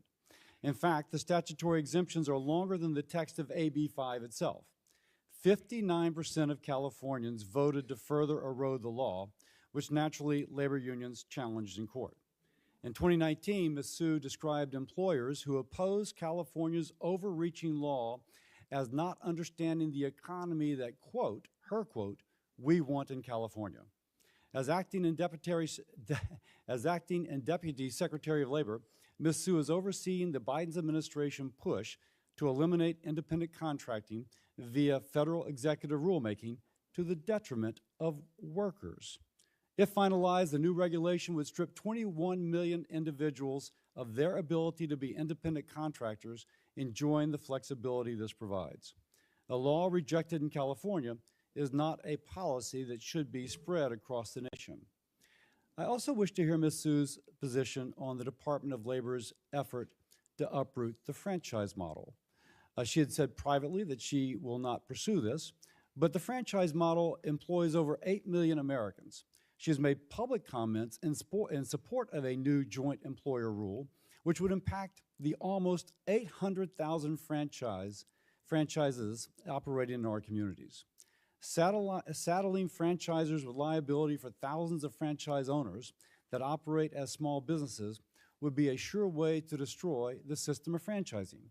A model which has empowered underrepresented groups in the business community, such as women and people of color, giving them the opportunity to live the American dream, becoming successful small business owners, creating jobs, and lifting other workers out of poverty. No one is surprised that the joint employer rule is a major priority for large labor unions. It's easier to pressure one company to unionize to increase union dues than to pressure thousands of independent businesses. President Biden promises to have the most pro-union administration in history. At her nomination announcement, Ms. Su responded saying, quote, "Sign me up for that. I want to help." The priority should not be whatever it makes it easier to forcibly and coercively unionize workers while undermining the business model that employs them. Now, as a Republican, I don't expect to agree with the political positions of a Biden nominee. But we should expect that the heads of our federal government are not driven by activism to carry out an agenda for a favored political group. We need leaders who will responsibly carry out the duties of the office and give all comers a fair shake. It is also the responsibility of the Secretary to be a good administrator. As Secretary of the California Labor and Workforce Development Agency, as Senator Sanders points out, Ms. Su oversaw the Employment Development Department, the EDD, the state's unemployment program. This program lost over $30 billion in fraud by waiving fact-checking requirements recommended by Department of Labor guidance. The California State Auditor reported, quote, "Despite repeated warnings, EDD did not bolster its fraud detection efforts until months into the pandemic, and it suspended a critical safeguard." Under Ms. Su, fraud in California was rampant. Rapper Nuke Bizzle was arrested, pled guilty, and ordered to pay $705,000 in restitution after posting a music video bragging about how easy it was to defraud the EDD program. The lyrics include, quote, "I done got rich off of EDD. Ain't hit no more licks 'cause of EDD. Just last night I was selling peas, and I just woke up to 300 G's. For the record, my interpretation is 300 G's is $300,000, but he was ordered to pay over 700 G's back in restitution. The rapper was not held accountable because of Ms. Sue's oversight, but because he publicly admitted to his crime on a rap video. I ask unanimous consent to insert a transcript of Nuke Bizzle's music video entitled EDD into the record. You're into rap, we're going to put it into the record. This mismanagement does not inspire confidence that Ms. Sue can run a multi-billion-dollar organization. Now, by the way, former Labor Secretary Marty Walsh developed trust with the business community as well as labor unions.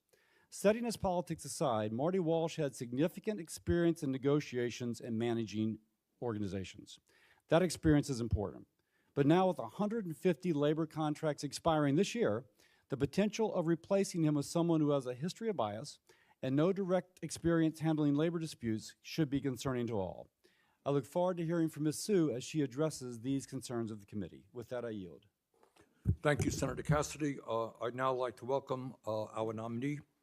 Julie Sue is currently the acting secretary for the Department of Labor, and for the past 2 years has served as the deputy secretary to Secretary Marty Walsh.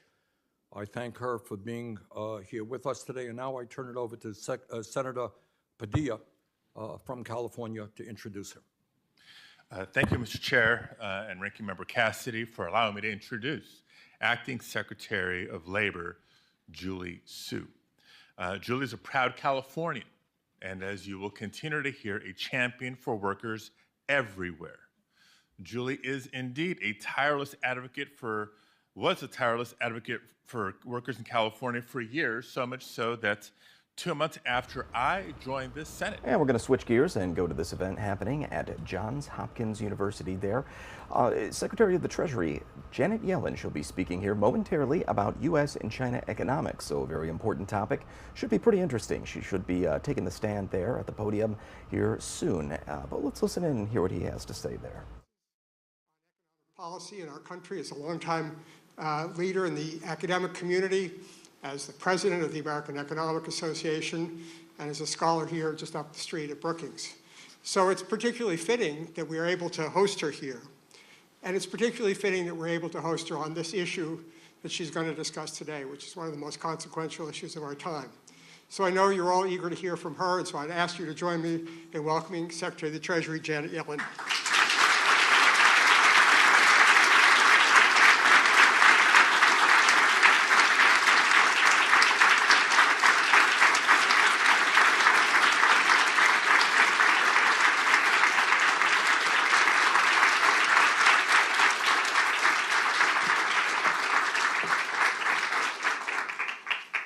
Thank you so much, and good morning, everyone.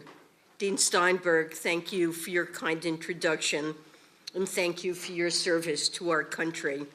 I'm grateful for your contributions, not only during your time in government, but here at SAIS. And I'm particularly glad to be at this institution. SAIS has one of the oldest and most extensive China studies programs in the country. In 1979, the United States established full diplomatic relations with the People's Republic of China, and just 2 years after, your university leaders had their own talks with their Chinese counterparts. The goal was to see whether Johns Hopkins and Nanjing University could partner together to educate future leaders. The result? The establishment of the Hopkins-Nanjing Center in 1986, one of the first Western academic programs in modern China. This collaboration has been tested by the realities and complexities of our bilateral relationship, but I believe the students on this campus have served as a reminder of the respect that the American and Chinese people have for each other. And they demonstrate that people around the world can learn from one another if we communicate openly and honestly, even and especially when we disagree. Since I began my career, the relationship between the United States and China has undergone a significant evolution. In the 1970s, our relationship was defined by rapprochement and gradual normalization. I watched President Nixon make his famous journey to China in 1972, and I heard our two countries begin to speak to each other again after decades of silence. In the years that followed, I saw China choose to implement market reforms and open itself to the global economy, driving an impressive rise into the second largest economy in the world. Its development was supported by assistance from the World Bank and other international economic institutions, and the U.S. Congress and successive administrations played a major role in supporting China's integration into global markets.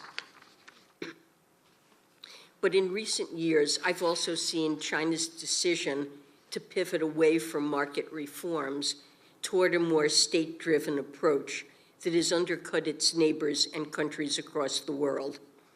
This has come as China is striking a more confrontational posture toward the United States and our allies and partners, not only in the Indo-Pacific, but also in Europe and other regions.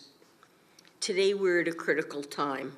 The world is confronting the largest land war in Europe since World War II, just as it recovers from a once-in-a-century pandemic. Debt challenges are mounting for low and middle-income countries. Some nations, including our own, have faced pressure on their economic and financial systems. And a UN report released last month indicates that the Earth is likely to cross a critical global warming threshold within the next decade if no drastic action is taken. Progress on these issues requires constructive engagement between the world's two largest economies, yet our relationship is clearly at a tense moment. So today, I'd like to discuss our economic relationship with China. My goal is to be clear and honest, to cut through the noise and speak to this essential relationship based on sober realities. The United States proceeds with confidence in its long-term economic strength. We remain the largest and most dynamic economy in the world. We also remain firm in our conviction to defend our values and national security. Within that context, we seek a constructive and fair economic relationship with China. Both countries need to be able to frankly discuss difficult issues, and we should work together when possible for the benefit of our countries and the world. Our economic approach to China has three principal objectives. First, we will secure our national security interests and those of our allies and partners, and we will protect human rights. We will clearly communicate to the PRC our concerns about its behavior, and we will not hesitate to defend our vital interests. Even as our targeted actions may have economic impacts, they are motivated solely by our concerns about our security and values. Our goal is not to use these tools to gain competitive economic advantage. Second, we seek a healthy economic relationship with China, one that fosters growth and innovation in both countries. A growing China that plays by international rules is good for the United States and the world. Both countries can benefit from healthy competition in the economic sphere. But healthy economic competition, where both sides benefit, is only sustainable if this competition is fair. We will continue to partner with our allies to respond to China's unfair economic practices, and we will continue to make critical investments at home while engaging with the world to advance our vision for an open, fair, and rules-based global economic order. Third, we seek cooperation on the urgent global challenges of our day. Since last year's meeting between Presidents Biden and Xi, both countries have agreed to enhance communication around the macroeconomy and cooperation on issues like climate and debt distress. But more needs to be done. We call on China to follow through on its promise to work with us on these issues, not as a favor to us, but out of our joint duty and obligation to the world. Tackling these issues together will also advance the national interests of both of our countries. Let me begin by discussing the state of our economies. In recent years, many have seen conflict between the United States and China as increasingly inevitable. This was driven by fears shared by some Americans that the United States was in decline and that China would imminently leapfrog us as the world's top economic power, leading to a clash between nations. It's important to know this. Pronouncements of U.S. decline have been around for decades, but they have always been proven wrong.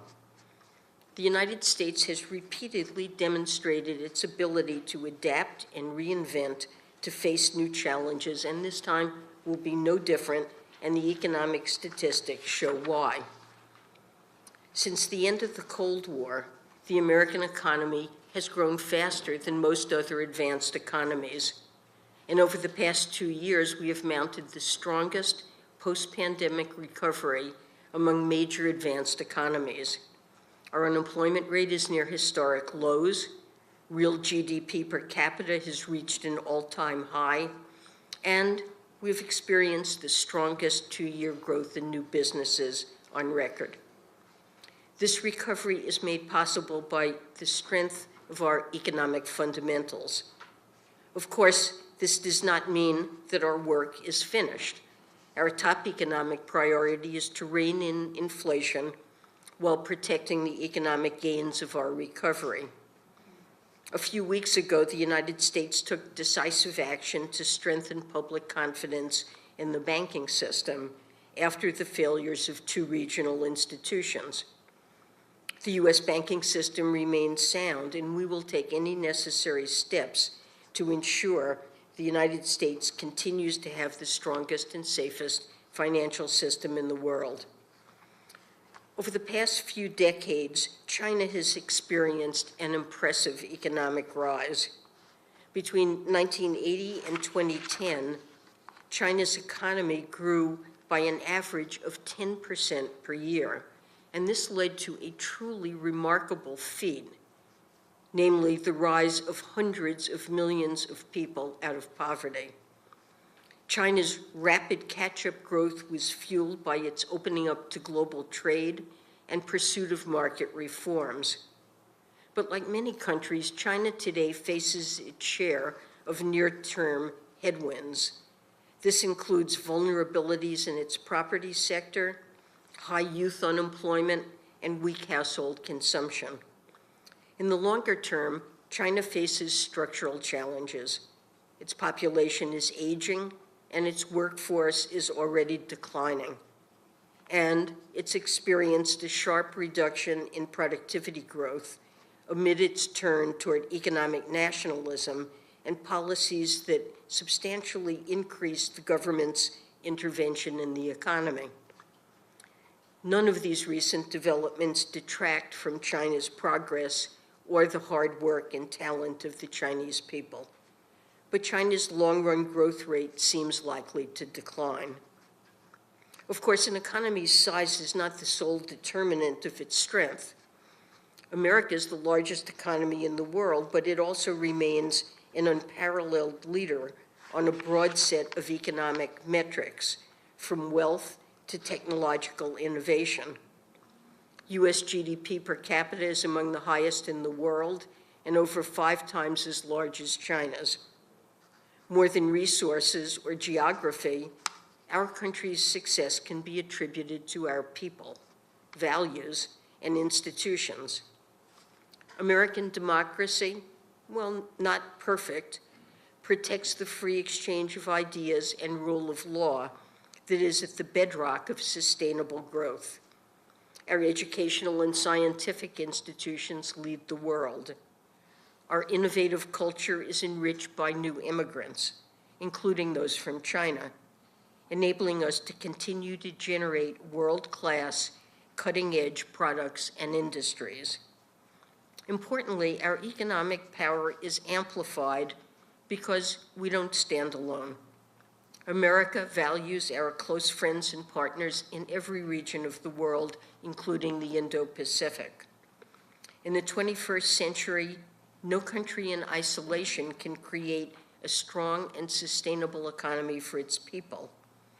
That's why, under President Biden's leadership, we've sought to rebuild and reinvest in our relationships with other countries. All this is to say, China's economic growth need not be incompatible with U.S. economic leadership. The United States remains the most dynamic and prosperous economy in the world, and we have no reason to fear healthy economic competition with any country. There are many challenges before us, but the President and I believe that China and the United States can manage our economic relationship responsibly. We can work toward a future in which both countries share in and drive global economic progress. Whether we can reach this vision depends in large part on what both countries do in the next few years. So let me speak to our first objective: securing our national security and protecting human rights. These are areas where we will not compromise. As in all of our foreign relations, national security is of paramount importance in our relationship with China. For example, we've made clear that safeguarding certain technologies from the PRC's military and security apparatus is of vital national interest. We have a broad suite of tools to achieve this aim. When necessary, we will take narrowly targeted actions. The U.S. government's actions can come in the form of export controls. They can include additions to an entity list that restricts access by those that provide support to the People's Liberation Army. The Treasury Department has sanctioned authorities to address threats related to cybersecurity and China's military-civil fusion. We also carefully review foreign investments in the United States for national security risks and take necessary actions to address any such risks. And we're considering a program to restrict certain U.S. outbound investments in specific sensitive technologies with significant national security implications. As we take these actions, let me be clear. These national security actions are not designed for us to gain a competitive economic advantage or to stifle China's economic and technological modernization. Even though these policies may have economic impacts, they are driven by straightforward national security considerations, and we will not compromise on these concerns even when they force trade-offs with our economic interests. There are key principles that guide our national security actions in the economic sphere. First, these actions will be narrowly scoped and targeted to clear objectives. They will be calibrated to mitigate spillovers into other areas. Second, it's vital that these tools are easily understood and enforceable, and they must be readily adaptable when circumstances change. Third, when possible, we will engage and coordinate with our allies and partners in the design and execution of our policies. In addition, communication is essential to mitigating the risk of misunderstanding and unintended escalation.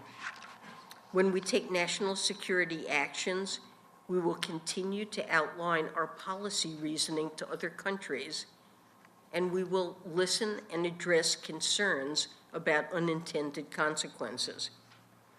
Among our most pressing national security concerns is Russia's illegal and unprovoked war against Ukraine.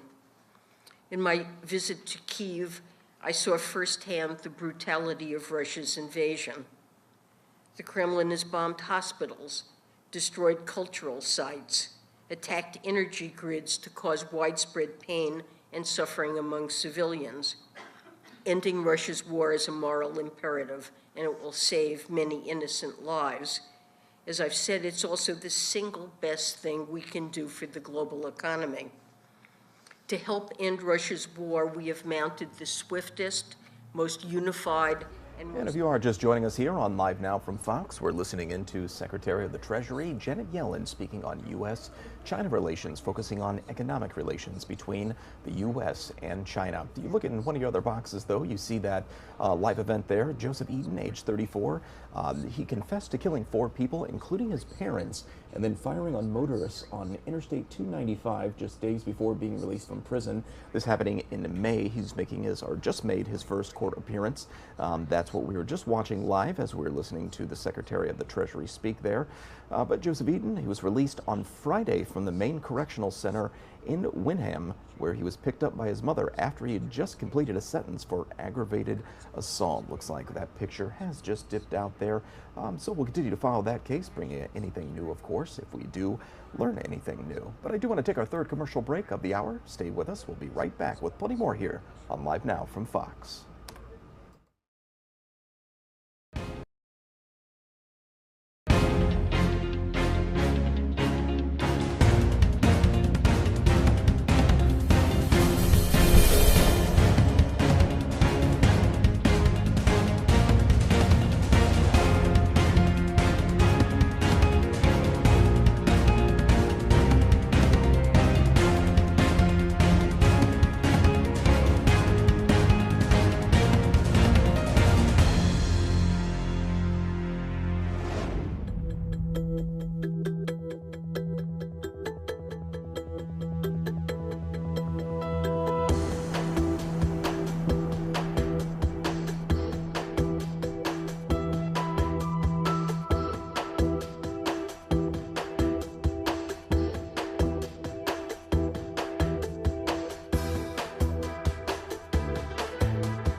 Welcome back to Live Now from Fox. Let's listen back in live here as the Secretary of the Treasury, Janet Yellen, speaking at Johns Hopkins University on U.S.-China relations. Obviously, tensions between the U.S. and China have been growing over quite some time now, especially in the economic realm. So let's hear what Secretary Yellen has to say.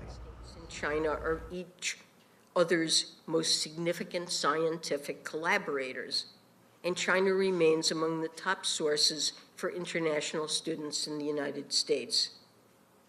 As I've said, the United States will assert ourselves when our vital interests are at stake, but we do not seek to decouple our economy from China's. A full separation of our economies would be disastrous for both countries. It would be destabilizing for the rest of the world. Rather, we know that the health of the Chinese and U.S. economies is closely linked. A growing China that plays by the rules can be beneficial for the United States. For instance, it can mean rising demand for U.S. products and services and more dynamic U.S. industries. In April 2021, I delivered my first major international economic policy speech as Treasury Secretary, and I said that credibility abroad begins with credibility at home. At a basic level, America's ability to compete in the 21st century turns on the choices that Washington makes, not those that Beijing makes. Our economic strategy is centered around investing in ourselves, not suppressing or containing any other economy. In the 2 years since my speech, the United States has pursued an economic agenda that I call modern supply-side economics. Our policies are designed to expand the productive capacity of the American economy, namely to raise the ceiling for what our economy can produce. To do so, President Biden has signed 3 historic bills into law. We've enacted the bipartisan infrastructure law, our generation's most ambitious effort to modernize roads, bridges, and ports, and broaden access to high-speed internet. We've mounted an historic expansion of American semiconductor manufacturing through the CHIPS and Science Act, and we're making our nation's largest investment in clean energy with the Inflation Reduction Act. These actions have fortified U.S. strength in the industries of the future, and they're lifting our long-term economic outlook. It's important to understand the nature of the healthy economic competition that the United States is pursuing. The United States does not seek competition that is winner take all. Instead, we believe that healthy economic competition with a fair set of rules can benefit both countries over time. A basic principle of economics is that sustained, repeated competition can lead to mutual improvement. Sports teams perform at a higher level when they consistently face top rivals. Firms produce better and cheaper goods when they compete for consumers. There is a world in which, as companies in the US and China challenge each other, our economies can grow, standards of living can rise, and new innovations can bear fruit. For example, China has benefited from American inventions like the personal computer and the MRI. In the same way, I believe that new scientific and medical developments from China can benefit Americans and the world and spur us to undertake even more leading-edge research and innovation. But this type of healthy competition is only sustainable if it's fair to both sides. China has long used government support to help its firms gain market share at the expense of foreign competitors. But in recent years, its industrial policy has become more ambitious and complex. China has expanded support for its state-owned enterprises and domestic private firms to dominate foreign competitors. It's done so in traditional industrial sectors as well as emerging technologies. This strategy has been coupled with aggressive efforts to acquire new technological know-how and intellectual property, including through IP theft and other illicit means. Government intervention can be justified in certain circumstances, such as to correct specific market failures. But China's government employs non-market tools at a much larger scale and breadth than other major economies. China also imposes numerous barriers to market access for American firms that do not exist for Chinese businesses in the United States. For example, Beijing has often required foreign firms to transfer proprietary technology to domestic ones simply to do business in China. These limits on access to the Chinese market tilt the playing field in favor of Chinese firms. Further, we're concerned about a recent uptick in coercive actions targeting U.S. firms, which comes at the same moment that China states that it is reopening for foreign investment. The actions of China's government have had dramatic implications for the location of global manufacturing activity, and they have harmed workers and firms in the U.S. and around the world. In certain cases, China has also exploited its economic power to retaliate against and coerce vulnerable trading partners. For example, it's used boycotts of specific goods as punishment in response to diplomatic actions by other countries. China's pretext for these actions is often commercial, but its real goal is to impose consequences on choices that it dislikes and to force sovereign governments to capitulate to its political demands. The irony is that open, fair, and rules-based global economy the United States is calling for is the very same international order that helped make China's economic transformation possible. And the inefficiencies and vulnerabilities generated by China's unfair practices may end up hurting its own growth. China's senior officials have repeatedly spoken about the importance of allowing markets to play a decisive role in resource allocation, including in a speech just earlier this year. It would be better for China and the world if Beijing were to actually shift policies in these directions and meet its own stated reform ambitions. As we press China on its unfair economic practices, we will continue to take coordinated actions with our allies and partners in response. A top priority for President Biden is the resilience of our critical supply chains. In certain sectors, China's unfair economic practices have resulted in the overconcentration of the production of critical goods inside China. Under President Biden's leadership, we're not only investing in manufacturing at home, we're also pursuing a strategy called friendshoring that is aimed at mitigating vulnerabilities that can lead to supply disruptions. We're creating redundancies in our critical supply chains with a large number of trading partners that we can count on. Of course, we know that the best way for us to strengthen the global economic order is to show the world that it works. Our investments in the international financial institutions and efforts to deepen our ties around the world are enabling more people to benefit from the international economic system. We're also accelerating our commitments in the developing world.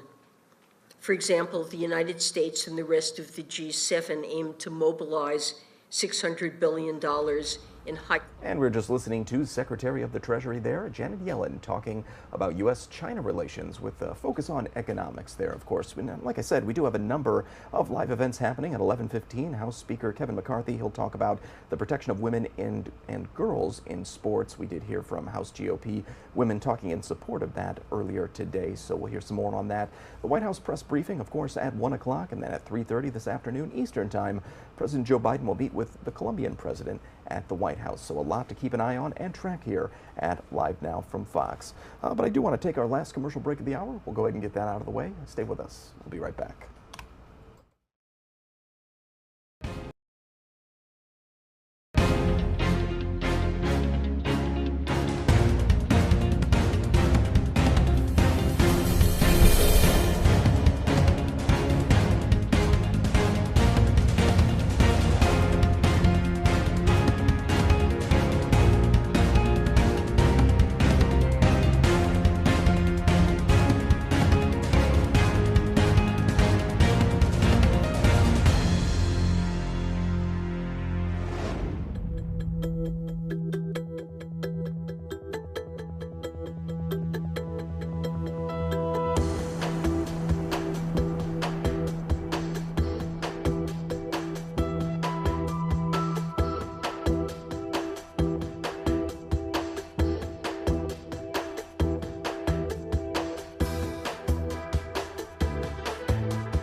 meaningful Welcome back to debt Live Now relief. from Fox. Let's listen back to Secretary of the Treasury Janet Yellen talking about U.S.-China economic relations. Let's bring that audio up and listen in live, raw, and unfiltered. Necessary action.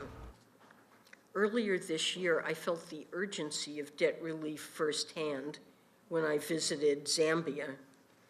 Government and business leaders spoke to me about how Zambia's debt overhang has held back critical public and private investment and depressed economic development. But Zambia is not the only country in this situation. The IMF estimates that more than half of low-income countries are close to or already in debt distress. The United States has had extensive discussions with Beijing about the need for speedy debt treatment. We welcome China's recent provision of specific and credible financing assurances for Sri Lanka, which has enabled the IMF to move forward with the program. But now, all of Sri Lanka's bilateral creditors, including China, will need to deliver debt treatments in line with their assurances in a timely manner. We continue to urge China's full participation to provide debt treatments in other countries in line with IMF parameters. This includes urgent cases like Zambia and Ghana. Prompt action on debt is in China's interest. Delaying needed debt treatments raises the cost both for borrowers and creditors. It worsens borrowers' economic fundamentals and increases the amount of debt relief they will eventually need. More broadly, there's considerable room for improvement in the international debt restructuring process. With the IMF and World Bank, we're working with a range of stakeholders to improve the common framework process for low-income countries and the debt treatment process more generally. As I heard from Zambian officials, solving these issues is a true test of multilateralism. Second, we must work together to tackle long-standing global challenges that threaten us all, and climate change is at the top of that list. History shows us what our two countries can do. Moments of climate cooperation between the United States and China have made global breakthroughs possible, including the Paris Agreement. We have a joint responsibility to lead the way. China is the largest emitter of greenhouse gases, followed by the United States. The U.S. will do its part.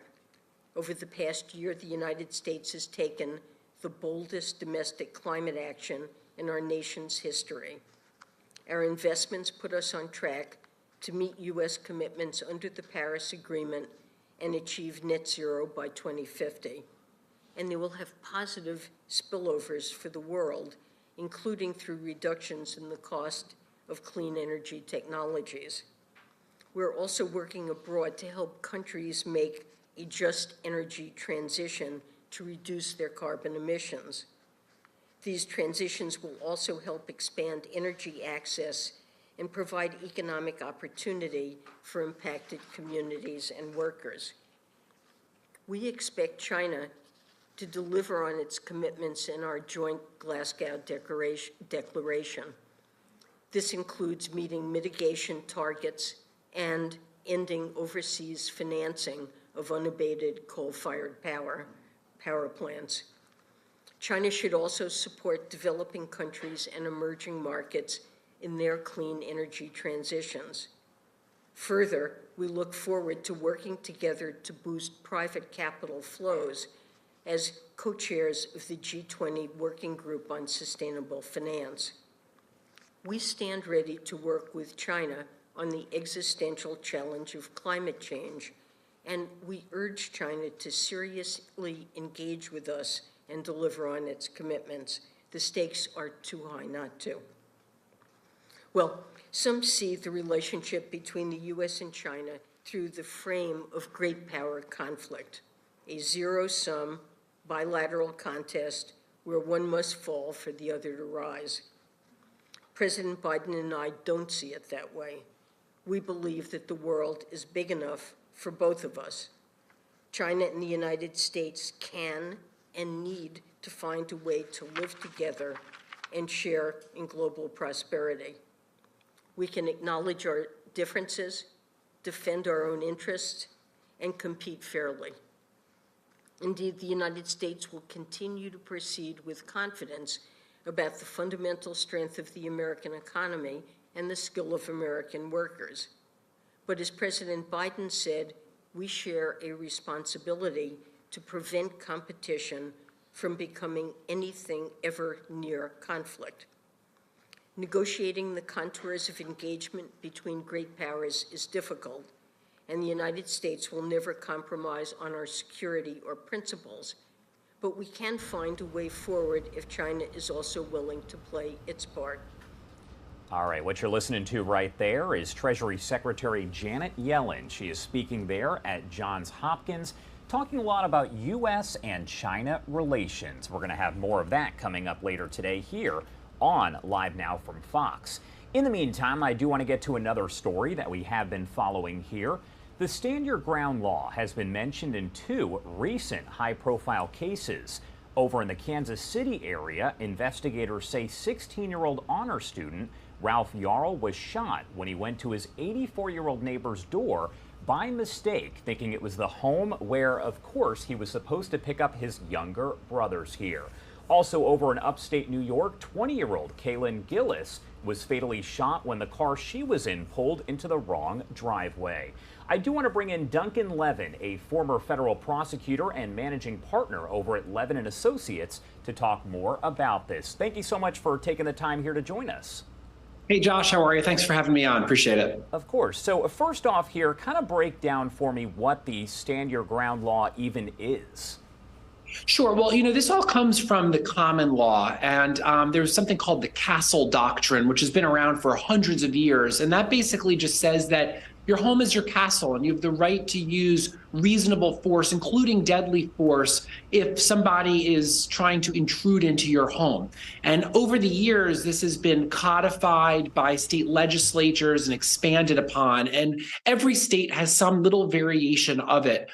Some have more robust laws like Kansas, which has something called Stand Your Ground. And then some others have sort of watered down things, which are kind of nicknamed Make My Day laws. But basically at the core of it is some variation of law that codifies this notion that you are allowed to defend your home against an attacker, that you are allowed to not only not retreat in certain instances, but you're allowed to use deadly force in response to an intruder. So all of the state laws are a little bit different, but Kansas is in particular, because that's where we're, one of the states we're talking about is and Missouri as well, and some other states have Stand Your Ground laws.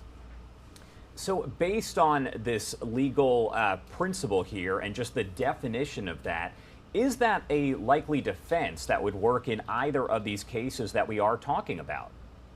Well, New York doesn't have a Stand Your Ground law, although it does obviously have some common law notion that you can defend yourself. But I think in this particular instance, it's going to be an uphill battle, particularly in the Kansas City case, for there to be a successful Stand Your Ground case here. And I'll tell you why, which is that I don't think there's really any evidence here that he was being attacked, that this 85-year-old man, maybe he was scared, but there's no evidence that he was actually being attacked. He shot the victim here through a locked door, through a glass pane and a locked door, and then shot him a second time while he was lying on the ground. And so particularly for that second shot, there's really no credible case that he thought he was being under attack. And so I think it was, to say it was an overreaction puts it mildly, given the seriousness of it. But I don't think they're going to be able to actually make this out at the end of the day.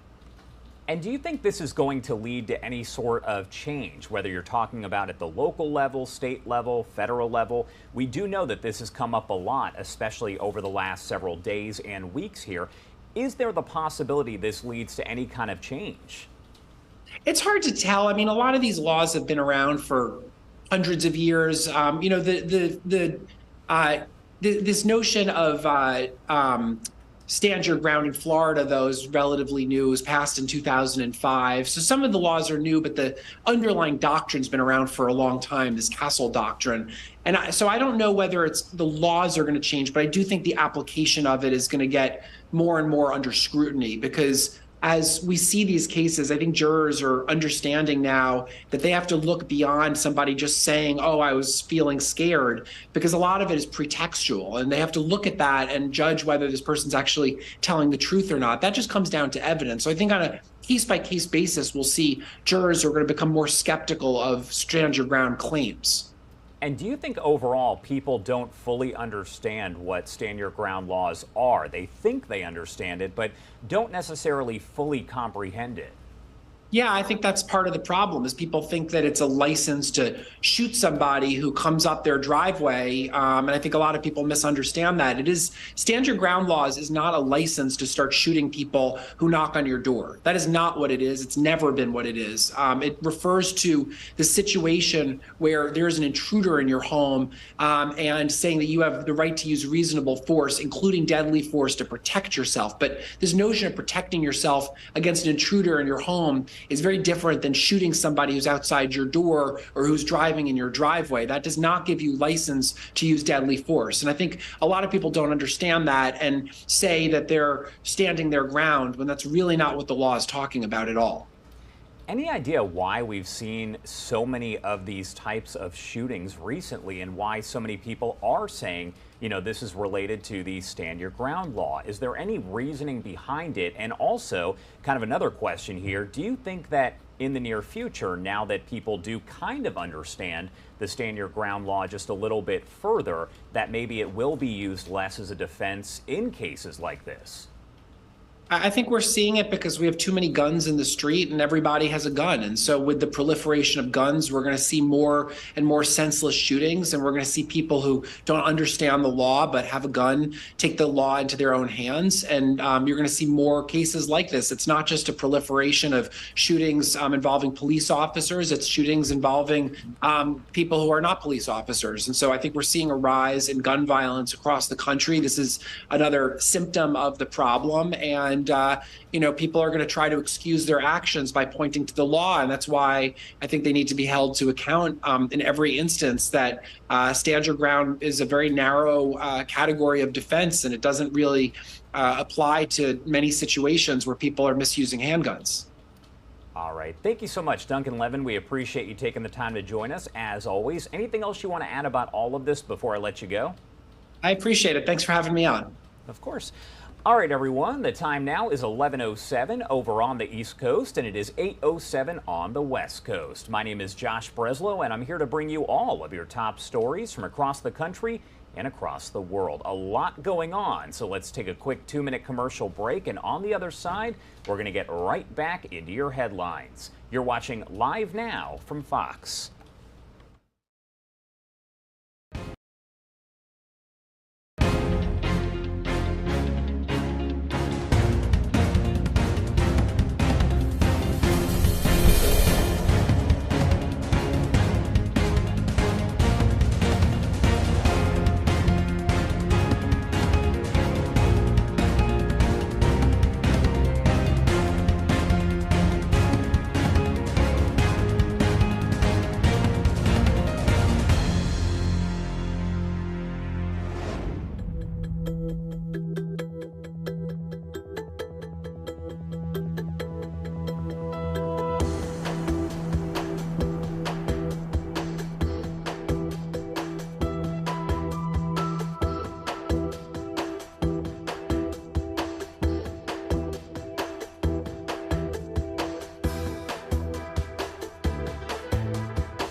All right, everybody, welcome back here on Live Now from Fox, and I do want to get to some breaking news that is just coming in here. We've been talking about this throughout the morning, and House Republicans have now passed legislation that would prevent transgender women and girls from competing in female school athletics.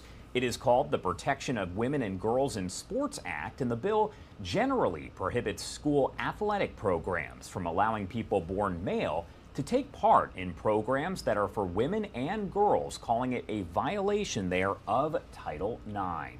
Now, Title IX prohibits discrimination on the basis of gender in federally funded education programs or in activities there based on gender. So this is including in public elementary, secondary schools, and colleges.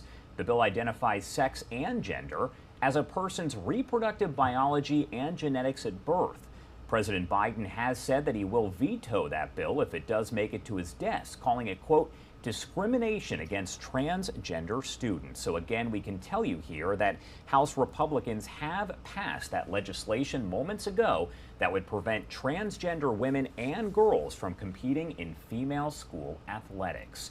As we do get more information here, we will bring that to you live, raw, and unfiltered. And any minute now, we do expect to hear from House Speaker here, Kevin McCarthy. He is going to react now that we do have that decision that has been made there. I do want to get to some of the other stories that we have been covering here, and one of them involves an explosion that we brought you live, raw, and unfiltered right here on Live Now from Fox pretty much moments ago as the SpaceX giant rocket exploded minutes after its launch from Texas. Let's go over some of the details here. SpaceX's giant new rocket exploded minutes after blasting off in its first test flight Thursday, crashing into the Gulf of Mexico. It happened several minutes in, but I do want to play for you here the actual launch itself, and then about a minute in is when you will see that explosion. This coming courtesy of SpaceX. 10, 9, 8, 7, 6, 5, 4, 3,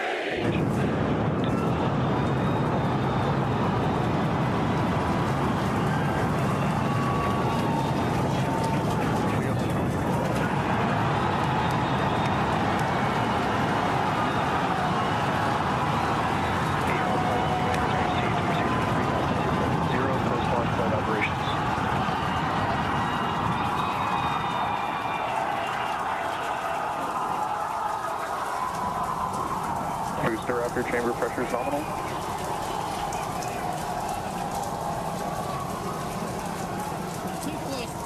Seconds into the test flight of the inaugural Starship vehicle, tower clear to land a pitch over. Propulsion reports first stage engines nominal. What a sight from the ground cameras at Starbase. We're flying at twice the thrust of the Saturn V heading to space. Acquisition signal, Corpus Christi. We're throttled down and throttled back up. Going through the period of maximum air.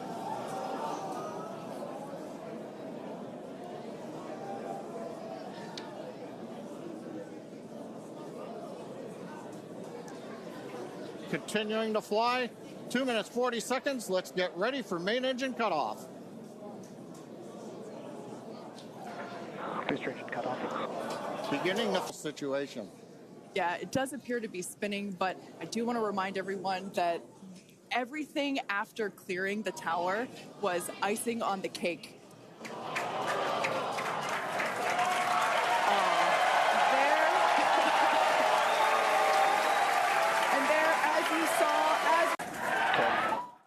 All right, so you did see that explosion there that once again did happen over Texas, and it did land there in the Gulf of Mexico. I do want to get to the latest information on another story that we've been tracking very closely with the help of our Fox 5 New York team. This involves that garage collapse that did kill at least one person here. Lizette Nunez with our Fox 5 New York team brings us the latest. The medical examiner's van left the scene of the crumbled parking garage after the body of parking attendant Willis Moore was removed from the rubble. Moore was believed to have been in the office on the second floor when the parking garage came crashing down. Residents who witnessed the collapse becoming emotional as reality set in. Some people vacated their homes due to safety concerns. Just sort of everything hitting me now, just because it's our home and all our belongings are in there. New video from inside the garage shows the moments the building caved in, sending a cloud of debris and dust as the floors came down. There are believed to be over 50 cars on the roof, and according to reports, more than 40 cars inside the almost century-old building. Yesterday afternoon, demolition began. Multiple agencies taking a careful approach due to dangers associated with an unstable building. Video from across the street capturing the process. You can't just go in there. I mean, you could take a chance, but why take a chance? We don't want to jeopardize somebody's safety to go in that site for the sake of a vehicle. As for the surrounding buildings that have been fully and partially vacated after the collapse, the impact remains unknown. Engineers will decide if saving the buildings poses any future safety threats. Last night, building inspectors also tested the air quality near the crushed parking garage on Ann Street as giant trucks moved out truckloads of debris believed to contain asbesto. The Manhattan District Attorney has launched an investigation into the collapse. City officials are beginning to look at the weight of the SUVs on the roof as a possible cause. There's an investigation into exactly what happened here and making sure if there's something we can put in place to prevent something like this from happening, we will. All right, thank you so much to Lizette Nunez there for that report. Over now to California, where family and friends are honoring the life of a high school freshman who investigators say was killed by a man on a crime spree in Ventura County, which is just northwest of Los Angeles County, California. Gigi Graciette with our Fox 11 LA team is following this story and joins us live now with the latest. Gigi, thank you for being here.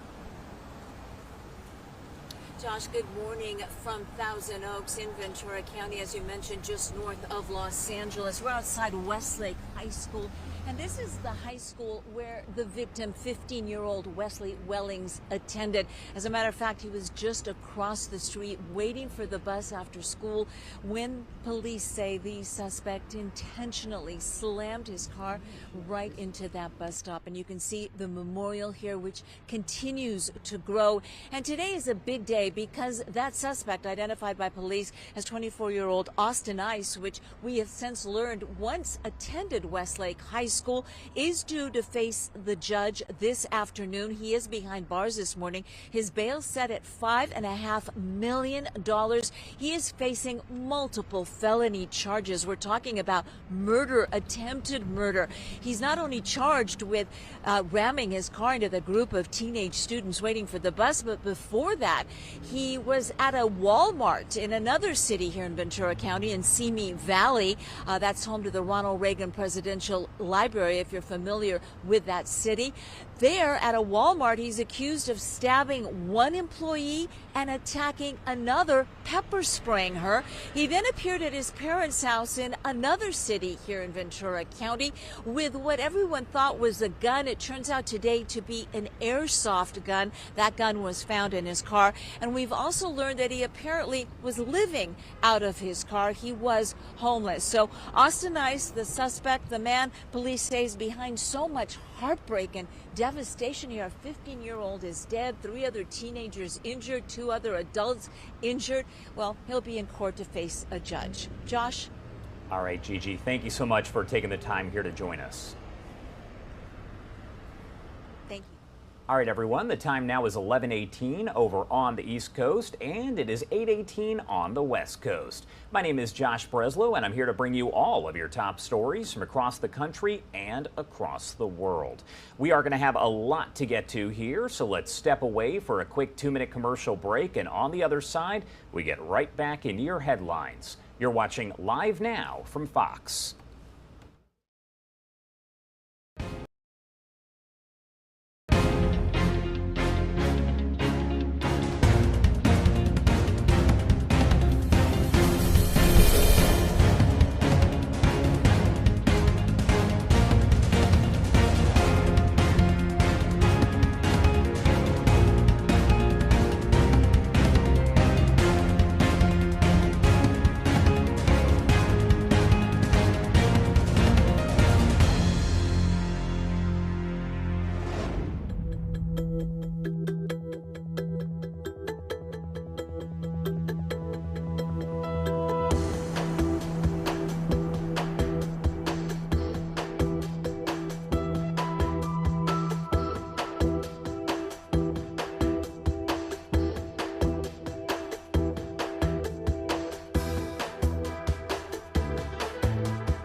right, welcome back here on Live Now from Fox. You are taking a live look over in D.C., where we are going to hear from House Speaker Kevin McCarthy as he walks up to the podium here. He's going to discuss how House Republicans have now passed moments ago legislation that prevents transgender women and girls from competing in female school athletics. He is now stepping up to the podium, so let's pop up the audio and listen in live, raw, and unfiltered.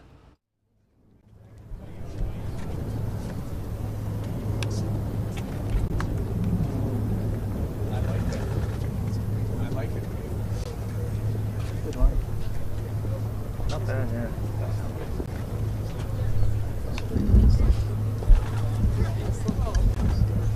The lady needs to be up there. Yeah.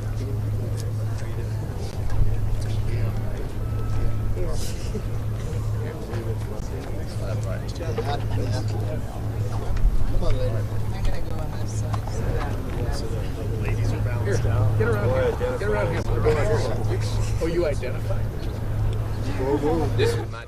All right, Kevin McCarthy there, the House Speaker, about to speak any moment about the House now passing legislation that prevents transgender women and girls from competing in female school athletics. It is known as the Protection of Women and Girls in Sports Act, the bill generally prohibiting school athletic programs from allowing people born male to take part in programs that are for women and girls, calling it a violation of Title IX, which does prohibit discrimination on the basis of gender in federally funded education programs or activities, including public schools, secondary schools, and colleges. Almost we get Tim's here. The legend of Tennessee. Is Elise coming? She's stuck in a meeting. Thanks again for dinner. Nice to meet you. I'm Casey. She's not here. Then you do it. Yeah. Okay. Steve, you ready? This is a great day for America, and a great day for girls and women, and for fairness in sports. And with that, I want to introduce our Majority Leader, Steve Scalise. Thank you, Mr. Speaker. And this is another team effort where House Republicans are standing up for people who just believe in basic fairness. And today's vote should have been a unanimous vote. Yet, regardless of what political games people play up here, when people go back home and they're in their schools, they're competing, they just want to compete on a level playing field. The whole intention of Title IX was to create more opportunities for women to compete in sports. And yet it undermines the very fabric when you say a biological man can just play in a woman's sport if they choose to. And think we've seen over and over again how that just flies in the face of common sense, that it just doesn't allow for that same ability for the competition that we've gotten so used to and that we enjoy seeing. We want women to be able to enjoy those same opportunities in sports, whether it's at the high school level, the college level, or even the professional level. And so we came together today, and this is something that Greg Stubbe, Chairwoman Fox, so many others have worked on to say, let's just make sure that if women want to compete in sports, men can compete in sports, but men shouldn't be able to compete in women's sports. It's why you have women's sports. So it was an important vote today. I think that you saw a lot of really strong arguments for why we need to re-inject common sense back into this debate. And as our whip here, we've got the whip, Tom Emmer. Thank you, Steve. Oh, hold it down, hold it down. As a former hockey player and coach, I know firsthand the blood, sweat, and tears that go into playing any sport.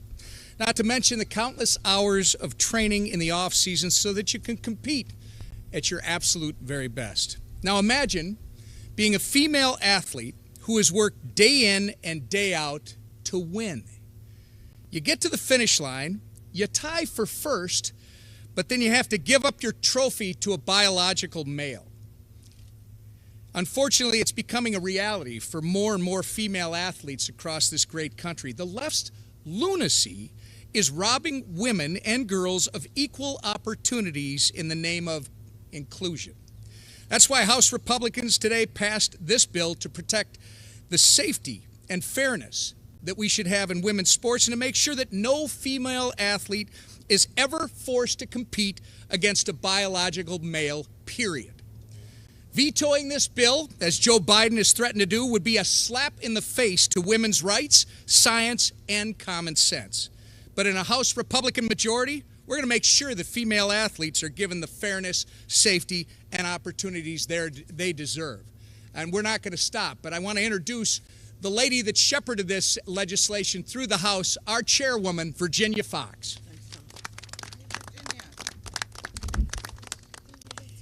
Today, Republicans are keeping another of our promises in our commitment to America. Today, we passed the Protection of Women and Girls in Sports Act. If taken up by the Senate Democrats and signed into law by the president, as he should, and forget about vetoing it, it could definitely prove a bipartisan commitment to America's young girls. This bill is historic. Over 50 years ago, Congress passed Title IX, a provision of the Education Amendments of 1972 that was meant to protect women from unfair discrimination. In recent years, it's been used for the opposite purpose. Radical interpretations of Title IX have allowed men to slowly encroach more and more on women's competitions. American women and girls deserve better than what Democrats are doing to them. They deserve not to live in fear of losing a scholarship because a biological male caused them to lose it. They deserve not to live in fear of losing a spot on the roster. They deserve not to live in fear of losing a spot on the podium. That's why today is historic. This is the first step. It starts here by strengthening Title IX protections and returning to the promise of 1972. We're committed to protecting women from discrimination and women's sports from exploitation. And now I'd like to introduce the sponsor of this bill, Representative Greg Steube of Florida. Thank you, Chair. And first I want to thank the Speaker for bringing this bill to the floor. I want to thank the Chair for shepherding it through your committee. And more importantly, I want to thank the American people because of the American people putting us, Republicans, in charge of the House, this bill was passed because of that. Not a single Democrat today wants to support women in women's sports, in complete violation to Title IX that was created by Congress over 50 years ago to provide a level playing field for women to play and compete in collegiate activities and high school activities. And it's beyond the pale, in my opinion, with example after example that we have seen, and you're going to hear from some of the female athletes, of them losing different scholarships and opportunities and medals. I have a constituent, Emma Wyant, who lost an Olympic medal to a man who was competing in women's sports, who years before that was competing on the men's swimming team. And today we stand with America. Today we stand for women's sports. God bless each and every one of you. Thank you. We have, are you coming back up? Yes. Oh, Speaker McCarthy.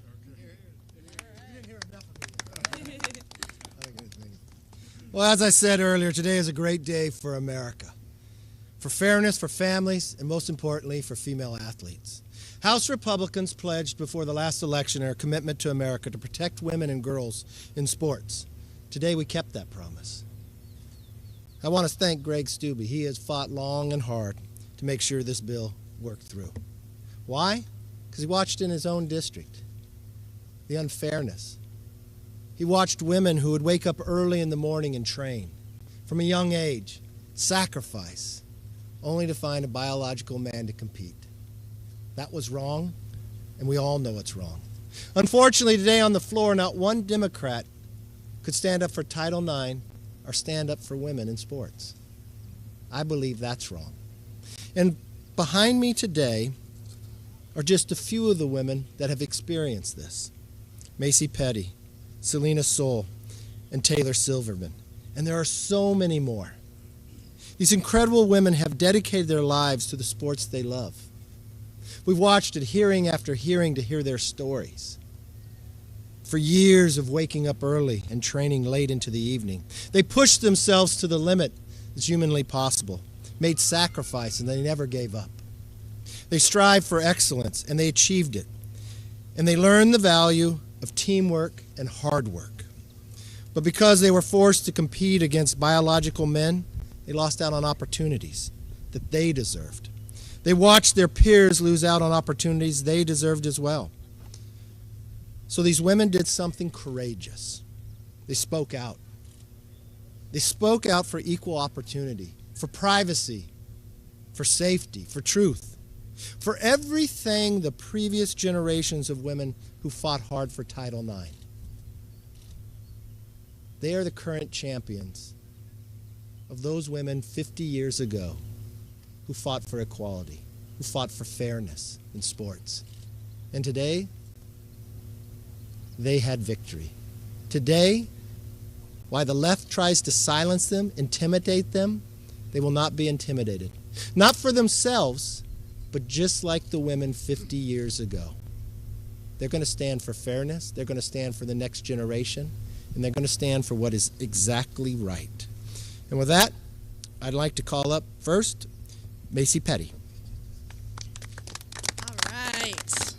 What a great day. Hello, everybody. My name is Macy Petty, and I am a current NCAA volleyball player. So I'm still in the middle of all those early mornings everybody's talking about. I'm also a Young Women for America ambassador. It is an absolute honor to stand here today and celebrate with y'all the passage of the Protection of Women and Girls in Sports Act through the House. Thank you, Speaker McCarthy, for having me, and Congressman Stubbe for sponsoring this bill. I worked my entire life to become an NCAA athlete. I was that girl in high school who never got to go to prom, who never got to go on these fancy vacations, because I spent my weekends on the volleyball court. I would be traveling around, going to all of these various club tournaments to try and get recruited and eventually realize my dream of playing NCAA volleyball. Now, for the sake of including those who cannot follow the most basic and fundamental of rules that girls' sports are for girls only, female athletes who sacrificed so much for their sport are being pushed out of athletics. Sadly, I have had to play my sport, volleyball, against a male at one of these volleyball tournaments while I was trying to get recruited. Men's volleyball nets are over 7 inches higher than female volleyball nets. So this athlete was playing on a net over 7 inches tall, or 7 inches shorter than he should have as a man. If you can imagine trying to play against somebody, imagine being 7 inches taller, right? It's a big difference. Suddenly, mediocre athletes can hit like All-Americans, and that's exactly what happened. These college recruiters were trying to evaluate my skills and see if I would be a good fit for their team and see the work that I've put my entire life into, but instead they watched this boy slam the ball in our face time and time again. A recruiter's job, the recruiters who were watching this game, their ultimate job is to bring titles and money back to their school, right? Well, this can obviously happen much easier with a biological male on court. So this ultimately strips the opportunity of scholarships and playing time, an issue that was supposed to have been settled 50 years ago with the passage of Title IX. So that is why I'm not going to be silent. As a female athlete, I see what sports can do for women. I see the self-confidence, the leadership training, the incredible experience of sacrificing for a goal. I will continue to speak up until all female athletes everywhere have fair competition. Today's passage of the Protection of Women and Girls in Sports Act is a great step, and I'm deeply grateful for everyone standing up here who helped make that happen. Thank you so much. And now let's hear from one of the very first women to speak up with the courageousness of talking about the unfairness, Selena Soule. Hi everyone, my name is Selena Soule, and as Speaker McCarthy said, I was one of the first to start speaking on this issue.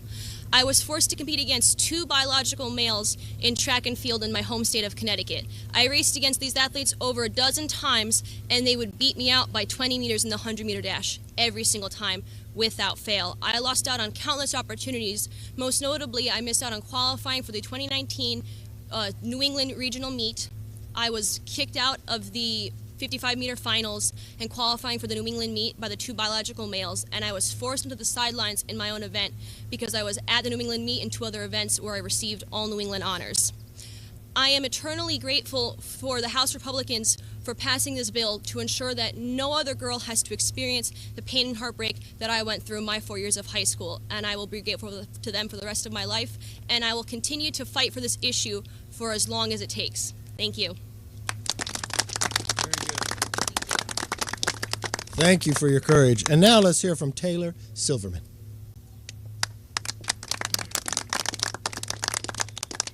Hi everyone, my name is Taylor Silverman and I have been skateboarding now for almost 12 years. And for the past several years I have traveled around the country competing in events. In 2018 I went to an event in California where I was made aware that a male athlete was in the women's division. And then again in 2020 when I traveled to Illinois, the same thing happened. And the first couple times this happened, I honestly thought that this was going to be a funny story we laughed about one day, and it would be something everyone would agree was obviously unfair and not the way to handle it. But unfortunately, it continued on and got worse. So in 2021, in a Red Bull circuit, I went to the finals where I found out about an hour before the finals that there was a male in my division yet again. And this time, similar to the contest in Illinois, I placed second.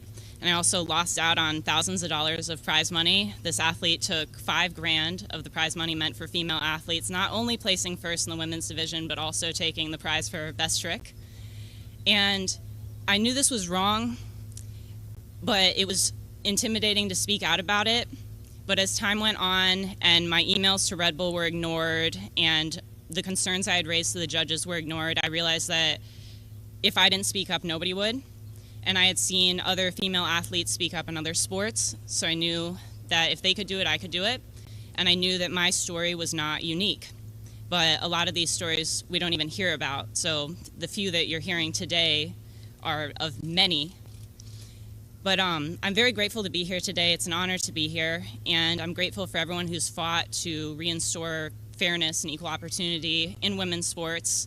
When I was a child growing up playing sports in school, I never had to worry about this, but unfortunately fairness was robbed from me as an adult. But I refuse to be the last generation of girls to experience equal opportunity, respect, fairness, and even safety in many sports. And finally, I am happy to say we are headed back in the right direction.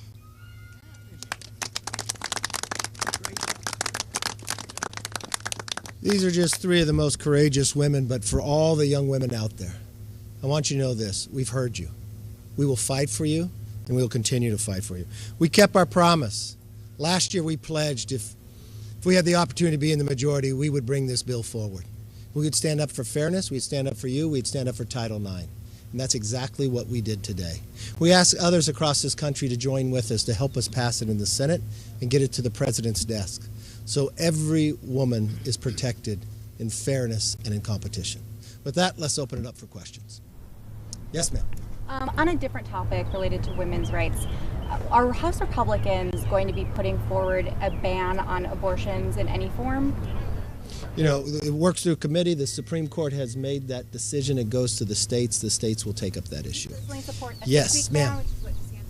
Yes, ma'am. On this topic, opponents say that there's a misconception of transgender girls and that there's just many people who don't know them.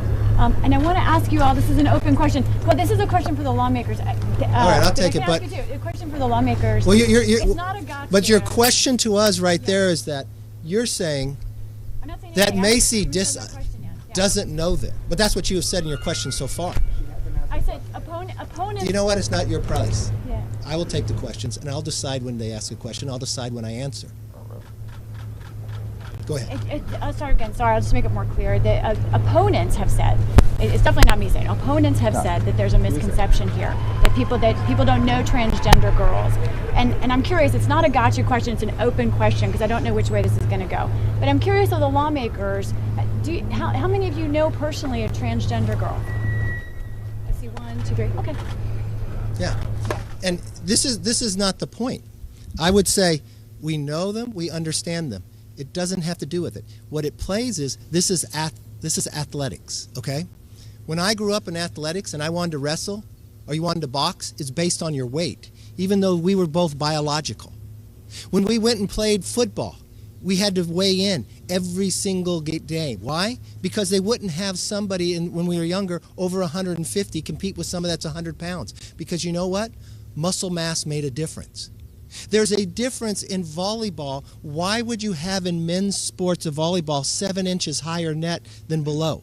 So we can understand the other person. We can go to dinner with the other person. We can hang out with the other person. But there's a reason why Title IX was created. There's a reason why there's men and women's sports. There's a reason why there's a professional basketball for men and women. It's about fairness. And if there's one final fiber of America, it's about giving people an opportunity that if they work hard, if they sacrifice. I've listened to Macy talk a few times. She didn't go to a prom. Not because she wasn't asked, because she made a decision that she was going to dedicate her life and her time to excel in a sport. That she would take weekends away, that her family would sacrifice to spend the money to drive her hours away to compete. And that moment where she can compete, where she had spent years for colleges around the country to see that she can grab a scholarship, that all that time away was going to pay off. Why? Because she could have that college paid for because of what the sacrifice she made where others would not make that decision. To a biological man who steps in, who that all time that he played, he now gets to play with a net 7 inches shorter. How many basketball players would love to play with the hoop a little shorter too? So it's not about whether do we know somebody. Yes, we do them. And then when we know them, we also understand biologically they're different. And it's about muscle mass and it's about fairness. Speaker, yes. Question for you. Your colleague Brian Fitzpatrick has introduced a universal background checks bill. Is that something that you would support? Would you bring a vote to the floor about that? I haven't read the bill, but just like any other bill like this bill, bills go through committees, and after the bills go through committee, it's just like I said, you work the process and the bills go through committee, they come to the floor. That's a measure that has the support of like 80 to 90% yes, ma'am. of Americans. I answered your question. Yes, ma'am. I answered your question. Yes, ma'am. On the debt ceiling, if you don't mind, yes. Do you have the votes? All right, so we know that the House has now passed the Protection of Women and Girls in Sports Act, which does prohibit transgender women and girls from competing in female school athletics. Right there, House Speaker Kevin McCarthy is providing comment on that. We are expecting to get even more comment later on today, so we'll bring that to you live, raw, and unfiltered. In the meantime, let's head to a quick 2-minute commercial break. We'll be right back with more coverage here on Live Now from Fox.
Welcome back here on Live Now from Fox. The time 11:45 on the East Coast and 8:45 on the West Coast. The Supreme Court has delayed a decision until at least tomorrow on whether women will face restrictions in getting a drug used for abortion. The justices were expected to issue an order Wednesday in a case out of Texas in which abortion opponents want to roll back the FDA approval of the drug mifepristone. They chose to postpone the deadline now until tomorrow. I do want to talk more about all of this. Andrew Lieb is a legal analyst, and he's with Lieb at Law. He joins us live to talk more about it. Thank you so much for taking the time to join us here. Thank you for having me. Such an important issue for all sides involved. For sure. So first off, kind of help us go back to basics here and explain what the situation overall really is here. Well, let's bring you back that how we got here. We got here because mifepristone is one of two drugs that account for 60% of all abortions in the United States. Traditionally, people could use it for up to 10 weeks post-pregnancy. And what happened is this nonprofit, they sued in Texas in district court, and they said, hey, listen, this one of the two drugs, mifepristone, was not approved properly by the FDA. It's not safe. There's issues with this. And the district court judge, that's a federal court in Texas, issued what's called a preliminary injunction. Think about that as the beginning of the case, the starting gate. That's not a final decision. But he said, hey, you can't use this stuff. It's not available. Then they went to the Fifth Circuit Court of Appeals, and they said, hey, you can't use this stuff as much as you were using it before, but not as limited as the Texas judge said. They said instead of 10 weeks, you get 7 weeks. They said, hey, you can't get it in the mail. You got to get it with a doctor with revisit. Then they brought it to the SCOTUS, the Supreme Court, and Justice Alito originally said, hey, temporarily, you could use it all you want until we make a full hearing on briefs. Then on Wednesday, he said, we need more time. We need more time till Friday. And so the real answer is going to come to you on Friday. But again, that real answer is only going to be during the pendency of the case. Then we're going to have round two once this case is fully resolved. Is it possible that we could see yet another delay? I know, as you mentioned, we expected this to happen yesterday. They kind of pushed it until tomorrow. Is it possible there will be another delay, or can we expect an answer tomorrow? You hear in religious circles the statement, man plans and God laughs. You hear in religious circles, lawyers plan and judges laugh. The judges could do whatever they want. They could be going on a fishing trip tomorrow for all we know. They decide whatever they want. It's their court, and you can't nag them. If you nag them, you don't get the decision you want. They do it on their schedule. Do we know which way they're likely to go at this point? I know, of course, we do have more conservative justices there, but any idea which way this is going to go? Well, what I could tell you is, unlike when Roe v. Wade was overturned, they said, hey, we're talking about this liberty right. We're talking about, hey, does a woman have this right, this choice? That's not what this case is all about at all right now. This current case is about whether an agency of the executive branch approved a drug properly. And I would tell you that if it was a general agency, we're seeing this Supreme Court say, hey, listen, major questions need to be by Congress, not by an agency. But you got to take this as a special agency. This is the FDA. And if they were starting to question how drugs are approved, we could have chaos throughout the whole market. So I'm going to gander that they're going to give deference to the FDA, say the FDA did it right, and at least during the course of the case, I don't believe this preliminary injunction is going to be upheld. Now, at the end of the case, they could very well say no more mifepristone for everyone. But during the case, I think the Supreme Court's going to overturn the Fifth, overturn the district court judge in Texas, and allow everyone to keep using this during the pendency of the case. When do we expect that they're going to hear the actual case itself? Later on, I'm sure, but do we have any idea how long this is going to take as this entire situation does play out? I would guess years. And the reason why I'd guess years is we're talking about a major pharmaceutical companies. We're talking about a major issue that's funded on the other side by the pro-life movement. I'm thinking that we're going to have tons of discovery. Discovery meaning exchange of documents, deposition, motion. This is going to be a real Supreme Court case. They say the wheels of justice move exceedingly slow, but exceedingly fine. And you kind of touched on this here, but is it possible that this leads to some other kind of lawsuits and things of that nature with other medications, whether it is one for abortion or some other medical situation? Does this kind of set a precedent in some way? I don't know if the word precedent, because the facts and circumstances will be different of the timing of how it was approved and the safety measures, but I will say it will creak open the law for other medicine. The difference between other medicines and this one, though, is this one has funding from the plaintiff's side, meaning there's a tremendous amount of money in the pro-life movement to fight these types of things. I don't know that so many people are out there fighting, and I'm just using this as an illustration, whether Tylenol was approved the right way. So we need to take a step back and realize that while it may be opening a door or crack, you also have to have motivated plaintiffs that are going to push that door open. My last question for you, where does this all go next? We've kind of touched on how we got here and what happens in the future, but what happens next in this entire process? Oh, well, this abortion debate is going to be the time of our conversations for here on out. And you're going to meet some people that think you're killing babies and some people thinking that you're taking away a woman's right for her life. You know, this is a philosophical debate that is never going to be decided because there is no right answer and everyone thinks that they're right. But how do you know you're right? There's no way to know you're right. It's like the question, do you know if God exists? Do you know these answers? We don't know these answers. It's one of the toughest decisions of our time. So what I'm going to tell you is there's going to be new administrations, new Congresses, new FDAs, and over time we're going to have new laws, new bills, and things are going to shift back and forth forever because we can't decide this as a human species. All right, Andrew Lieb, anything else you want to add about this before I let you go?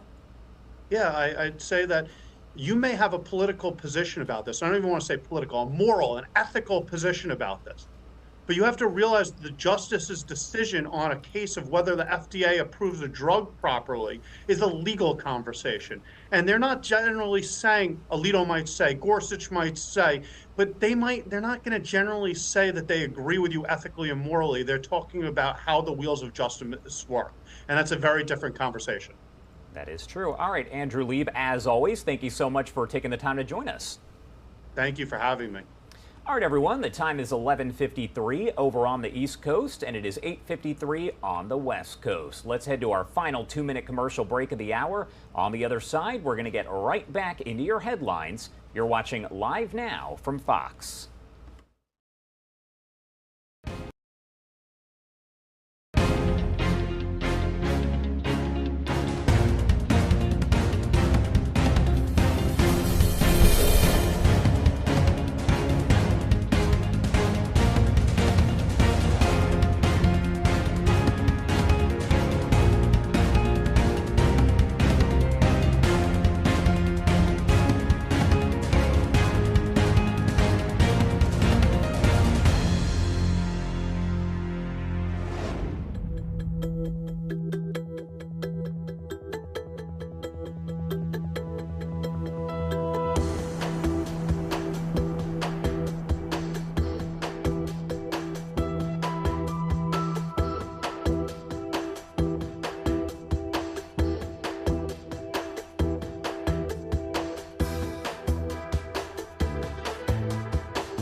Welcome back here on Live Now from Fox. I do want to get back to this breaking news here that we have been following over the last 30 minutes or so, as the House Republicans have now passed legislation that would prevent transgender women and girls from competing in female school athletics. It is known as the Protection of Women and Girls in Sports Act, and the bill generally prohibits school athletic programs from allowing people born male to take part in programs that are for women and girls, calling it a violation of Title IX.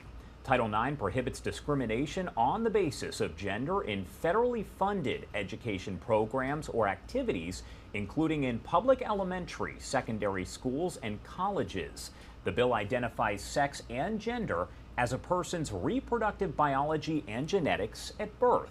President Biden has said that he will veto the bill if it makes it to his desk, calling it, quote, discrimination against transgender students. Now, we did hear a short time ago from the House Speaker. We actually left those comments during the question and answer session.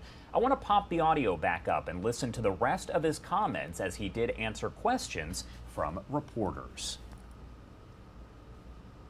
Going to go. But I'm curious of the lawmakers, how many of you know personally a transgender girl? I see 1, 2, 3. Okay. Yeah. And this is not the point. I would say we know them, we understand them. It doesn't have to do with it. What it plays is this is athletics, okay? When I grew up in athletics and I wanted to wrestle or you wanted to box, it's based on your weight, even though we were both biological. When we went and played football, we had to weigh in every single day. Why? Because they wouldn't have somebody when we were younger over 150 compete with somebody that's 100 pounds. Because you know what? Muscle mass made a difference.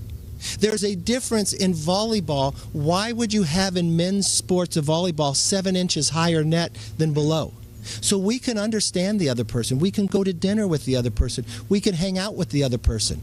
But there's a reason why Title IX was created. There's a reason why there's men and women's sports.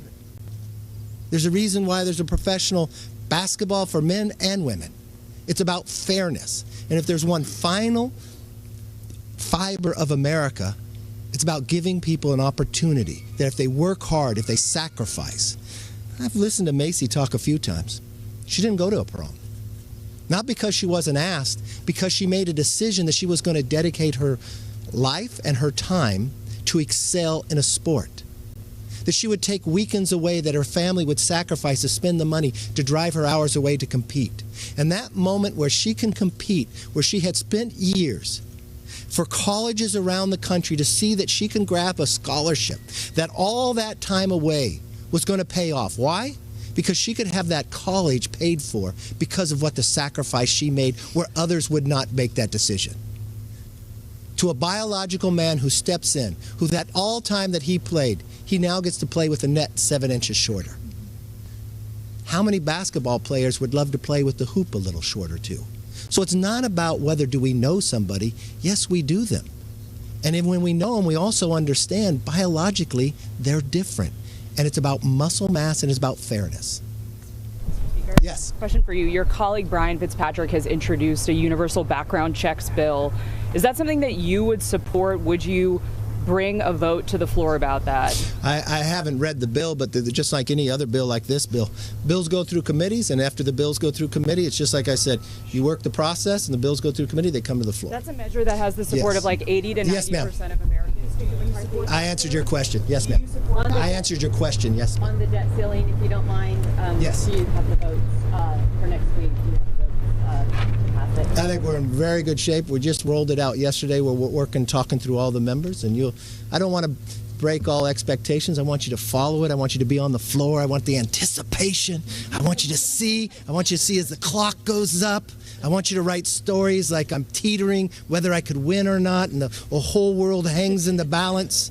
And then I want you to write a story after it passes. Would the president sit down and negotiate? Just like we've done every other time before. Would the Senate, are they going to take up another bill to name the next month maple syrup? Or are they going to honor the Yukon team that they won a basketball tournament? Or will they sit down and work for the American people? I mean, I don't know what the month of May will be about in the Senate or what they'll honor, but I think they ought to honor the American public and actually take up a debt ceiling. Mr. Yes. Follow up on this point. With the current makeup of the Senate, are you concerned at all that we'll be back in the same position come June if the House passes this and sends it over to the Senate? You know, someone asked me that question when we were trying to defend everybody's safety here in D.C. We put a bill on the floor to stop them from decriminalizing everything. You know what? It passed the Senate and the president signed it. Same thing happened about the pandemic. So I shouldn't have to worry about the Senate. I'm just worried about the Senate actually working. I'm just worried about the Senate actually showing up.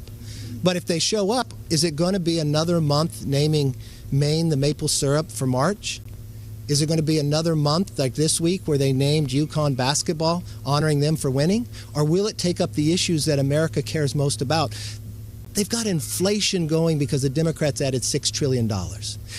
Every poll will show you Americans do not want you just to lift the debt ceiling and continue to have inflation. They want us to be less dependent upon China. So they want us to pass the exact bill what we're doing. They want us to be able to protect Social Security and Medicare. So when we do work requirements, it helps more people go to work, more people to pay in. That's the concern they have. Now, I can't worry about the Senate. I worry about the Senate leader in Schumer, what he can do or accomplish, because he hasn't shown that he's done much. I just wish he sits down and be able to do something. So that's why I talk the president. I don't understand. He's the first president in the country that can bumble his way into a default, or should he sit down and negotiate like everybody's done before? Quickly follow up. What do you think? Yes, sir. Concerns about Clarence Thomas accepting gifts not from at all. a donor and not disclosing Not at all. as required? On a bill that has passed through committee, the Immigration and Border Security bill, when can we expect that to come to the House floor? You know, the leader does that, but you'll find even today, Homeland's marking up, and next week, and then you'll find, I believe in May, we have a real concern of what's happening with Title 42 going away, that we've got to take actions. And I thought that was a big success last night in Judiciary. I give everybody involved, especially the leader and the whip and everybody else working on this, from Chairman Jordan and everybody else involved, from Mario and Juan Ciscomani and everybody. I think it'll be a big victory, and we'll get it through the floor. All right, so that is House Speaker Kevin McCarthy speaking on a variety of topics, answering questions from the media, including about the passage of the Protection of Women and Girls in Sports Act. I do want to talk more about all of this and what it actually means. So Rob Holub is an adjunct professor of sport management at University of New Haven. He joins us live to talk more about all of this. Thank you so much for taking the time here to join us. Thank you so much for having me. So first off, kind of help me break down what this piece of legislation does and what it doesn't do. And so the new legislation is proposing to have a definition set of what is, in terms of our Title IX, which is a 1972 amendment. And so essentially to not discriminate based on sex in any opportunity in an educational setting. And so what this does to define that is the biological term of a male or female and the genetics back at birth. And so that's the main piece of this legislation, and then turns into whether or not the opportunities that are afforded based on that definition. So this has been referred to many times in the past and even present here as the transgender sports ban. Is that, in your opinion, an accurate nickname for what this is doing? And so this bill is more on the strictness and also on the exclusivity side of where we see certain bills pass through legislation of we're either looking to include different groups into who have historically not been able to participate or have an opportunity. This is definitely leaning more towards excluding a certain group based on that definition that they are trying to reset. And again, has some different parameters in it to allow for an opportunity, but that opportunity is pretty narrow, in my opinion. And we've heard Title IX a lot over the past few days and really few weeks. What is that specifically?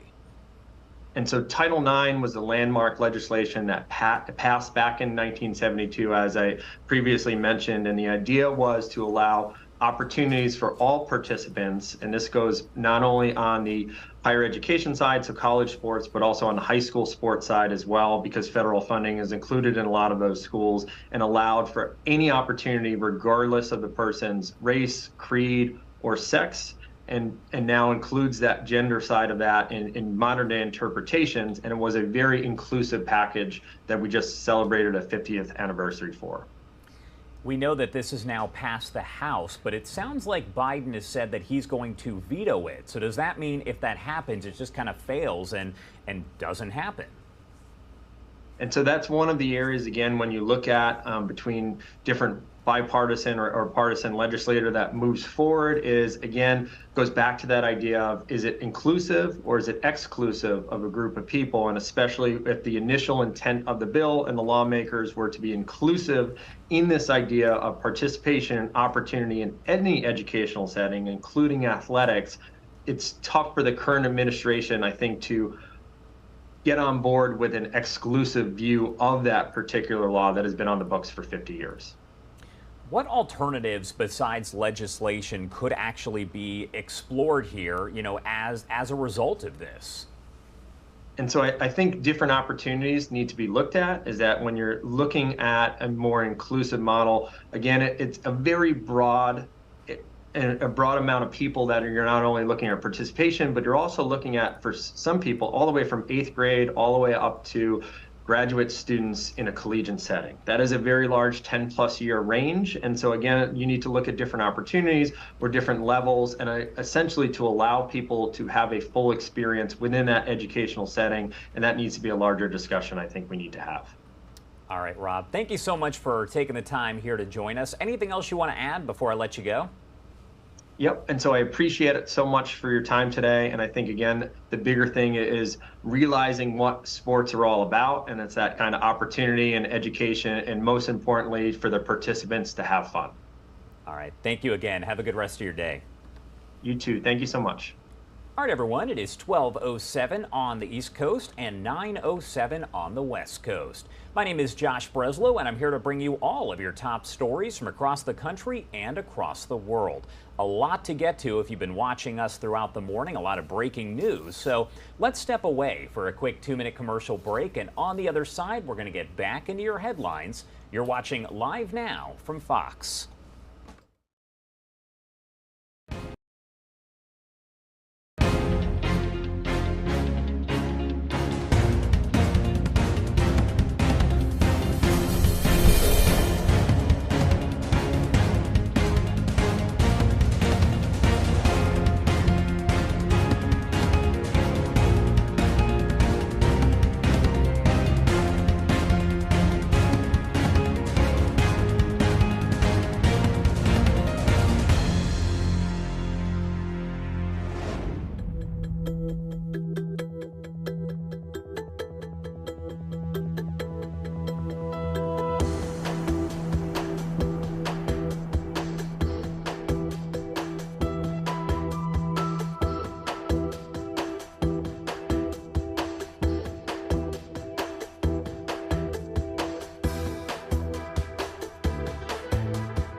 All right, everyone, welcome back here on Live Now from Fox. You are taking a live look from Sky Fox there over in the LA area as we are working to get some more information on a developing story here. We know that LAPD is in pursuit of a kidnapping suspect. This is over in Sherman Oaks. Our Fox 11 LA team is working to gather more information on this. Now, at this point, there is very limited information, but that is a live view from Sky Fox. As we do get some more information, we'll bring that to you live, raw, and unfiltered. That is what we do here on Live Now from Fox. In the meantime, I do want to head over to some comments that were made a bit earlier on today. This is from House Speaker Hakeem Jeffries. He has asked questions on a variety of topics. So let's pop up the audio and listen in, raw and unfiltered.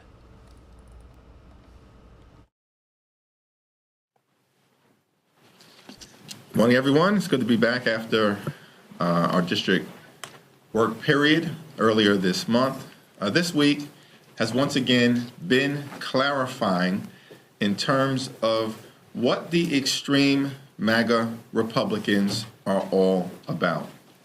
We have real challenges in America, and House Democrats are continuing to focus on putting people over politics, working on lower costs, better paying jobs, safer communities, defending democracy, fighting for reproductive freedom, combating the gun violence epidemic, protecting and strengthening Social Security, and building an economy from the middle out and the ground up. That's what House Democrats are focused on to make life better for everyday Americans. Extreme MAGA Republicans from the very beginning of the 118th Congress have been focused on banning abortion care and bullying women, banning books about our history and bullying parents. And this week, they've decided that they want to ban trans children from playing sports and bullying kids. That's the extreme MAGA Republican agenda. They're not focused on the economy, not focused on jobs, not focused on health care, not focused on inflation, not focused on public safety. In fact, they want to defund the FBI and defund the Department of Justice. The extreme MAGA Republicans are showing the American people who they are. They're not even trying to hide their extremism. And Exhibit A is Marjorie Taylor Greene. She's totally out of control. But they don't care. The leadership apparently supports Marjorie Taylor Greene. The rank and file Republicans apparently support Marjorie Taylor Greene.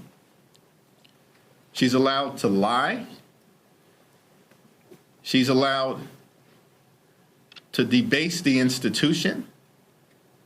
Apparently, Marjorie Taylor Greene is even allowed to elevate someone who appears to have engaged in espionage and treason against the United States of America. And it doesn't matter, because Marjorie Taylor Greene is the face of this version of the House Republican Conference. Questions? Thank you, Mr. Leader. I mean, you just described Republicans as extreme MAGA Republicans, yet your colleague on the Senate side, Senator Joe Manchin, just put out a statement applauding Speaker McCarthy's debt limit proposal and saying that the president should sit down with him. And the fact that he hasn't, he says, is a deficiency of leadership. How do you respond to that? And shouldn't Democrats be on the same page? Well, Democrats in the House of Representatives are on the same page, and I believe we're on the same page with the overwhelming majority of Senate Democrats, and certainly we remain on the same page with Leader Schumer. A default on our debt is not an option. It will have catastrophic consequences. All right, that's Hakeem Jeffries, the House Minority Leader, Democrat, of course, speaking about a variety of topics, including the passage of the Women and Girls in Sports bill. Now, we did tell you moments ago about breaking news that is coming in out of L.A. This does include police in pursuit of a kidnapping suspect. I want to go live to that right now as our Fox 11 L.A. team is following this. Here is their live coverage. You can see it says Golden Age. I'm not sure if it's an elderly home or what the actual place is that this van belongs to. But right now, that driver driving very erratically after taking control of that vehicle. Again, the big question: is there a passenger in there? Is this a kidnapping? What is really going on here this morning? least from your vantage point of what we can see right now, it doesn't look like anyone's in the back of that passenger van. It is a small passenger van, as you mentioned, that looks like it's used for transporting maybe senior citizens or those who can't get around. But look at that erratic driving, going the wrong direction sometimes, Stu, and obviously going in circles at this point, looking again, going in the opposite direction of traffic, weaving in and out, looking like picking up speed at some points. And you said a female driver behind the wheel? That's the only description they're saying right now. What it was, there was actually a pedestrian in that crosswalk. That's the only description that they've actually said this morning about who is inside that vehicle. They just said a female driver, blonde, but as a description. But the LAPD, they want to bring this thing to an end. They are very worried about any kind of injuries to anybody on the streets today, and including that suspect behind the wheel. But it is such an erratic driver, and the fact that this is on a very busy street, major busy streets out here in the valley, they keep handing it back off to the helicopter to go back into tracking. But the officers on the ground, they are close by. They want to bring this thing to an end, and the driving doesn't seem to slow down. A lot of times, that's what they'll look for. They'll say, oh, you know what, we're going to back off. We're going to put those, whoa, we're going to get those black and whites. We're going to just kind of get them to slow down and drop back. And then maybe that driver will just calm down. But that hasn't happened this morning. A couple of times now, we've seen some very close calls. This van continuing on the Van Nuys Boulevard, northbound on Van Nuys. And again, the traffic out here, sporadic. A lot of these folks have no idea what's going on. This van that transports elderly people now driving extremely erratically. And of course, high speeds not adding to any kind of possibility for this to end peacefully without injury. Look at those speeds right there, getting about 50 miles an hour, 60 miles an hour as we're passing Sherman Way. You know, I mean, we speculate because we don't know, but part of the reason I'm thinking maybe that door is open is because sometimes with these vans, there's special buttons, and if someone's not really familiar with how to operate the vehicle, that could be a reason why that door is wide open in the back. Well, whatever the reason is right now, it's not helping that situation. And again, I agree with you. I do not think that there's anybody in the back seat of that van or in any of those seats back there. This driver whipping another U-turn out here on Covello. And we saw this earlier. We didn't see that earlier on. We heard that earlier on. Covello, I'm not sure. I think this is actually a dead end. This actually takes you into the DWP area. I'm not 100% on this being a dead end, but there's a lot of places where this driver can go. We're going to keep an eye on it. Of course, LAPD, they're above it. They're making the calls right now, and they have a couple of units, as I understand, nearby. Guess it was not a dead end. They're turning there on to Tyrone. This pursuit continuing. At least they're off of some of those major roads. This doesn't mean that the danger is less by any chance. That van could still careen into anybody out here taking random turns. So we're going to keep an eye on this. This is the dead end that I was afraid of. Right now, though, kind of gives those LAPD officers an opportunity to do something, but they're going to have to catch up as this van is basically backing up. There they are, right behind it. Hopefully, this doesn't turn into some sort of other situation with that erratic driver crashing into officers or ramming that vehicle into those LAPD officers. And obviously, the gate stopping that driver right there. They're at a dead end, and we see some movement. Don't do that. Don't do that. We see the driver. The backup lights are off. The backup lights are off, so that's a huge positive. And, of course, these officers are ready for anything right now. And you can see that the brake lights and the backup lights are off, so hopefully that driver is going to be getting out. We're going to see if we can get Skyfox around to the other side to see if we can get that driver coming out. Hopefully this is coming to an end, but what a crazy couple of moments. Thank goodness there was nobody in the back of that van.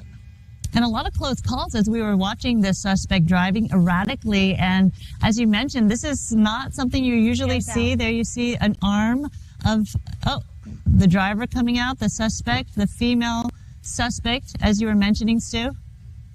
Yep, the female suspect. That's the only description they gave earlier on. Female, blonde-haired female behind the wheel. It does look like she is complying. This coming to an end now out here in the Van Nuys area, and again off of Tyrone near where it dead ends out here. This is a very industrial area, but you can see those officers still not taking any chances. LAPD helicopter still above, but it does look like she is complying.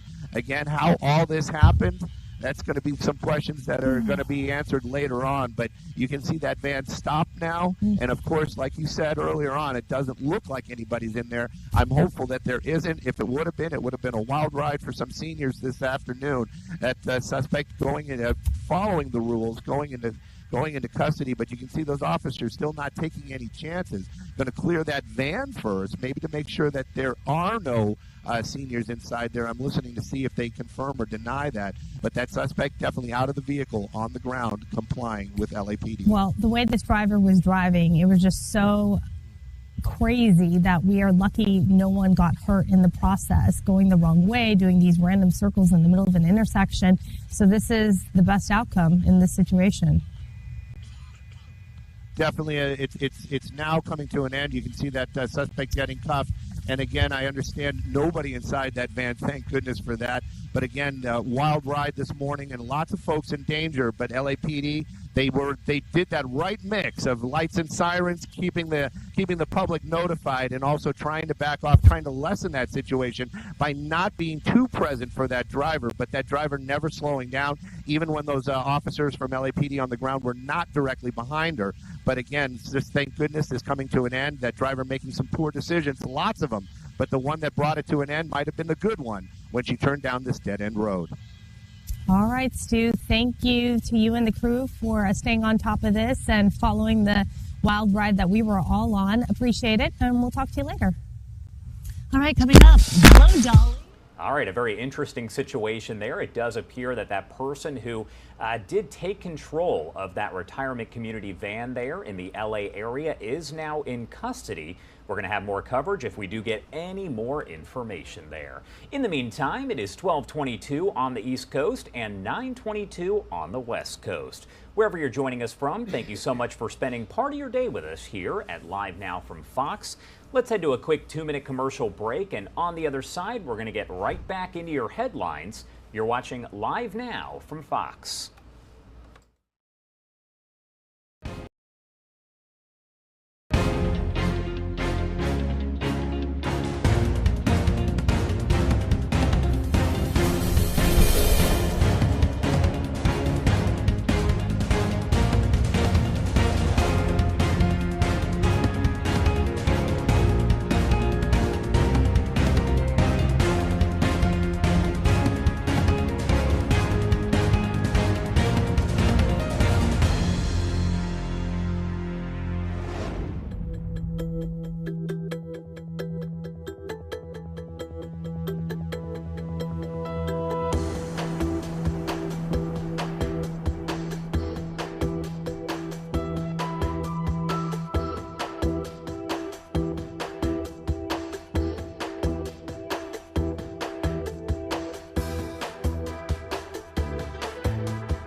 Welcome back here on Live Now from Fox. We are taking a live look from Sky Fox. This is over in LA as we showed you that police pursuit that has now ended with a suspect in custody. Now, we were told this was a possible kidnapping suspect, and that appears to be a retirement van that the woman was driving. Now, you do see off to the bottom right-hand side of your screen, that is the female suspect that is handcuffed and is now in custody after that police pursuit. This is over in the Sherman Oaks area in Los Angeles. If we do get any more information on this, we'll pass it along to you here on Live Now from Fox.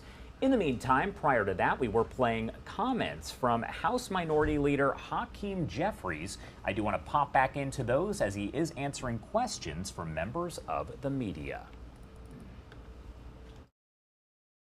In the White House? Well, with respect to the issue related to avoiding a default on our debt, I think Speaker McCarthy's position has been clear and it's in the public domain, and my position has been clear, it's in the public domain.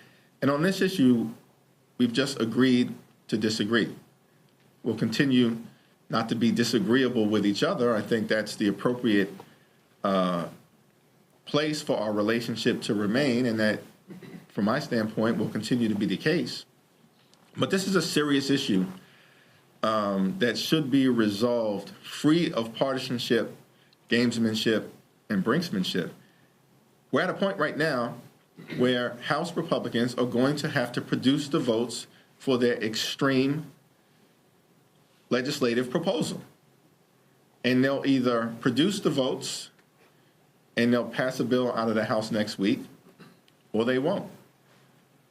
I'm pretty confident that not a single member of the House Democratic Caucus is going to support their extreme proposal, because we don't want to flirt with a default. A default will crash the stock market and impact people's retirements.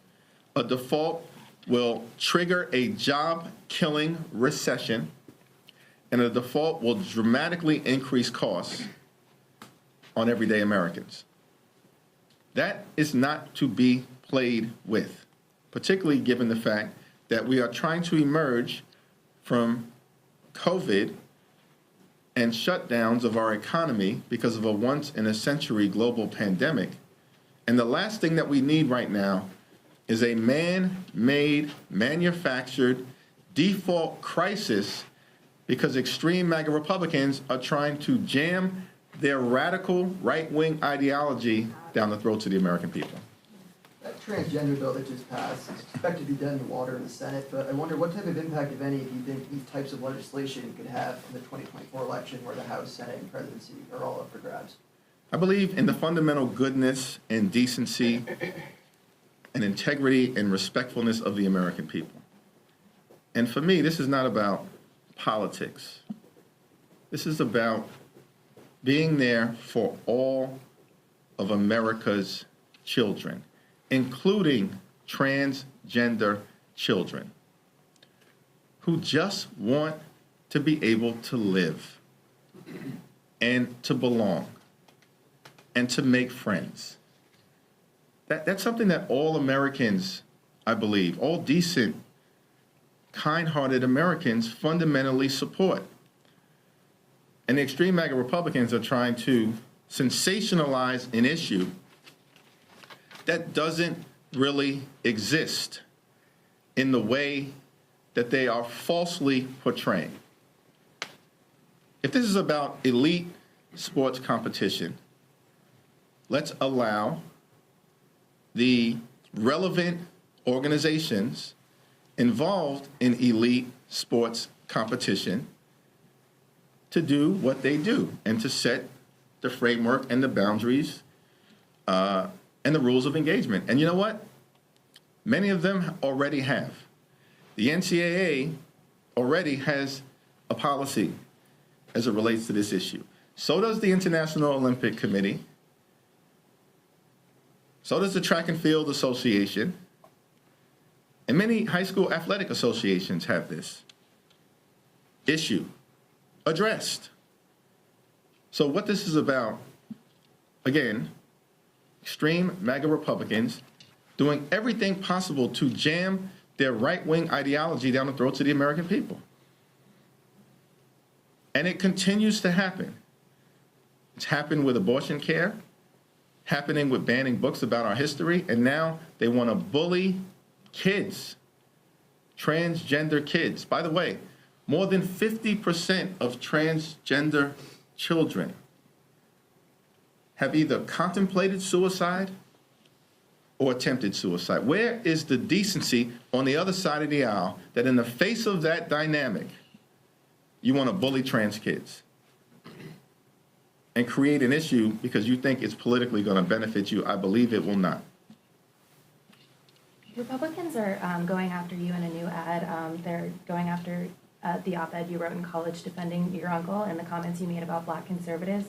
Do you stand behind the arguments you made in that op-ed, and do you stand behind the comments your uncle has made about Jewish people?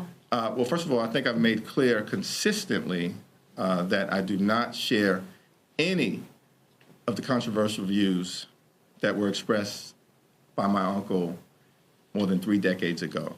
Not now, not ever. And equally significant, as I've said, my track record in public service and professionally for more than 2 decades of bringing people together and standing up for every single community, including the black and Jewish communities that I proudly represent in Brooklyn, speaks for itself. Thank you, Mr. Leader. 2 questions, if I could. One, just a follow-up on the debt ceiling. You said you're confident that most Democrats will vote against this Republican package. Are you certain, and are you whipping against it? And then I just had another quick question, if I could, on foreign policy. Congress has been briefed on the leaks investigation. Are you satisfied with the information you're hearing from the Intelligence Committee and the other briefers? And is there anything Congress is considering, that could prevent these kinds of national security leaks in the future? Well, I'll take the second question first. We remain in dialogue with the intelligence community at different levels, including our top Democrats on the Intel Committee, our top Democrat on the Armed Services Committee. We want to get to the bottom of what happened, why it happened, and how do we prevent this type of leak from ever happening again. We also have to get a sense of what was the extent of potential foreign or bad actor manipulation in the documents that were leaked in terms of what may have been propaganda put into the public domain and what may have been actual documents in their original form that were intentionally leaked to do damage to the United States of America. So that's ongoing, but I have the highest degree of confidence and faith in the Biden administration to get to the bottom of what happened and to make sure this type of thing doesn't happen again or the risks are minimized. In terms of the extreme MAGA Republican so-called proposal that is really just marching us possibly toward a default, I haven't had the opportunity to speak to every single member of the House Democratic Caucus, but based on my conversations with the spectrum of people who are within the House Democratic Caucus, I haven't spoken to a single person yet that supports the extreme MAGA Republican proposal. Our position has always been the responsible one, the reasonable one. By the way, we're Team Reasonable, we're Team Normal, we're Team America, get stuff done, they're Team Extreme. And this is an example of an extreme MAGA Republican proposal. Dramatically cut things just for the purpose of cutting things that would undermine the health, safety, and economic well-being of the American people. By the way, they have us in a hostage-taking situation, and they haven't even been able to fully figure out the ransom note, which tells me that this is not really about principled public policy. All right, we'll get back to those comments here in a second, but as you can see, it appears there is someone in that van. This is related to the chase we were just talking about. I want to pop up Fox 11 LA's coverage here as they are talking about all of this. Just a little more information we're getting from law enforcement officials. That patient was 92. All right, well, they just stopped talking about it, I guess. But again, that was a person who appeared to be inside of that van that was stolen. We saw the suspect taken into custody. Let's pop the audio back up on Hakeem Jeffries. for that conversation to begin. Who are the others in the party? Other House Democrats.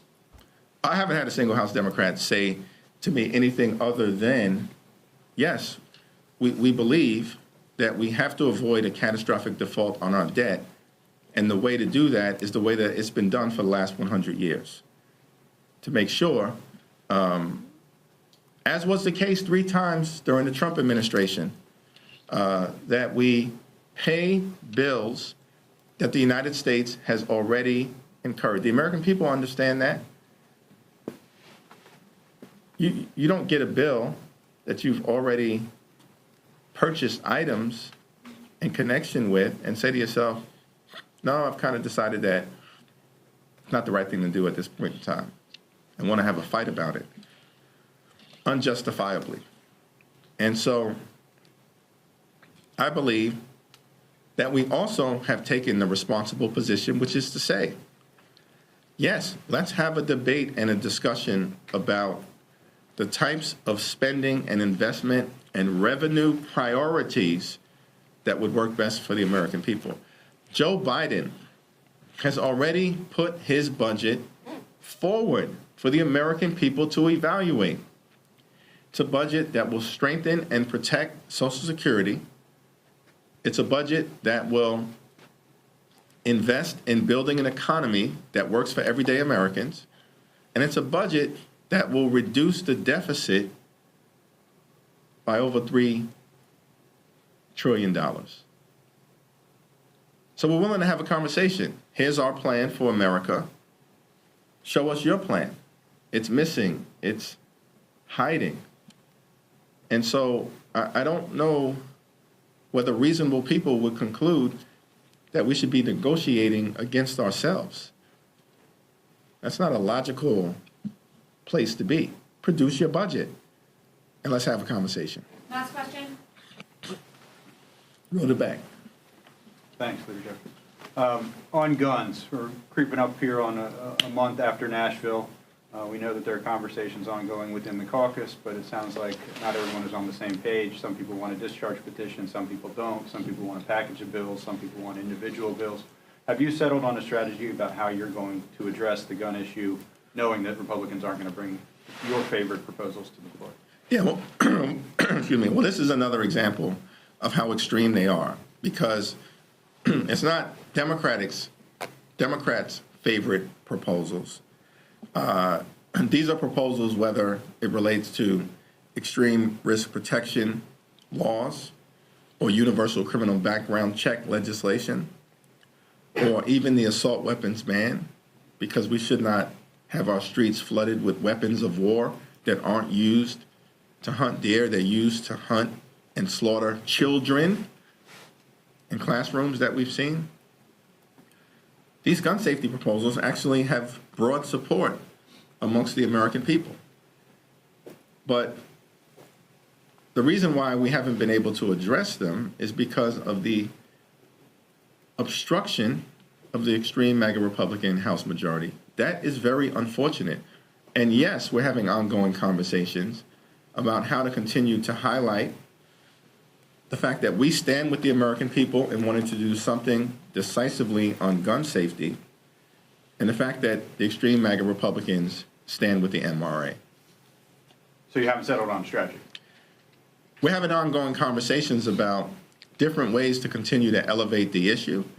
The strategy is we are going to continue to focus on pushing for common sense gun safety legislation with the fierce urgency of now. Do you want a discharge petition, personally? Well, there are a variety of different things that can be done, hopefully to make clear to the American people that we are pushing for action. A discharge petition is one of the vehicles that may be available to us, but we'll continue to have discussions and see where we land. Thank you, everyone. Thank you. I'm just going to run up for a minute.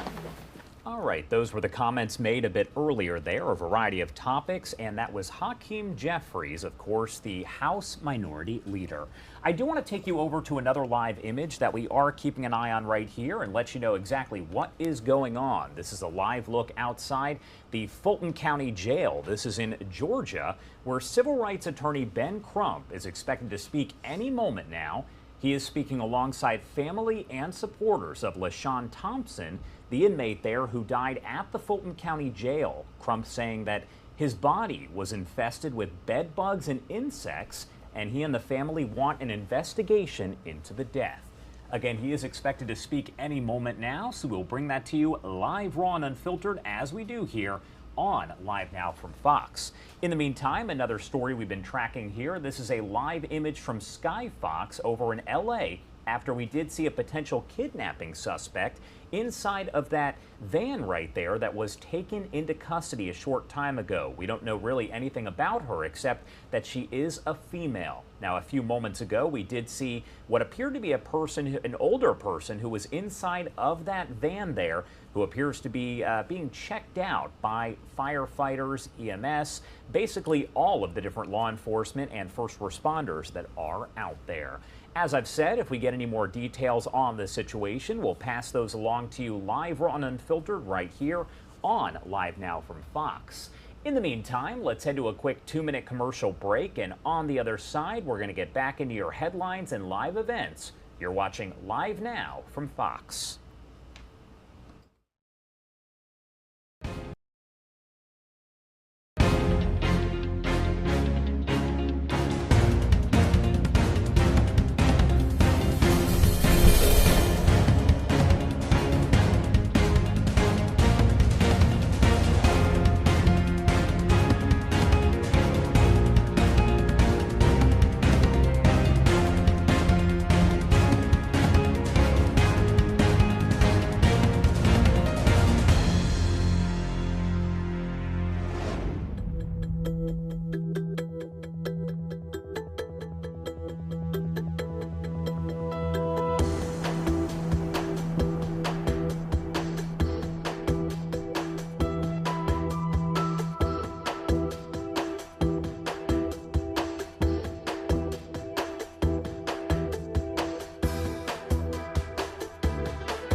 Welcome back here on Live Now from Fox. As I mentioned before the break, civil rights attorney Ben Crump is expected to speak any moment now right here in Atlanta. This is a live image outside of the Fulton County Jail. He's going to speak alongside family and supporters of LaShawn Thompson, the inmate who died there at the jail. Crump saying that the inmate's body was infested with bed bugs and insects, and he and the family do want an investigation there into Thompson's death. We will bring you that as it does get underway. Right now, they are still waiting. Taking a live look here from Sky Fox over in the LA area, we continue to follow this breaking news here where a possible kidnapping suspect is now in custody after a chase there in LA. So we saw it by LAPD as they were going after that retirement community van that is right there in front of you. The suspect, a female, was taken into custody a short time ago. Now, as they were looking in that van, you can see the door is open, and in the distance, that is an older man who is there inside of that van. It appears he was in the van when it was stolen. We don't have any other details, but we will keep you posted as we do get more information. In the meantime, I do want to head out live to an event that is going on here as we speak. This is just coming in, and it does appear to be over in Washington, D.C. I want to pop this audio up as this is during Earth Week and the 4-year anniversary of the Green New Deal resolution. We're hearing from several senators and other Democratic lawmakers here about green jobs. Let's pop up the audio and listen in live, raw, and unfiltered. SNAP benefits that we need, that we have the healthy fresh fruits and vegetables. These are the fights we're going to be having this year, but everybody who cares about the Green New Deal, who cares about labor and working people, and everybody who's struggling today cares about these things. So I'm proud to be with all of you. Thank you for the work you're doing, and thank you everybody who's here. Beautiful. Great job. Great job. Congressman Robert Garcia. Thank you, everybody. I just want to say first I'm honored to stand here today with Senator Markey and Congresswoman Acosta-Cortez, and you've inspired particularly freshman members in this incredible work, and just thank you for your leadership and the history that we're all making here in Congress. In my home state of California, we've seen major weather events cause massive disasters. The climate emergency is here today, and we know that, as we've heard, our Black and brown communities especially need us to act on the Green New Deal. I want to, in the few weeks ahead, as we move forward, I'll be working to carry legislation that former Congressman Andy Levin started with Senator Elizabeth Warren on the Build Green Infrastructure and Jobs Act. It's a partnership that is really, really critical. It focuses on the electrification of transit, of buses, to ensure that we have an electric world, an electric country, and it'll be an honor to be the lead House author on that bill. This bill will also build on the Inflation Reduction Act and provide billions of dollars, of course, to decarbonize all surface transportation. And what's really important is there's an important link between public transit and creating dense communities. The only way we actually get to housing justice is to strengthen public transit and create denser communities across the country where people can live car-free, on bikes, walking, and really creating a community where everybody can thrive. And that is so critical in communities across America. Communities like mine in Long Beach and Southeast Los Angeles need the Green New Deal. We're happy to be here, honored to be a supporter, and we're all going to get to work. Thank you. Beautiful. Great job. And Congresswoman Becca Balint. Yeah, I heard somebody say, go Vermont. Yay, Vermont. I am a Vermonter. And I wanted to say, first off, how incredibly proud I am to stand with all of these partners. I never thought I would be here. And I think a lot of us in my incoming freshman class feel that way. We never thought we'd get here. And we're here, and we see all of you in this movement. It is not just a press conference, it's a movement. And so many powerful things have been said by all of the speakers who came before me. So I just want to give you a visualization, something to think about. How does climate change, how does the climate emergency show up in Vermont? Because when I came to the Hill, everybody still says the same thing. Vermont, it's so beautiful. I love Vermont. Vermont is like this magical kingdom. You know, let me tell you what climate change looks like in Vermont. We are hills and we are valleys. And every single time it rains in Vermont. All right, that is over in D.C. as Democratic lawmakers are speaking on the Green New Deal. As you can see right now, we are expecting a news conference to get underway any moment now with Ben Crump, civil rights attorney. And this is all related to the death of an inmate there at the Fulton County Jail who Crump says had bed bugs and other insects on his body when it was found, the family calling for an investigation. I want to head to the last 2-minute commercial break of the hour, and on the other side, it appears this should get underway. So we'll bring you that live, raw, and unfiltered.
from Fox taking a live look over in Atlanta as civil rights attorney Ben Crump is speaking alongside family and supporters of LaShawn Thompson, the inmate who died there at the Fulton County Jail. Crump saying that his body was infested with bed bugs and insects, and he and the family do want a death investigation. Let's pop up the audio and listen in live, raw, and unfiltered. That led to his death. You're going to hear from his brother, Brad McCray. You're going to hear from his sister, Shanita Thompson. And you're going to hear from his aunt, Mamie Norman. And they're going to bear their heart. We just left a meeting with the Sheriff Labat for about an hour or so, and they're going to express themselves like they express themselves to him, because this is emotional. I mean, this is god-awful when you think about it. And I know some of you, we're not going to show the picture of his face and body, but the family want people to see, just like Mamie Till wanted people to see, because if people don't see, people don't care. And people need to care about how we treat the mentally ill in our society. And so, just his eyes, nothing more than his eyes. You see these bed bugs, these lice. They were not only in his eyes, they were in his nose, they were in his mouth, they were in his ears. And Attorney Harper, what we got, over 1,000 bites all over his body. And that's how they found him. You're going to hear the family members talk about how inmates contacted them saying he was asking for help, and none of them would help him. Attorney Harper is going to break it down about how the medical staff didn't even check on him. They admitted they didn't check on him for days, even though they were supposed to be checking on him daily. Yeah, that's right. Daily. That's right. I mean, 2 hours. And they didn't. So let me go with this one, Attorney Griggs. Yeah, understand. This is a human rights violation. What happened to LaShawn Thompson is a human rights violation. You cannot call it anything but. Even the sheriff agreed it was deplorable conditions, like a third world country. I mean, when you look at this facility, and Attorney Harper and I have studied this picture over and over again now. I mean, you look at this picture, we look at it. This was the psychiatric ward of the Fulton County Jail.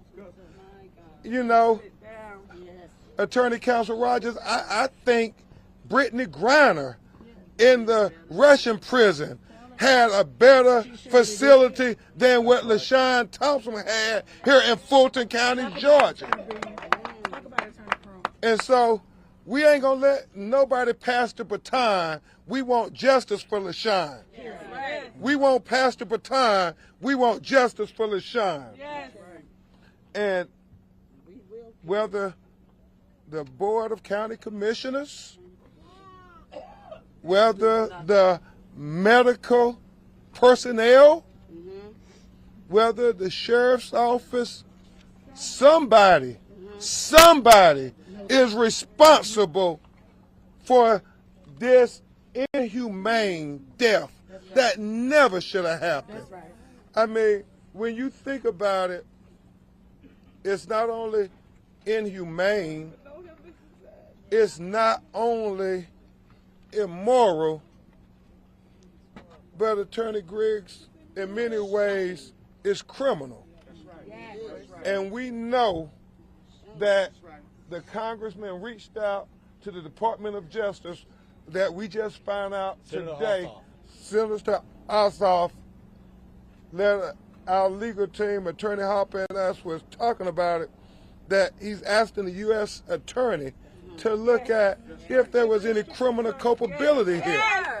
Because you cannot have people living in your care and in your custody. If we learned anything from the trial of Derek Chauvin for killing George Floyd, we learned if they're in your custody, that's right. Marcus Coleman, they say they're in your care. That's right. And he was in their care. Yes. He was in their care.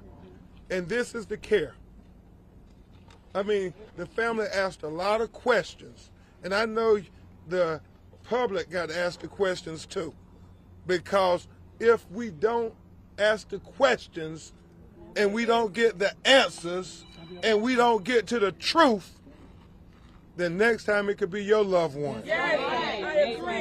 This isn't just about LaShawn Thompson. This is about every citizen in Fulton County, Georgia. God forbid you get arrested and they put you in this cell with the bed bugs and the lice and the roach infestation. Think about this if it was your loved one. A person who had mental health issues. God taught us that we have to be just for the least of these versus forgetting about the least of these. Made me look like they just forgot about him. They did. They did. As if he was irrelevant, if he was insignificant, in many ways, as if he was inhuman. Because I think it was Brad, and I'll let him put it in his own words. Brad was very clear. He has not mixed words. He said, Attorney Crump, if this was a dog facility and they let a dog down like this, he said they would have sent some people to jail then. He said, why don't my brother get the same kind of justice that a dog would get? And so we continue to try to ring the alarm to get accountability and some measure of justice, Attorney Griggs, for LaShawn Thompson. But also we're ringing the alarm for the LaShawn Thompsons in the future. Amen. Not only in Fulton County, but any jail that would put mental ill patients in this psychiatric ward. Y'all see this psychiatric ward? That's a shame. And the last thing I'll say before I introduce you to my co-counsel and partner in this battle, Attorney Harper, it's not lost on me and many others that Dr. Martin Luther King wrote his letter from the Birmingham jail almost 60 years ago, earlier this week. And I tell you, Attorney Harper, Dr. King wrote the letter from the Birmingham jail, had better conditions than Fulton County Jail in 2023. 60 years later. He wrote the letter from the Birmingham jail, but when you look at these conditions, I don't know if Dr. King could have wrote the letter from the Fulton County Jail. Because what you're looking at, I think, is not just a deplorable jail cell, but this is a crime scene. This is criminal. I mean, and so we have to have leadership step up now, and we have to hold them accountable. And I pray that they want us to hold them accountable. Every county commissioner, and we should all pack the county commission meetings and say, we ain't gonna let you pass the baton, justice for LaShawn. And when they try to move the agenda, I need the freedom fighters Coleman to keep saying, we ain't gonna let you pass the baton, justice for LaShawn. We ain't gonna let you pass the baton, justice for LaShawn. We ain't gonna let you pass the baton. Justice for LaShawn. We ain't gonna let you pass the baton. Justice for LaShawn. We ain't gonna let you pass the baton. Justice for LaShawn. We ain't gonna let you pass the baton. Justice for LaShawn. We ain't gonna let you pass the baton. Justice for LaShawn. We ain't gonna let you pass the baton. Justice for LaShawn. We ain't gonna let you pass the baton. Justice for LaShawn. Amen. Amen. Let's go. And so, at that county commission meeting, that we suspect Attorney Harper, they're going to be pointing the fingers a lot of different ways. We just got to say, you can't pass this baton. We got to get justice for LaShawn. We got to get accountability. We got to get to the truth. And thank God for my co-counsel, Attorney Michael Harper, who has been fighting on these civil rights issues involving the Fulton County Jail for years now. And I'm so proud to fight with him because he knows where the skeletons are buried. He has been dogmatic in his pursuit. I know when we first started talking about this case, he said, Attorney Crump, we got to make people care. And I said, Attorney Harper, you showed us the truth, and all we got to do is show them that truth, and people will care. Because as Dr. King said in the letter from Birmingham Jail, we can't call ourselves good people. We can't call ourselves moral people if we look at injustice and turn the other way and say it don't affect me or my family. Neutrality in the face of injustice is a choice. That's right. You have chose the side of the immoral, the inhumane, and the unjust. Let's don't choose injustice. Let's choose humanity. Let's choose to fight for the LaShawn Thompson of the world. And a person who has fought so gallantly for LaShawn Thompson is Attorney Michael Harper, a champion, a true champion on these issues. And I know together with our legal teams and these great minds and all our co-counsels. Now let me tell you, activists, just because you ain't have a law degree, don't mean you ain't no co-counsel. We all co-counsel.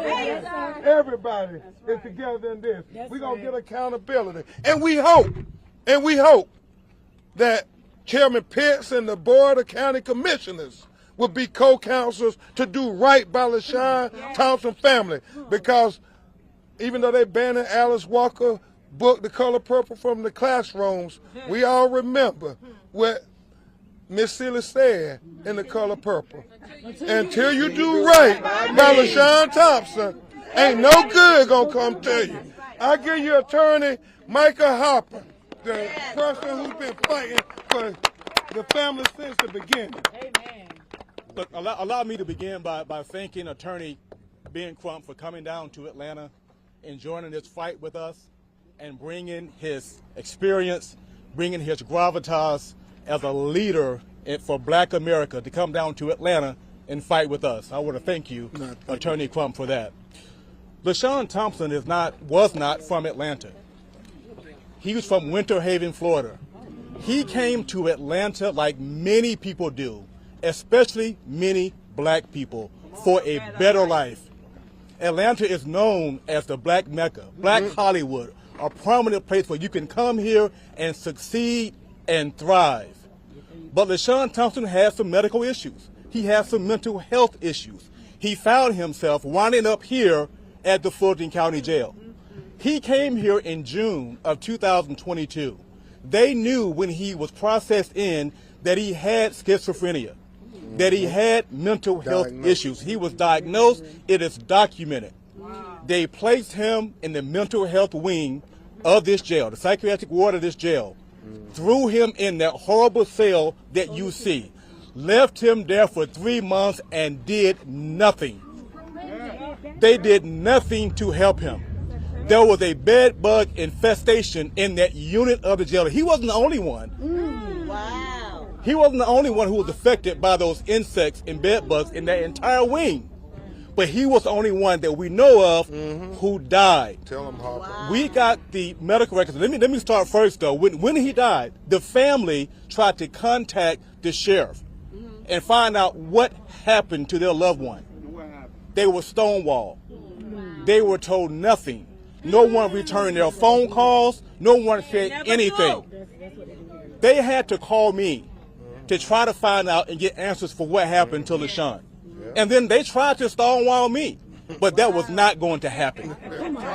I filed an open records request, which we all can do as citizens, to get to the facts of a public matter. And when we got those photographs and we got those jail incident reports, we were all shocked. LaShawn Thompson died with his eyes open. Wow! He was alive. He was in pain. He suffered. He suffered for months. It is documented in the medical records that the jailers saw him declining. This is written down. They saw him declining and did nothing. They reported his declining to their superiors and did nothing. The private medical contractor, NAACP, their employees saw LaShawn declining and did nothing. They documented a plan to take him to the medical unit. It was a plan to do so. But by the time they got around to it, which they never did, they found him dead on the floor of this filthy cell, infested with bed bugs and lice and insects, with his eyes open, deceased. That's a murder. If that's not a crime, I don't know what is. That is a crime. The sheriff wants to talk about, we need to do more of an investigation. You guys heard him say it lately. Now you want to get down to the bottom of it. Well, Sheriff, he died in September. How long does it take? Y'all join me. How long does it take? How long does it take? How long does it take? It does not take this long to get to the bottom of it. When you saw these photos and you saw this man dead in that horrible, filthy cell, the investigators should have started then, and it should have ended way by now. Yes. The sheriff also recently allowed the chief jailers to resign. When people resign, they keep their full pensions. They keep their certifications. They can go somewhere else and work. Why not fire them? Why not fire those jailers? They are responsible for LaShawn Thompson's death. They are individually responsible. Now, how do we resolve this issue? The sheriff and the commissioners had a press release yesterday. They allocated another $5 million or so to help clean up the jail. I think he's gotten $20 million or so in the last year or so to help clean up the jail. They are ready, folks, to move on like business as usual, right? They want to put out these press releases. Well, we're going to fix the jail. Let's move on. But what about this family? That's right. That's right. What about this family? They have lost their loved one. They cannot move on. They will have permanent images that we now see and will try to move on from. They won't be able to. Permanent images of their loved one eaten alive by bed bugs. How do you live with that? How do you have a peaceful life and go on from there? So I say to the commission, don't just make this jail whole, make this family whole. That's right. Make this family whole. That's right. We are tired of black men and women dying at the hands of law enforcement. We are sick of it. We are sick of it. Attorney Trump has been all over this country fighting for black people. Yesterday, you may have heard, he announced a huge lawsuit in the Tyree Nichols case for $550 million. Now, we don't know what's going to happen in this case. We have not filed a civil lawsuit yet, but I can guarantee you if they don't make this family whole, we will file a very similar lawsuit in Atlanta and Fulton County for the family for Tyree Nichols. Amen. Because we're sick of it. We are sick of black men and women dying at the hands of law enforcement, regardless of who the offender is. If the offender is white, we're tired of it. If the offender is black, we're tired of it. All people see black life less than. That includes white people and black people. We all see us as less than other people. This must stop. This must stop. This must stop. This must stop. This must stop. When you look at the amount of money that people are asking for in this country, it has to be a huge amount. We're tired of families getting a few $1 million, and then everyone goes back to business as usual. LaShawn suffered pain and suffering. The county must suffer pain and suffering. That's right. We got to hit them in the pocket. That money has to make them feel pain. So it won't happen again. We ask you to join us in this fight with this family. This could be anybody's loved one. That's right. Anyone. A lot of people have mental health issues in this country. A lot of people do.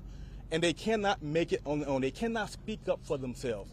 We have to remain vigilant and stay in contact with the city council, go to these meetings, and demand better for our jail. Thank you. Thank you. Hey, y'all, give it up for Attorney Hopper. All right, if you are just joining us here on Live Now from Fox, we are live over in Atlanta, Georgia, outside of the Fulton County, Georgia jail. You can see there are calls for an investigation from the family of LaShawn Thompson, who was found dead in a jail cell there last year, covered in bugs. Ben Crump speaking, and he did, of course, say that the body was found with insects and bed bugs there. He showed some of the pictures of the conditions that this man was found in. So again, the family asking for an investigation into his death.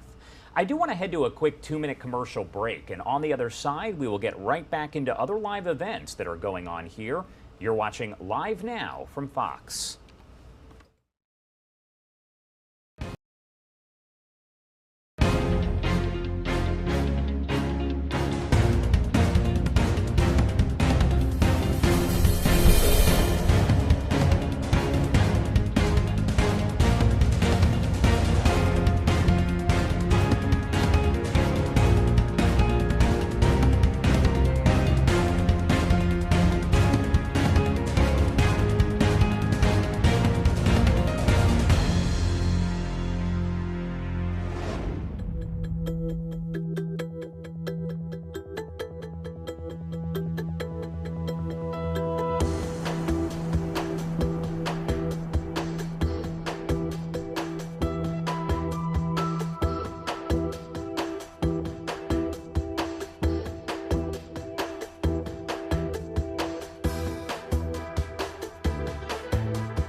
All right, everyone, welcome back here on Live Now from Fox. I do want to get to some breaking news that we are following now. Another arrest after a shooting at a Sweet 16 birthday party in Alabama over the weekend. We have been following this as it has progressed. In all now, there are now 4 suspects that are in custody. That shooting killed 4 people and wounded more than 30 others. The suspect right there on your screen, this is provided by law enforcement in Alabama moments ago. They identify this guy as 20-year-old Johnny Latron Brown. He is now formally charged with 4 counts of reckless murder. In an update Wednesday, law enforcement did say that 2 boys, 16 and 17 years old, were also going to be charged as adults with 4 counts of reckless murder. The shooting itself happened Saturday night at a party in Dadeville, which is about an hour northeast of Montgomery, Alabama. As of Wednesday, we knew that 4 victims did remain hospitalized. However, it is not clear if that is still the case, and no motive has been released by investigators. But again, this is now going to be the 4th arrest that has been made in connection with this shooting. No update held by investigators today. They did hold a briefing just yesterday, but if we do get one, we will bring it to you live, raw, and unfiltered. That is what we do here on Live Now from Fox. In the meantime, I do want to head back out to Atlanta, Georgia right now, as the family of LaShawn Thompson, an inmate who died at the Fulton County Jail, is speaking right now. We are hearing from them as an investigation is underway, and we are hearing from family members here, so let's pop up the audio. I want to thank all y'all for coming out. LaShawn Thompson was my older brother, and what happened to him was, I can't even explain. When I got the phone call, I was so heartbroken. I called around to the jail. I emailed the sheriff. I talked to the medical examiner. Nobody would help me. The only person that would help me was Mr. Harper. He actually listened to me. And I just want to thank him for that, and I want to get down to the truth of what happened to my brother. Okay. And thank y'all again. Okay. And then the final family member you will hear from is Aunt Mamie Norman, and she's going to talk to you from the heart. Good afternoon. Good afternoon. Now, I want to paint a picture. And the picture is that LaShawn laid in a jail cell. Can you imagine bugs crawling all over him? He's screaming and he's hollering, and nobody come to help him. Now, he's mental, so maybe you don't care because that's what he is. Maybe that's why. I don't know why, but that's what happened. I looked at the pictures, and I can see bugs in his eyes, bugs in his ears, bugs in his nose. When we got the body, we looked and we was wondering, my God. The funeral home man say, don't touch him. But you know, knowing his ain't she gonna look. I'm searching. I'm just looking. I see bites, Percy bites. And I was like, y'all look. The funeral home man said, don't touch. So I'm thinking why you don't want to touch, because probably from the infection in his body, we may have a cut and it would be something on us. So we didn't touch him. But can you imagine? Can you imagine him screaming and him hollering, saying help? They biting, and nobody come. Nobody come. Nobody. Can you say nobody? Nobody came. We had a press conference with the sheriff, but I tell you what I told him. I left out of there with still no understanding. I still have no understanding until y'all find out what happened to him, and then I have some understanding. But God brought him here for a reason. He came to change things. That's right. Yes. He came here to do just what he did. He came here to lay in what he laid in, because he came to make a change, and only he could do it. So God picked him to make that change. So we're going to stand behind him. That's right. Because we want that change made. Right. Not just for this jail, but for all over the world. All over. All mental illness people need a voice. So we're going to have to be their voice, y'all. Because it's not just in my family. I know it's in y'all families too. So let's make a change. Let's make a change. Okay. We're going to have President Gerald Griggs of the NAACP. And then after him, we're going to have the sheriff. We're going to take some of your questions, and then we have some community leaders who've been standing with this family who want to say something to you all. Give it up for a great leader, not just here in Atlanta, not just in Georgia, but nationally. The Georgia State President of the NAACP, also a great attorney, Gerald Griggs.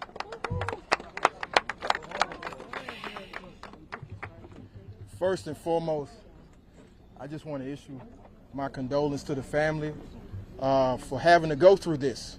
I'm Attorney Gerald Griggs, President of the Georgia State Conference. I bring greetings not only on behalf of the Georgia State Conference, but the entire NAACP through our chairman, Leon Russell, and our president and CEO, Derek Johnson. And as I've said before, I will say it again. Georgia has a police brutality problem. And it's underscored by what happened in this jail. We have to do better. We have to make sure that people that are in our custody and our care are taken care of. This is the largest facility for mental health treatment in the entire state. I'm going to say that again. The jail, the Fulton County Jail, is the largest facility for mental health services in this state. That's a shame.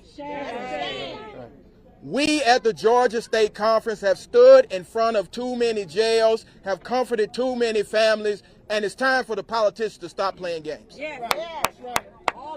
We talk about public safety, but do not have the custody and care and concern when people are in your custody.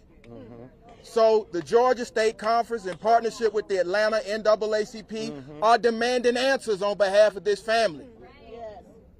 This is happening far too often. And what we are demanding is swift accountability for this incident. What I saw in those pictures are a crime. So not only does the Department of Justice need to open an investigation, but the GBI and the Fulton County District Attorney needs to open an investigation and come to a conclusion of what happened to LaShawn. This is the birthplace of civil rights, but that has to be more than just a statement. You can't quote Dr. King and not do Dr. King type work. So all these politicians, y'all have blood on your hands. You have LaShawn's blood on your hands. You have all of the families of police brutalities, sons and daughters' blood on your hands. The question you got to ask yourself is, what are you going to do? As far as the Georgia State Conference, we're going to hold you accountable.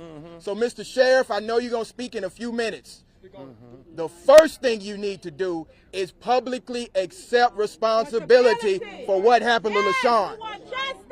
The second thing that you need to do is make sure that no other black body or body otherwise has to go through this. And the third thing that you have to do is clean house at this jail. LaShawn Johnson. LaShawn Thompson. LaShawn Thompson. LaShawn Thompson. Justice for LaShawn Thompson. Thank you, President Griggs. You was here with Breonna family, and you've been here for so many. We thank you for your leadership. Now, this time, we're going to have something unique. A sheriff, an elected official who's willing to come and stand with the family and make a statement, and we're going to take questions. But it's real unique that a sheriff will have the courage to come out here and talk. And so that's important. So he let the family talk to him, asked every question. He wanted to try to answer their questions. Brad said, well, I want you to come and say it publicly what you told us, and he said he will. So we give him credit for that. So y'all give it up for Sheriff Patrick LeBont. Thank you, Sheriff. I appreciate it.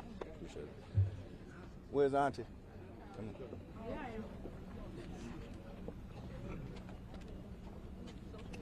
So let me be very clear. This is not about me. This is not about the Fulton County Sheriff's Office. This is about. Hey, y'all, let's listen. Let's listen. This is about Mr. Thompson. This is about the family. The family asked me to come out here and stand with them. We have prayed together. We understand, and I have said this publicly, this is absolutely unconscionable. Yes. Point blank. If you can find me somebody that has been more accountable as a sheriff, I will work with them every day. I've invited Ms. Norman back to be a part of the solution. If holding people accountable is a crime, I'll be guilty every day. I've given Brad, my personal number. So when all the noise goes away, when all the people that weren't around 1/1/21 when I took office and said this jail was in crisis, when all the noise goes away, he knows he can call me. He knows if he just wants to scream, if he wants to fuss, he knows I'm here. So for me, and the one thing that we discussed was how do we move not past, but how do we get what the family deserves? How do we get the answers the family deserves? I have said from the beginning of the investigation, 1, we will hold people accountable. 2, we will make sure, and just so in process of how this works, as soon as APD closes their case, we'll close ours, and I will turn it over to the GBI. And if I don't turn it over to the GBI, I'll turn it over to the Attorney General. All right? So again, I've already been in touch with Senator Ossoff's office, and the one thing you will get is accountability. Thank you. All right? So you got my information. You can get that. All right? I'm gonna get out your way. All right? All right, we'll take a few questions from the media. All right, that was the sheriff there in Fulton County, Georgia, speaking on the death of the inmate there in custody at the Fulton County Jail. We know that LaShawn Thompson was found dead in a jail cell just last year, and Crump saying there, Ben Crump, civil rights attorney, that the victim was actually found with insects and bed bugs on his body. It is now 1:26 on the East Coast and 10:26 on the West Coast. Let's head to a quick 2-minute commercial break. On the other side, we're going to get right back into your headlines and live events. You're watching Live Now from Fox.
All right, everybody, welcome back here on Live Now from Fox. We are hearing from the family of a Minnesota deputy who died on his 44th birthday after a shootout in west central Minnesota last weekend. The procession right there.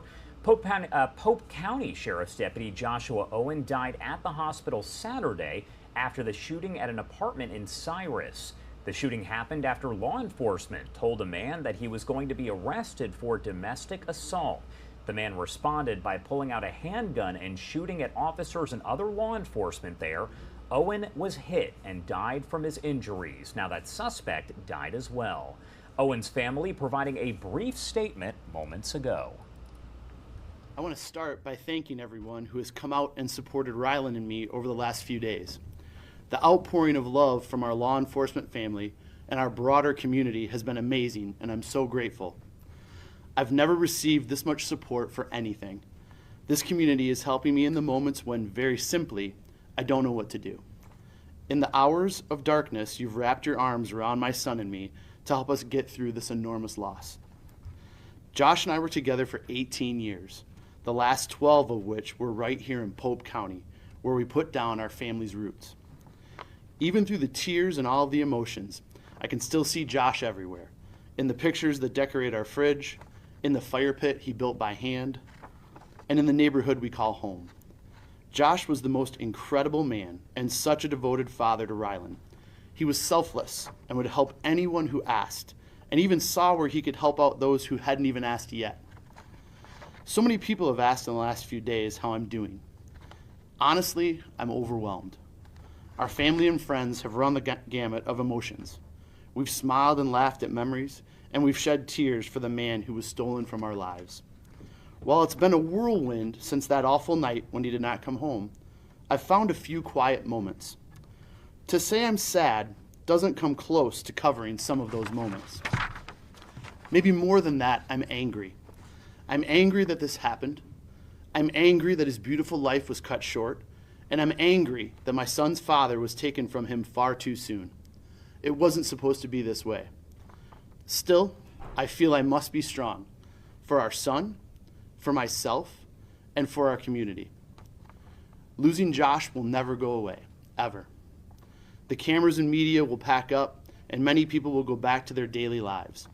But for me and Rylan, this new reality will never end. There will forever be a hole in our family that Josh's presence and light filled.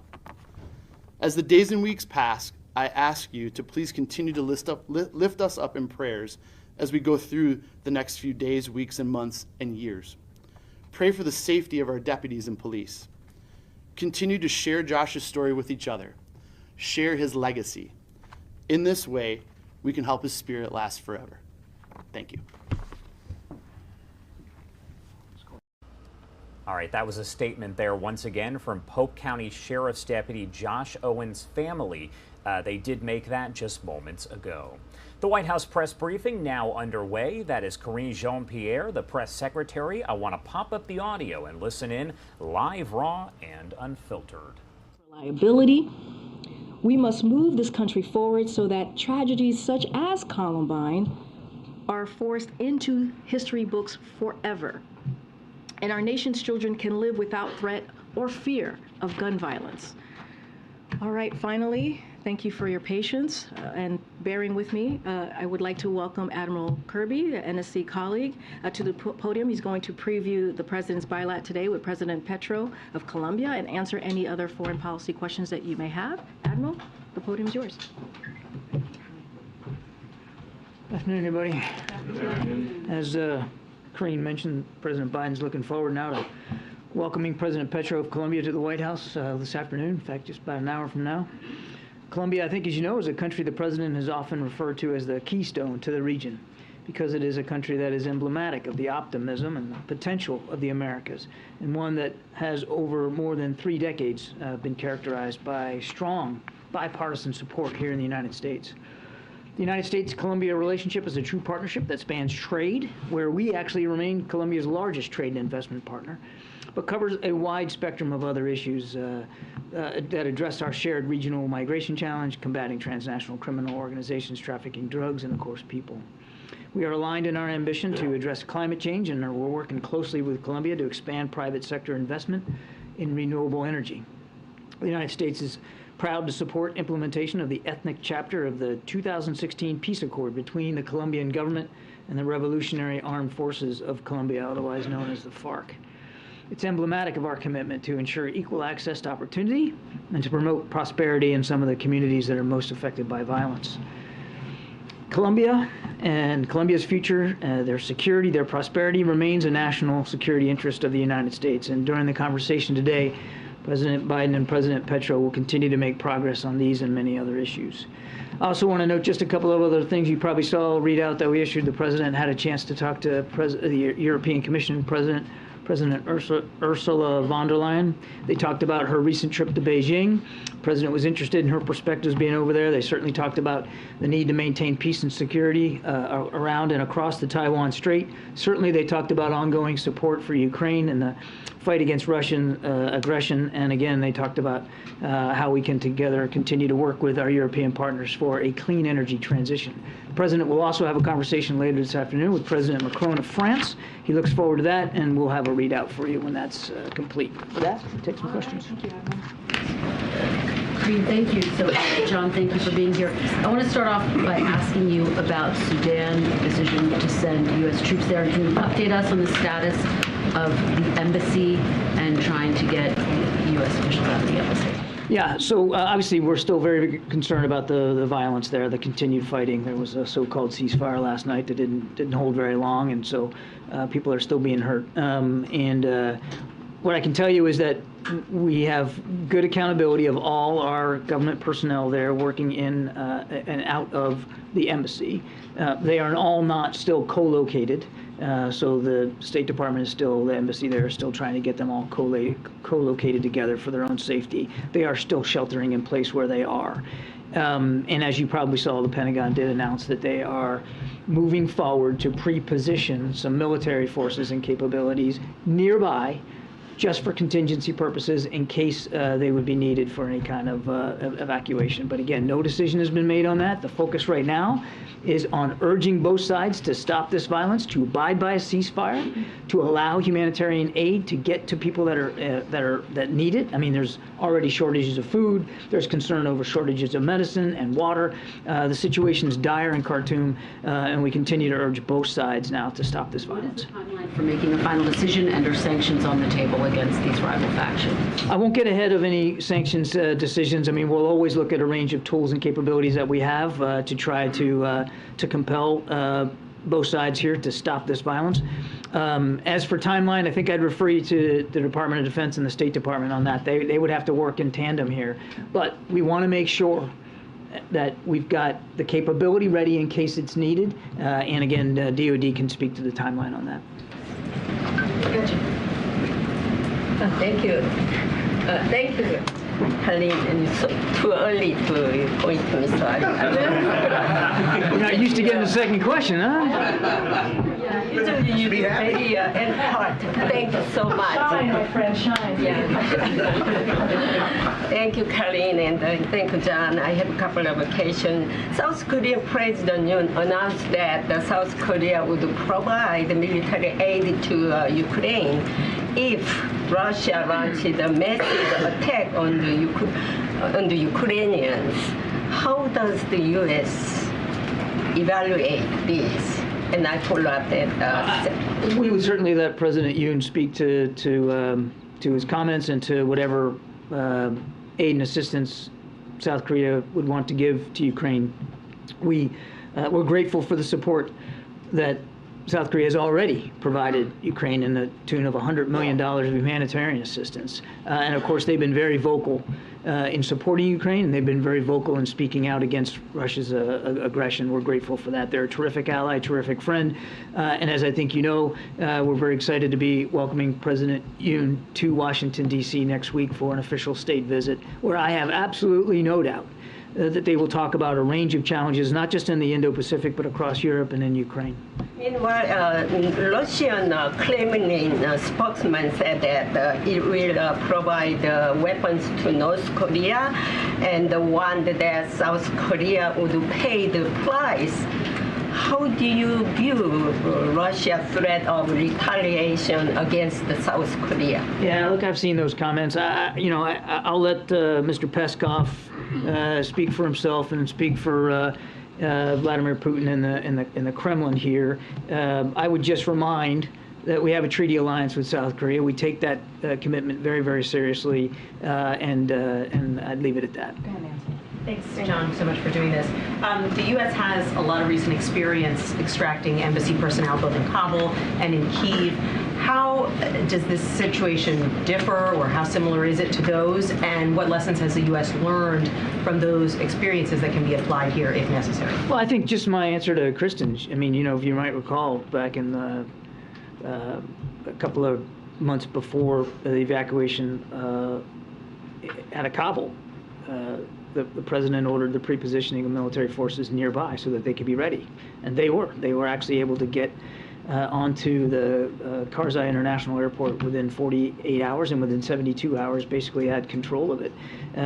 Pre-positioning forces is not a new idea for the U.S. military, so that they can be ready. You want to be as close as you can get so that you can close down that time and space factor. It's a physics problem at that point, so you can be there as quick as possible. So certainly this is an outgrowth of things we've learned over the last year and a half, but it's also not something that the military is not used to doing. It sounds also like... All right, that is the White House press briefing that is underway, live, raw, and unfiltered. You are hearing from Admiral John Kirby answering questions there from members of the media. It is now 1:40 over on the East Coast and 10:40 on the West Coast. A lot going on here at Live Now from Fox. Let's head to a quick 2-minute commercial break, and on the other side, we're going to get right back into those live events and top stories. You're watching Live Now from Fox.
Welcome back here on Live Now from Fox. It is 1:43 on the East Coast and 10:43 on the West Coast. My name is Josh Breslow, and I'm here to bring you all of your top stories and live events from across the country and across the world. I do want to head back into the White House as we are seeing the press briefing underway with Admiral John Kirby. He is answering questions there from the media. Let's pop up the audio and listen in live, raw, and unfiltered.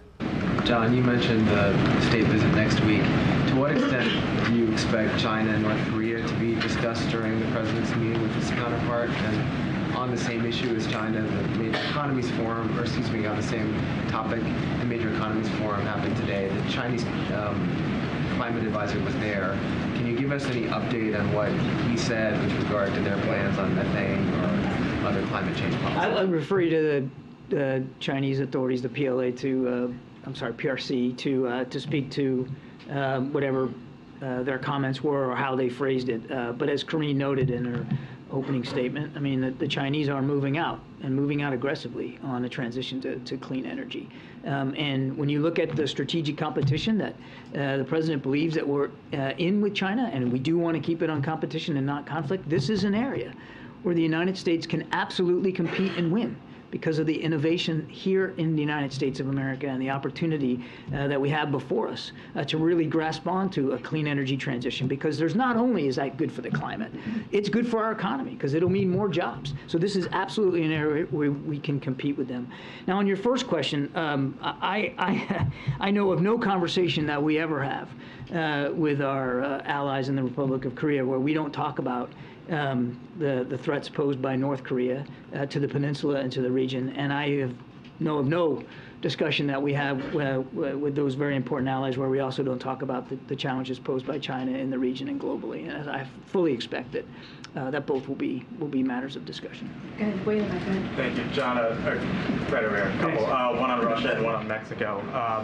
On Russia, there was a hearing up on the Hill yesterday, and we heard from the prosecutor general from Ukraine, and he had asked the United States to designate the Wagner Group as a foreign terrorist organization. Does the White House believe that group should reach that designation? We've made no such determination, and I have nothing to preview for you on that. But make no mistake, this paramilitary contractor that Mr. Putin increasingly relies upon is certainly continuing to try to take Bakhmut, for one thing. And they're continuing to throw bodies, a lot of prisoner bodies, at that fight. Mr. Prigozhin clearly has some personal gain here at stake in wanting to take Bakhmut, not only for his personal prestige and a way to try to maybe embarrass the Russian Ministry of Defense, but also for perhaps his own economic gain, since there's a gypsum mine there. Not entirely clear, but he looks like he's got more than one motive. And on the issue of Mexico, U.S. prosecutors within the past week here announced the arrest of 28 members of the Sinaloa cartel, and Mexican President AMLO described that as spying and as interference. He said it was abusive, arrogant interference that should not be accepted under any circumstances. I guess, what is your reaction when you hear something like that? And generally speaking, how can the U.S. rely on Mexico as a partner in the fight against the cartels when an arrest like that is viewed as a negative? I'll certainly let President López Obrador speak to his comments. And broadly speaking, I'd refer you to the Justice Department on this. But the President had a great discussion in Mexico City with both President López Obrador and Prime Minister Trudeau about the need to continue to put pressure on drug traffickers and the cartels. And what you're seeing here out of the Justice Department is a step in that direction here by this administration. We're going to keep doing that because it's that important to the safety and security of the American people. And we're also going to keep having these discussions with our counterparts, particularly in Mexico, who likewise suffer from the activities and in some cases the unimpeded activities of these cartels in Mexico. Thanks, Kareem. Good afternoon, Admiral. I apologize. Okay, if I took someone's turn, I apologize. I'd like to ask about the genocide against the Uyghurs in China. It's been declared a genocide by the U.S., as you well know. Representative Smith of New Jersey, he just wrote to China's president himself asking to visit Xinjiang. Smith says he wants to see for himself what's going on concerning mass detention and forced labor. Simply, what's the administration's reaction to that request by the congressman? Members of Congress are entitled to travel where they want and ask questions of whoever they want. We don't take a position on their travel. Just to follow up on that, more broadly speaking, the world promised to never let a genocide like the Holocaust of World War II happen again. We have a Holocaust museum right down the street. Does the administration believe there's enough urgency right now in helping the Uyghur Muslims? I think this is the kind of thing, whether it's the Uyghurs or elsewhere around the world, but where we have to continue to apply constant and unrelenting pressure. All right, you are listening to the live White House press briefing right there. That is Admiral John Kirby answering questions from the media. All right, I want to bring in Andy Mack over in our Phoenix office to talk more about what he is working on. And Andy, it has been a busy morning and early afternoon.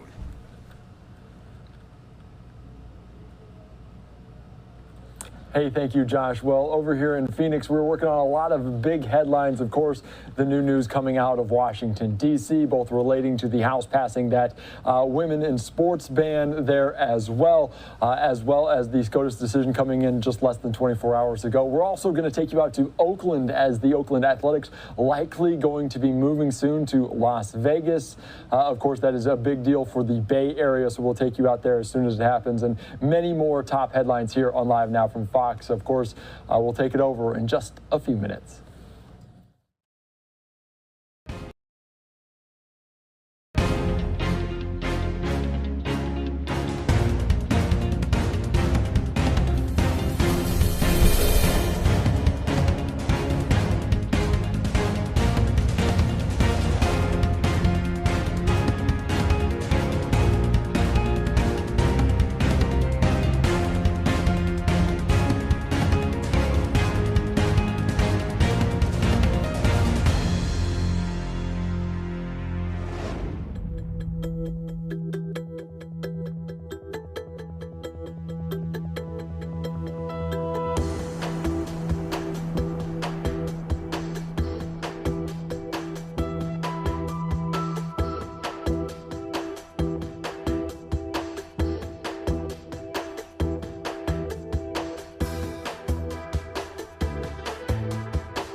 Welcome back into Live Now from Fox. I am Andy Mack. Thank you so much for joining us. A live look there at the United States Capitol as we continue on this busy Thursday. Of course, we're going to get you right back into the White House press briefing right now with National Security Council spokesperson John Kirby. I want to give you a few Live Now looks of what we're monitoring right now, including out of Oakland, California, as this news coming in just earlier today from the Fox team there at Fox Sports. The Athletics are reportedly closing in on a deal to build a ballpark in Las Vegas. We have a press conference coming out of the Bay Area, which we'll take you out to in full in just a little bit here on Live Now from Fox. But until then, let's get you right back out to Washington, D.C. John Kirby there making some remarks from the podium, live, raw, and unfiltered here on Live Now from Fox. So we would continue to urge him to move in that direction, to stop this fighting and seek the civilian authority. Is the U.S. providing any sort of support or anything to either side? No. Two more questions. John, just given the fact that the American convoy came under fire earlier this week, is it the sense here that the Americans were targeted? There's no indication that either side is deliberately going after or trying to hurt or target Americans. I can't speak exactly to what happened in that instance. It's true that some vehicles of ours came under fire, but it's not clear that the people firing at them knew that it was a U.S. convoy. And again, there's no indications that Americans are being specifically targeted. But it's obviously a dangerous situation. And that's a good example of how, even if there's not a deliberate targeting, that somebody could still get hurt or killed, which is why we want these ceasefires to be observed. We want the violence to stop. We want civilian authorities to be seated so that the people of Sudan can have and particularly the people who live in Khartoum can have a peaceful future. Thank you so much, John. That was me. That's okay. Taking everyone's questions. Sorry. I've got a follow-up on today's bilat and then a Russia-China question. First of all, can the two leaders reconcile their different approaches on the war on drugs? Can the two leaders reconcile their different approaches on the war on drugs in today's bilateral? And can you tell us a little bit about how they might go about doing that? And then you said earlier that we're not afraid to take action should the Maduro regime fail to negotiate in good faith. Can you tell us what actions you might take? All I'll tell you is that we'll continue to hold any actor that engages in corruption, violates U.S. laws, abuses human rights in Venezuela. We're going to hold them accountable. But I don't have I wouldn't give you a specific list there. And as for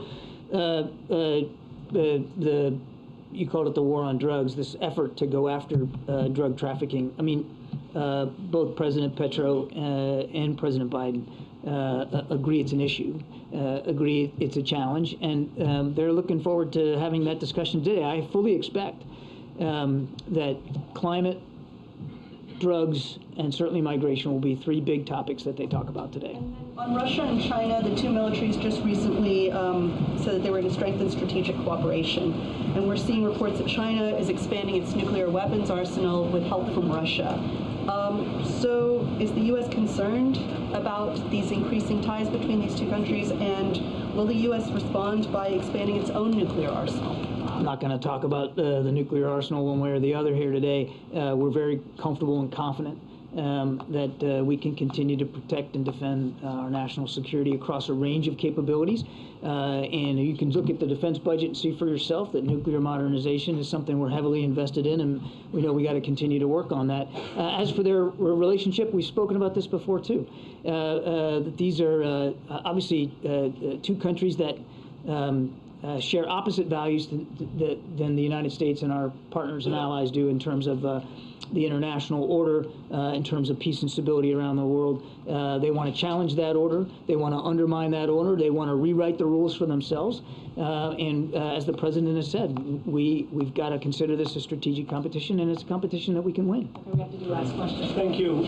John, just a quick follow-up on Sudan, and I've got two questions. First, what exactly is so you said that we don't know for sure what their motivations were, fine, but what are we doing to assure that in the future any belligerents think 30 times before attacking a U.S. convoy? Again, I don't want to talk about that particular issue too much because I don't know exactly how it transpired.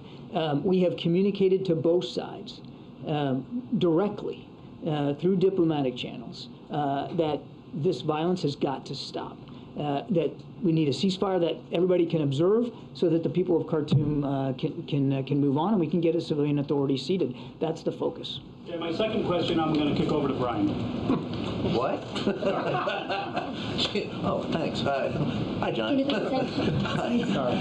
I guess I'll just follow up on the leaks. I'd like to drill down a little bit on that.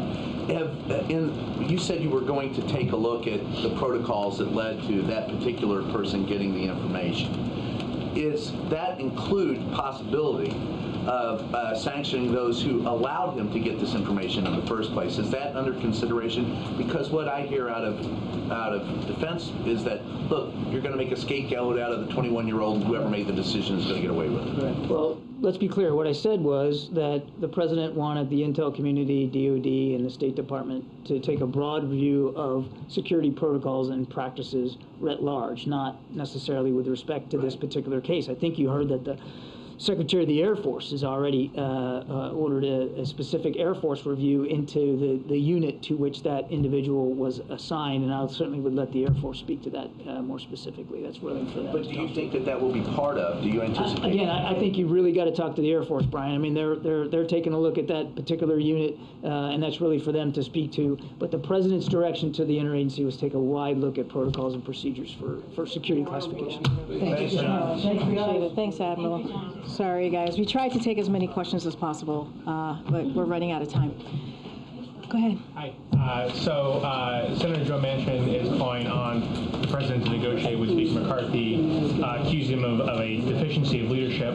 What is your response to those comments from Senator Manchin? And is your point about the president's unwillingness to negotiate becomes unsustainable? So as you know, we have a strong and productive relationship with Senator Manchin. He's someone that the president has been able to pass some historic pieces of legislation because of the help of Senator Manchin. So again, they have a strong relationship. The president's message is pretty simple and has been. It has been very simple this past several weeks, several months. The way to have a real negotiation on the budget is for House Republicans to take threats of default when it comes to the economy and what it could potentially do to the economy off the table. We've been very clear about that. He's put forward his budget. The president has said, here's my budget. He was very clear. He showed his values. His budget is going to decrease the deficit by an additional $3 billion over the next 10 years. It's going to make sure that we invest in Americans, that we lower cost. So the president has said, here's what I'm going to do. And not only that, make sure that the super wealthy are paying their share. And so the president and Senator Manchin agree we must avoid default. And just as President Reagan said, and just as President Trump said, that when they were in office, we have to avoid default. That means House Republicans need to get to work and stop the delay and put a bill on the floor that's going to avoid default. At today's Major Economies Forum, the United Nations Secretary General was very critical of countries, including the United States, of expanding fossil fuel production.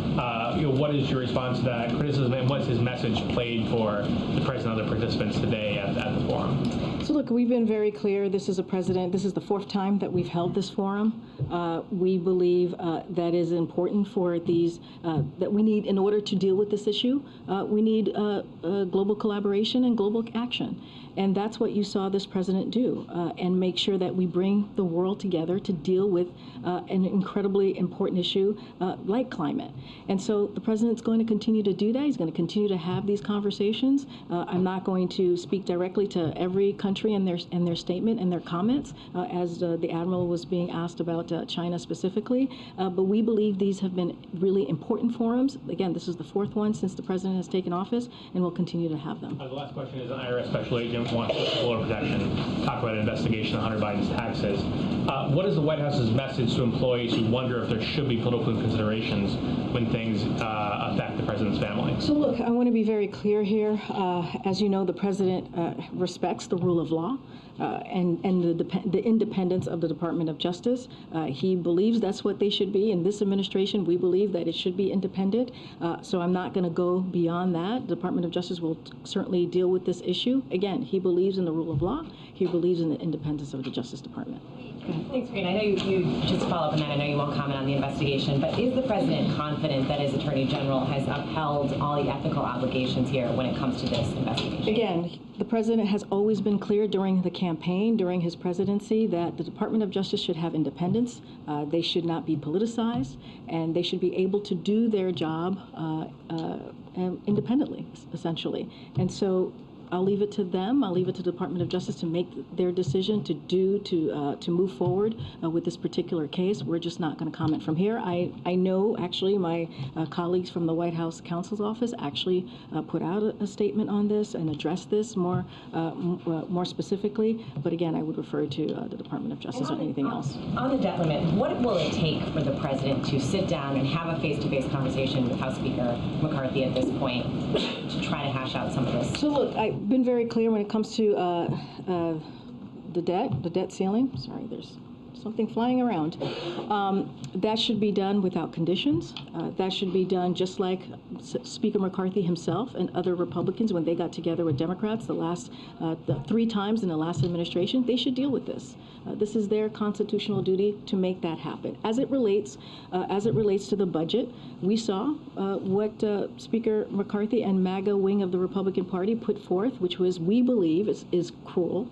We believe which will be really harm American families who are struggling every day to make ends meet. That's what what they put forward, their plan, their blueprint. That's what it tells us. If you look at the 22% cuts in veteran services, if you look at how they want to cut Meals on Wheels, they want to cut law enforcement funding, that's what it shows. So we're going to take a look at it. We're going to look at the impacts of the plan, the blueprint that they put forth, and we appreciate that the Speaker put that together. And look, the President has been very clear. Show me your budget and I'll show you what you value. We have seen what the Republicans in Congress, in the House specifically, along with the Speaker McCarthy, value. And this is what they put forward yesterday, something that we believe will harm American families. Can I ask a follow-up there? When the President announced his budget, he said, quote, "I'm ready to meet with the Speaker anytime tomorrow if he has his budget." He has now put forward a proposal, so will there be a meeting? Well, I just said we're going to look at the impact of the plan that they put forward. We're going to take a look at it. I've said that already. Right now, what we see with the 22% spending cuts that they put forward, it's going to hurt education, it's going to hurt veterans, medical care, Meals on Wheels, food safety. So that's what we're seeing right now. But we're going to take a closer look. We're going to analyze that. We appreciate the Speaker for putting this forward. But again, it doesn't stop them for acting right away, immediately, to put a piece of legislation on the floor to make sure that we do not default. We should not be. Congress, specifically Speaker McCarthy and the right wing, the MAGA extremists, should not be holding our economy, to put forth programs that's going to hurt American people.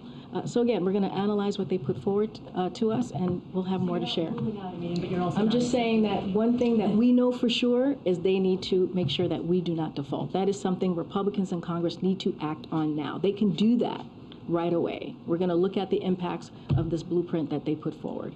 Thanks. So just to follow up on that, it sounds like you're saying that there's a possibility that the President won't sit down with the House Speaker. I'm not saying that at all. I'm saying we're looking closely at the proposal that they put forward. We're going to analyze the impact of the 22% spending cuts that they put forward.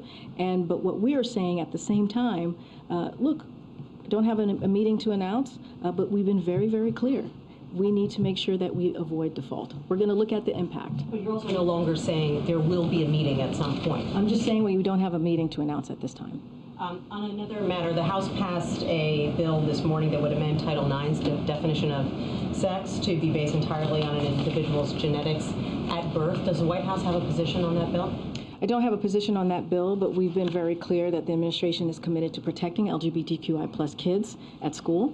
That's why last year the Department of Education proposed a rule to clarify that LGBTQI+ kids have fundamental civil rights protections against discrimination in our nation's schools. Last week, as you know, the ED proposed a rule that helps clarify how those protections would work in the context of the athletics.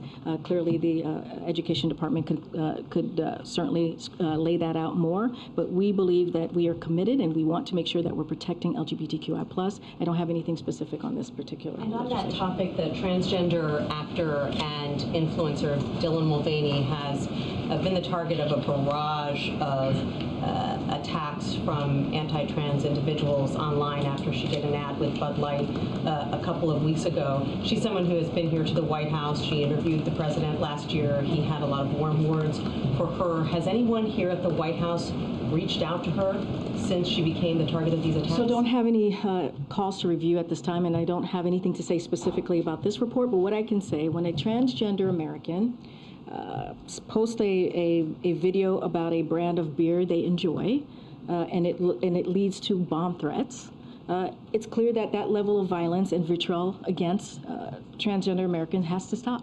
And the president has been very clear. I just laid this out. The administration is going to do everything that they can to protect LGBTQI+ people who are under attack. And that's what we've been seeing across the country, especially in state houses. And so we're going to fight alongside them to protect their rights. They should be allowed to be who they are, who they want to be. And they should be able to speak out against, and we should be able to speak out, and others should be able to speak out against hate and discrimination. But look, that type of dangerous rhetoric, that type of vitriolic language and violence, that needs to stop. Kareem, thank you. A couple, first on Hunter Biden and on McCarthy.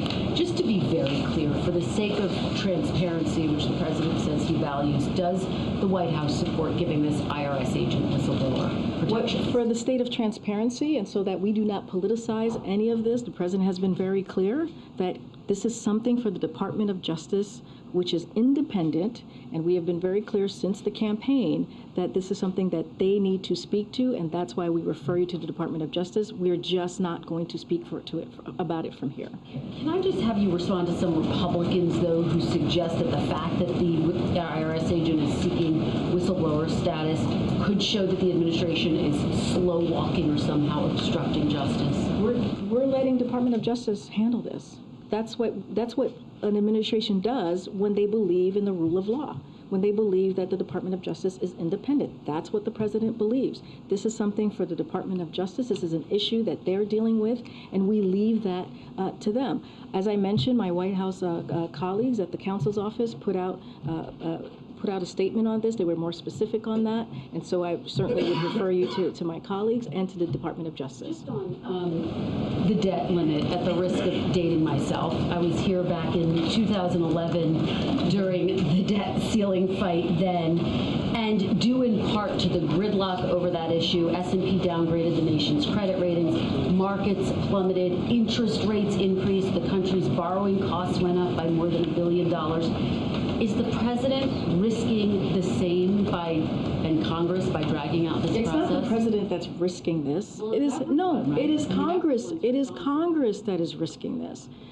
These political stunts that you're seeing from Speaker McCarthy and the MAGA wing, this is dangerous. These are political stunts that will have long-lasting effects, as you just laid out. This is something that they can easily deal with immediately by putting a piece of legislation on the floor to deal with not defaulting. This is their constitutional duty.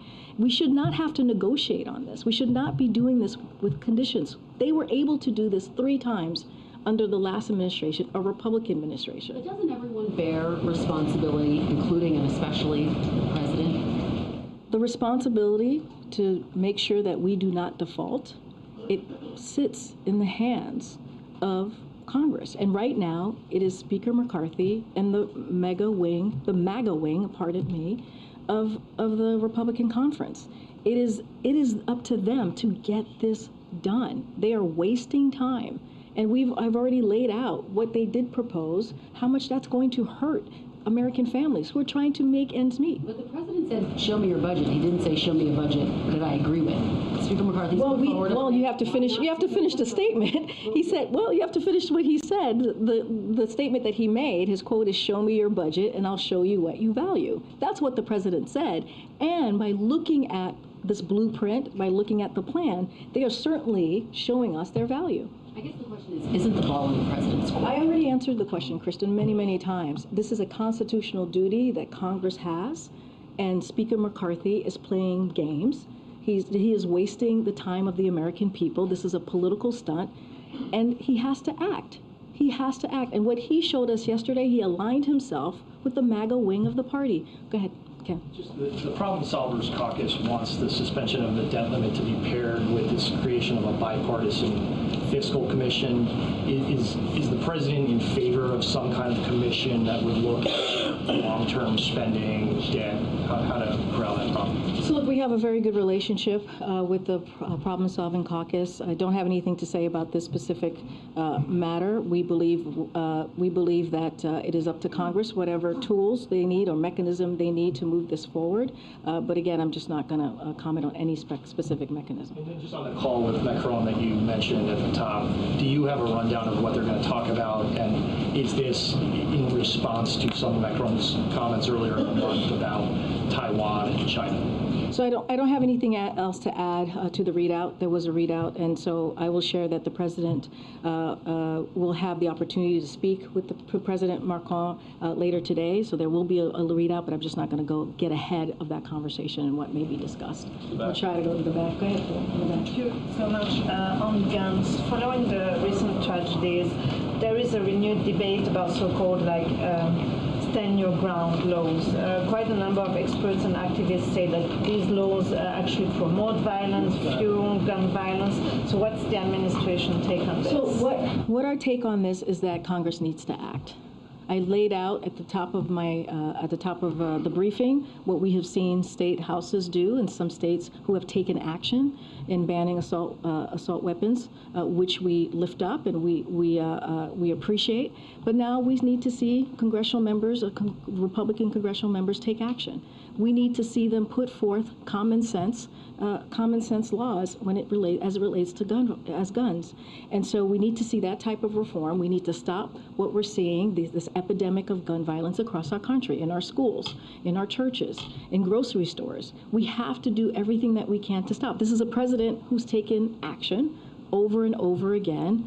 He's taken historic action, putting forth executive actions in the first 2 years more than any other president. And so what we're saying, and we're going to be very clear, the president's going to use his bully pulpit to continue to pressure Congress to take action. That's what we need. That's what the American people deserve. That's what our kids deserve. That's what our communities deserve. And that's what we're going to continue to call for. I'm going to continue to go back. Go ahead, Phil. Thank you. I've got two quick questions. The president ended the COVID emergency earlier this month, and one of the things that House Republicans are calling for is for some of the unspent pandemic emergency funding to be clawed back. With the president, I know he has a reputation during the Obama administration as being the sheriff when it comes to rooting out waste, fraud, and abuse. Would he at least be interested in reviewing whether there is some of that money that could be returned to Treasury? I mean, look, here's the thing. What the president has been able to do in his first 2 years of this administration is deal with a pandemic, a once-in-a-generation pandemic, by putting forth a comprehensive plan. You think about the American Rescue Plan, what it was able to do, no Republican voted for that. And so we use that money to actually be in a different place than we are today. COVID is not over, but we are in a different place. And so it is bizarre after the progress that we have seen for Republicans to be asking this. But the president, when he came in, nothing was being done. He made sure that the economy came back in a way that we haven't seen in some time by making sure we created more than 12 million jobs. He made sure that people had shots in arms. He made sure that we were to come out of this pandemic. Again, COVID is not over, but we are certainly in a different place than we have been before because of what the president has done and the action that he took. And so to claw back money after having the successes that we have seen because of this president's action, it just doesn't make sense to me. I got to keep going. Go ahead. Go ahead. Wanted to follow up on the White House's proposal to. You're listening in here to this White House press briefing on the debt ceiling and many more topics. Some of you are going to see a quick 2-minute break here on Live Now from Fox.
To Live Now from Fox, I'm Andy Mack. Thank you so much for joining us. So I want to give you a few Live Now looks at what we're looking at, including the New York Stock Exchange, a look there in the Bay Area as the Oakland A's planning a possible move to Las Vegas as they've bought land there in Sin City, potentially moving there as well. Also, a press conference taking place out of Antioch in Northern California as they're asking the DOJ to step in regarding the police department there.